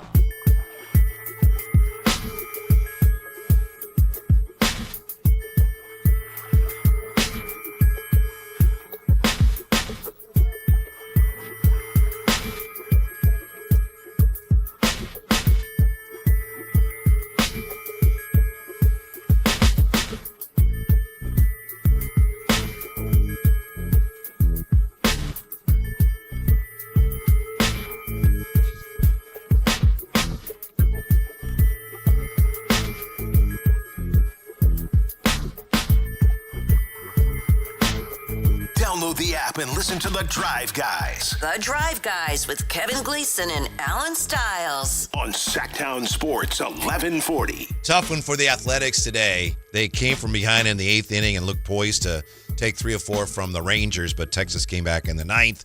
And so the A's, I believe they split that series for first place, Alan. So they're still tied? I believe they are, yes. Speaking of the A's, and Sacramento's baseball future, this was interesting from someone that I know we both follow on X, Kyle the Mediocre. Mm-hmm. Kyle the Mediocre posts a story, bear with me now, a story from Barry Bloom about the Padres sale. Exclusive Padres sale goes through second round of bids with 4 buyers, pushing the price to $3.5 billion. Kyle the Mediocre says some important names in this article. So I'm assuming he's suggesting, to me, he's implying that some of the people that are bidding for the Padres may be people that, if they don't get the Padres, would circle back and maybe have interest in a franchise here. Because in May we're going to have more. We're going to have an announcement on what Sacramento's planning to do to get a major league team. That doesn't mean they'll have an owner lined up, but obviously that's part of it. Okay, and I'm glad you brought this up because you've been talking about, hey, when they talk about the plan, and I've been wondering as we talk about narratives, right, and optics and how teams are seen and things like that. If an owner with good optics was the one that said, hey, if we get that team in Sacramento, I'll be the owner, how much would that help versus, somebody that was unknown or maybe, how much would that matter? Hey, Utah has owners that track records, long story short, track records. Hey, Utah has money and ownership, but we don't really know a lot about them. Sacramento has money and ownership, and we know that owner, and he's done stuff like this before. How much would that kind of be a part of the puzzle? Well, I know this. We're getting way ahead of ourselves here, but one of the names involved with the Padres is Joe Lacob. Yes. And there are some people, according to this report, some within the Padre organization may be hoping that he ends up winning the bid. There's some other investors with a ton of money who I think have been involved in investing in soccer teams. So there are some people with a lot of money interested in investing in baseball, at least in San Diego. So perhaps they'd be interested in investing here. Something to keep an eye on. I know some have suggested, and I think this is nonsense, Joe Lacob's going to buy the Padres and then move to Oakland. And people familiar with the situation go, there's like no reason why anyone would even want to do that. No. They're doing pretty well there. Yes. Yeah. Yeah. And not that baseball would allow that. But anyway, that's something to keep an eye on. And then Jay texted me something. Maybe you've seen it. He texted me something a couple days ago we haven't talked about, but Vancouver is also now officially jumping into the running as a Major League Baseball expansion candidate. Jay, weren't you just out there? Yeah, January. Yeah. Doing some legwork, huh? Yeah. I was out there. I blame it on my wife. No way. I actually like Vancouver. I don't know if either one of you guys have been to Vancouver. I've been there not for very long, but I've been there, yeah. Yeah, that was my first time, and that was for, a week, 4 or 5 days, something like that. You know what I found very interesting about Vancouver? It was hockey time. There was a game that was on Wednesday and Friday. Vancouver did not do well this year in the league, but I felt like it wasn't a sports town. I just kind of got that perception. They have a CFL team, I think, the BC Lions. Yeah. They have, I think they might have AAA baseball. They used to have AAA baseball. I don't think so. I don't think they do. What's their vibe out there? You know, there's party cities, there's beach town. Like, what's the vibe out there? I think it's, man, and I wasn't a winner, but when you talk to people, it's visually fantastic during the summer and springtime. You know, surrounded by beach, right there on the Pacific Ocean. You know, just like it felt like that's what most people talked about. It's like, oh, we're close to water, we're close to the ocean, we're right. You know, they got the wall. What's that thing called? The something wall. Don't know. That surrounds the whole city that people drive around or ride bike around. Right. Man, I can't remember what that thing is called, but not the Sheraton Vancouver Wall Center. No. Oh, the Seawall? Seawall. There you go. Seawall. Yeah. Some people apparently think that the mayor who announced this, his name is Ken Sim, he really is not as interested in attracting a major league team as he is in boosting his reelection bid. So it's throw it in there. So I'm going to bring baseball here. Oh, we got to vote for this guy. Huh. And then they had the Grizzlies years ago. Then he gets it, and then he says, well, we already in here now. Yeah, they have the Vancouver Whitecaps facing struggles of their own. So anyway, it's hard for me to take them seriously as a candidate, but they've made some announcements. I just don't see it. Like, if I'm paying attention, I think Portland's in front of it. I think Utah's in front of it. I think Nashville's in front of it. I'd probably say Sacramento's in front of it.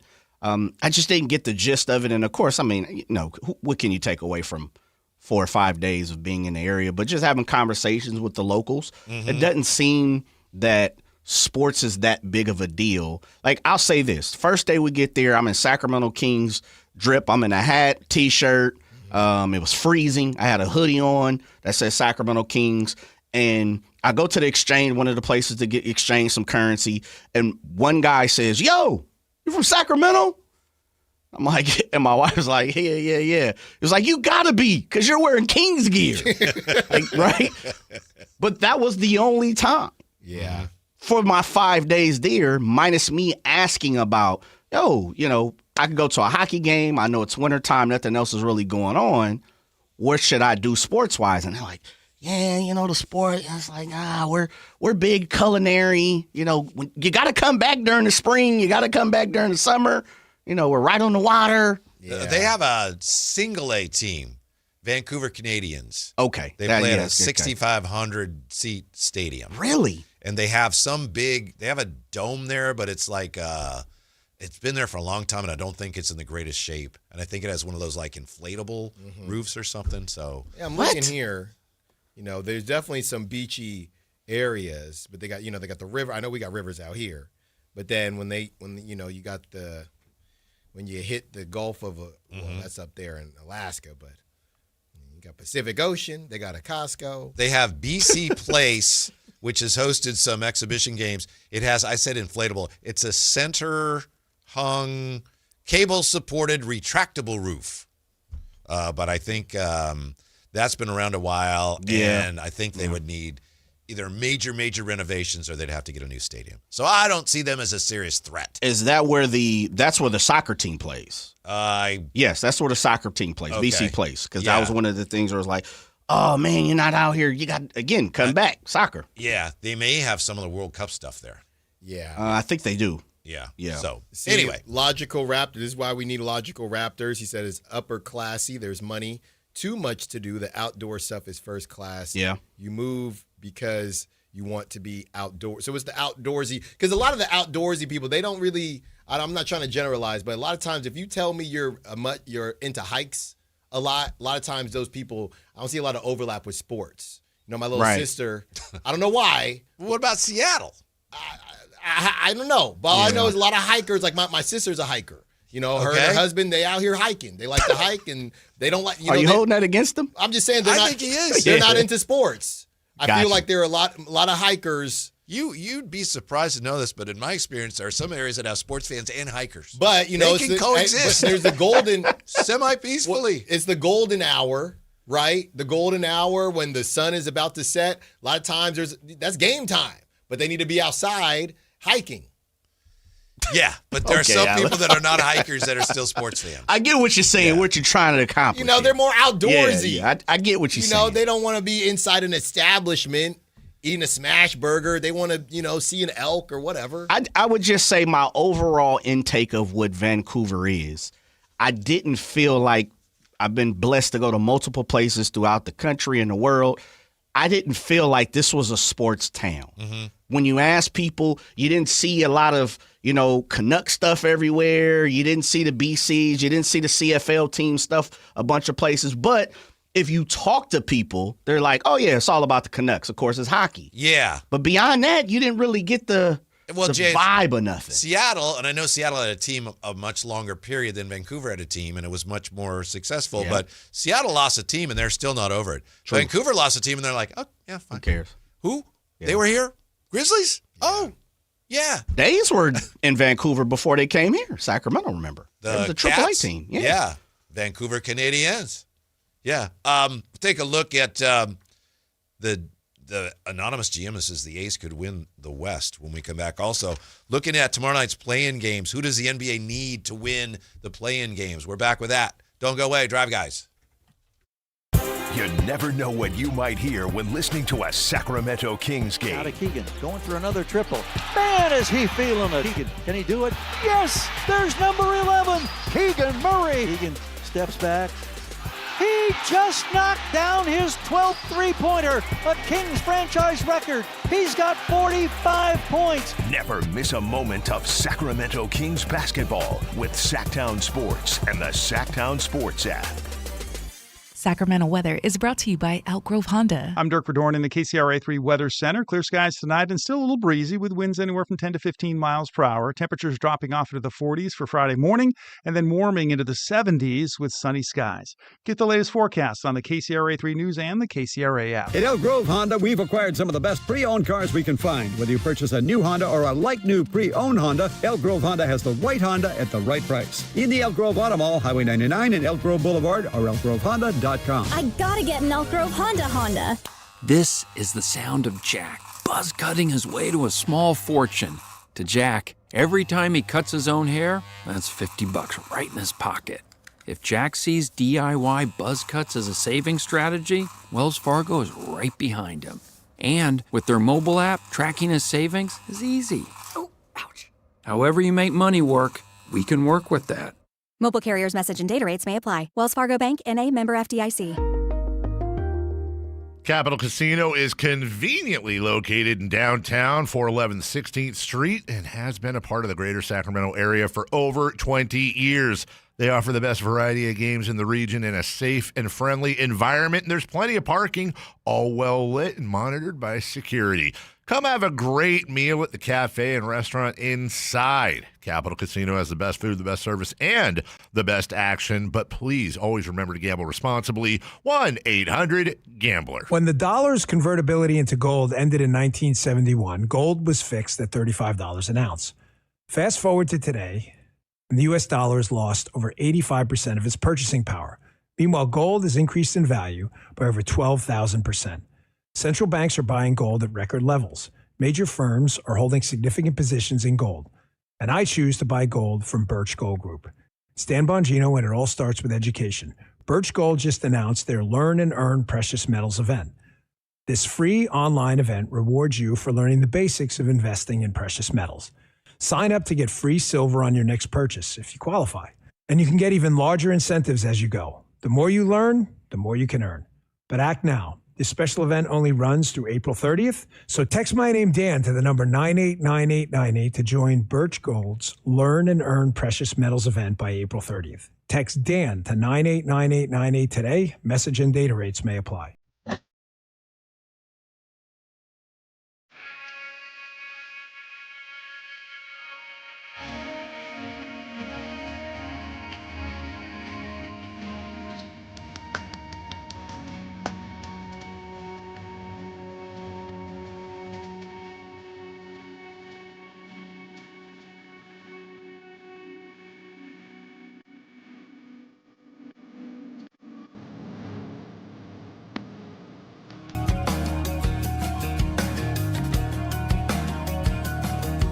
Download the app and listen to The Drive Guys. The Drive Guys with Kevin Gleason and Alan Stiles. On Sactown Sports 1140.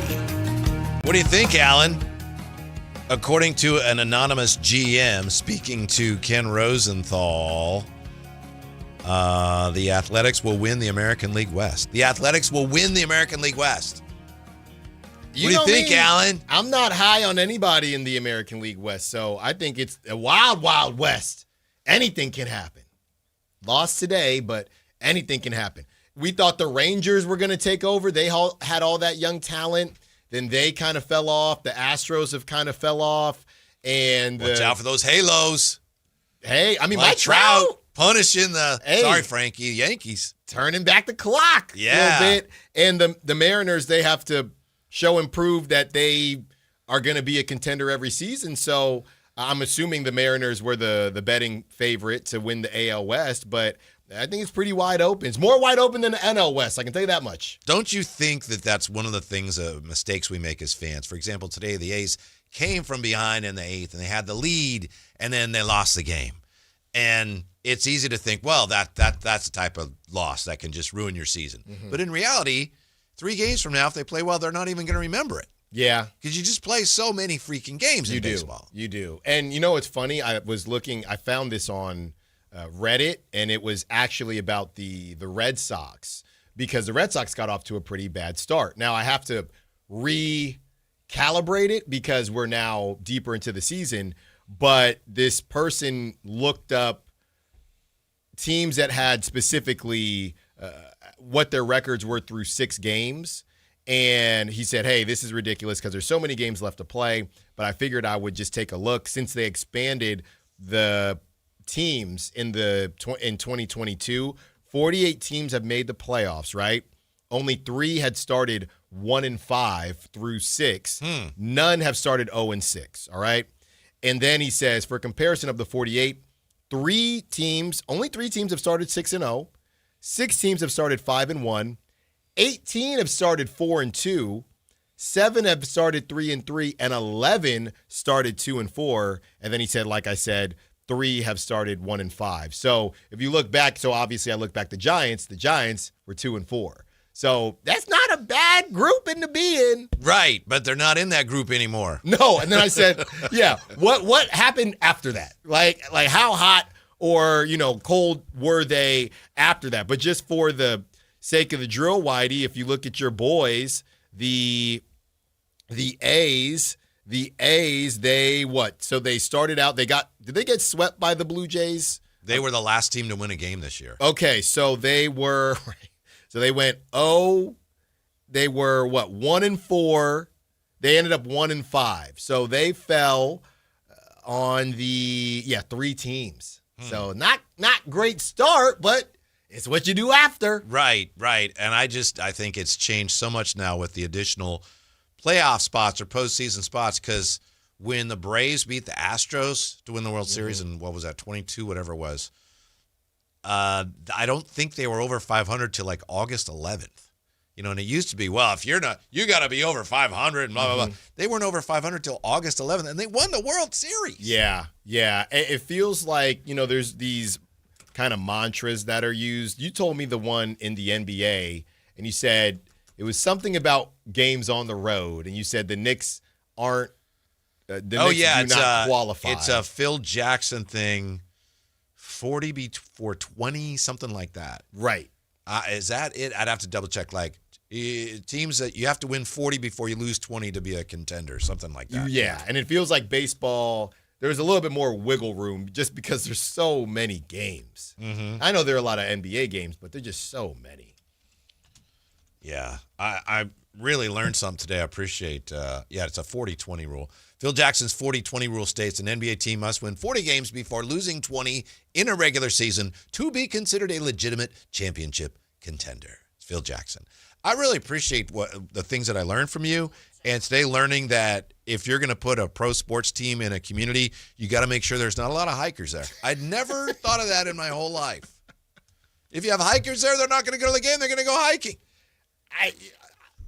Answer me this. They must have a lot of hikers in Cincinnati based on what I saw today. Well, they're all eating the chili with the spaghetti. They're busy eating chili with spaghetti. Yeah.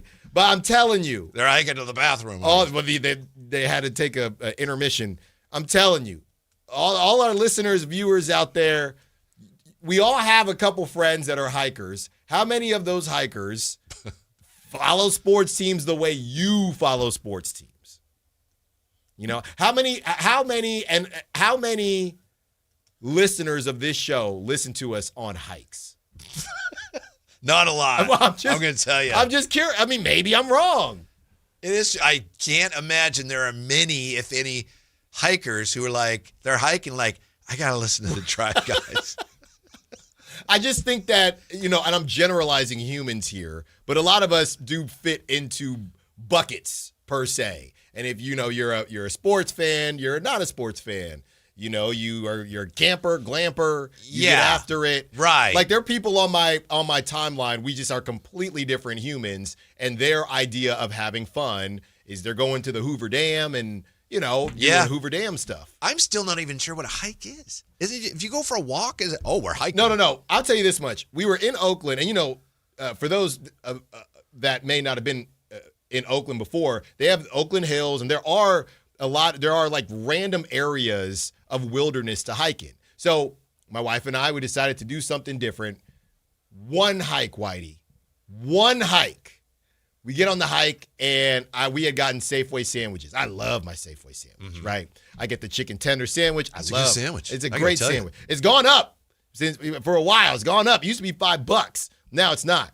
We get on the hike, and we sit down. The bench is overlooking the rest of Oakland, and all of a sudden, and I think it's a safe space, it's a safe area. A dog has no leash. Dog is coming toward us. It could be a coyote.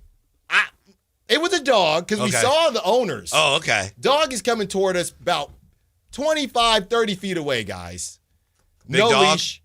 Big dog, like German Shepherd, whatever type of dog, or the Belgian Malinois? No, like the Air Bud dog, the Golden Retriever, right? Something like that. Is it a German Shepherd or one of those? That size, right? That's like saying it was either a horse or an elephant. So it's coming toward us, and I'm sitting down, and I'm thinking, I think they feel like it's a safe space because we're all out hiking.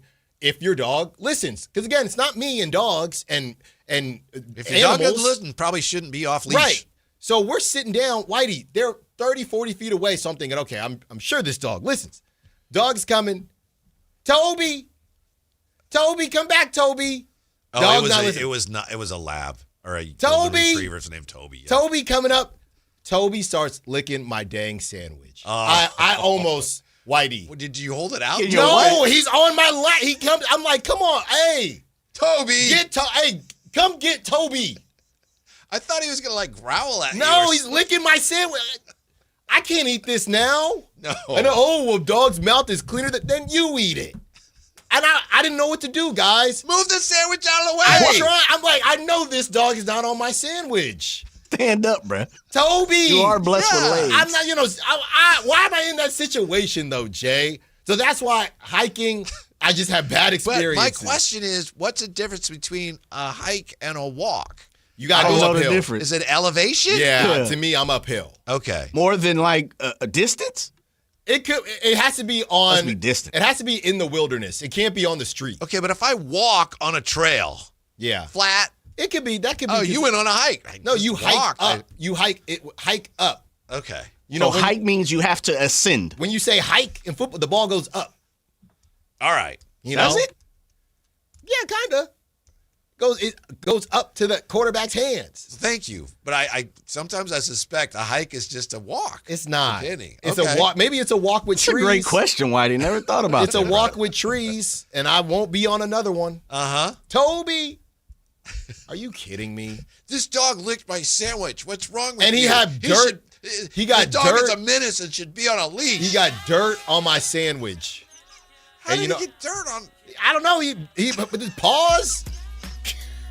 Oh, man. Brother, you got some wild stories, fam. Toby, why did you just stand up? I was got caught shocked. off guard? I'm like, I know this dog is going to turn around. You were in shock because a dog walked up to you. My goodness. Sprinted. Toby. You ran a 60? I mean, he was out. Toby. Yeah. Good dog, Toby. No, bad dog, Toby. So what did the owner say? They never made it over. They just called him back? Yeah. And I'm not going to be like, yo, my chicken tender sandwich got dirt on it. So did you just give him the rest, or you just said forget it? Nah, I broke off the piece and just ate the rest. I got you. So you went hiking. First and last time. And you like sports. How can that be? I don't like hiking. Okay. We tried the one time, hey, let's do something different. Okay. They eat my sandwich.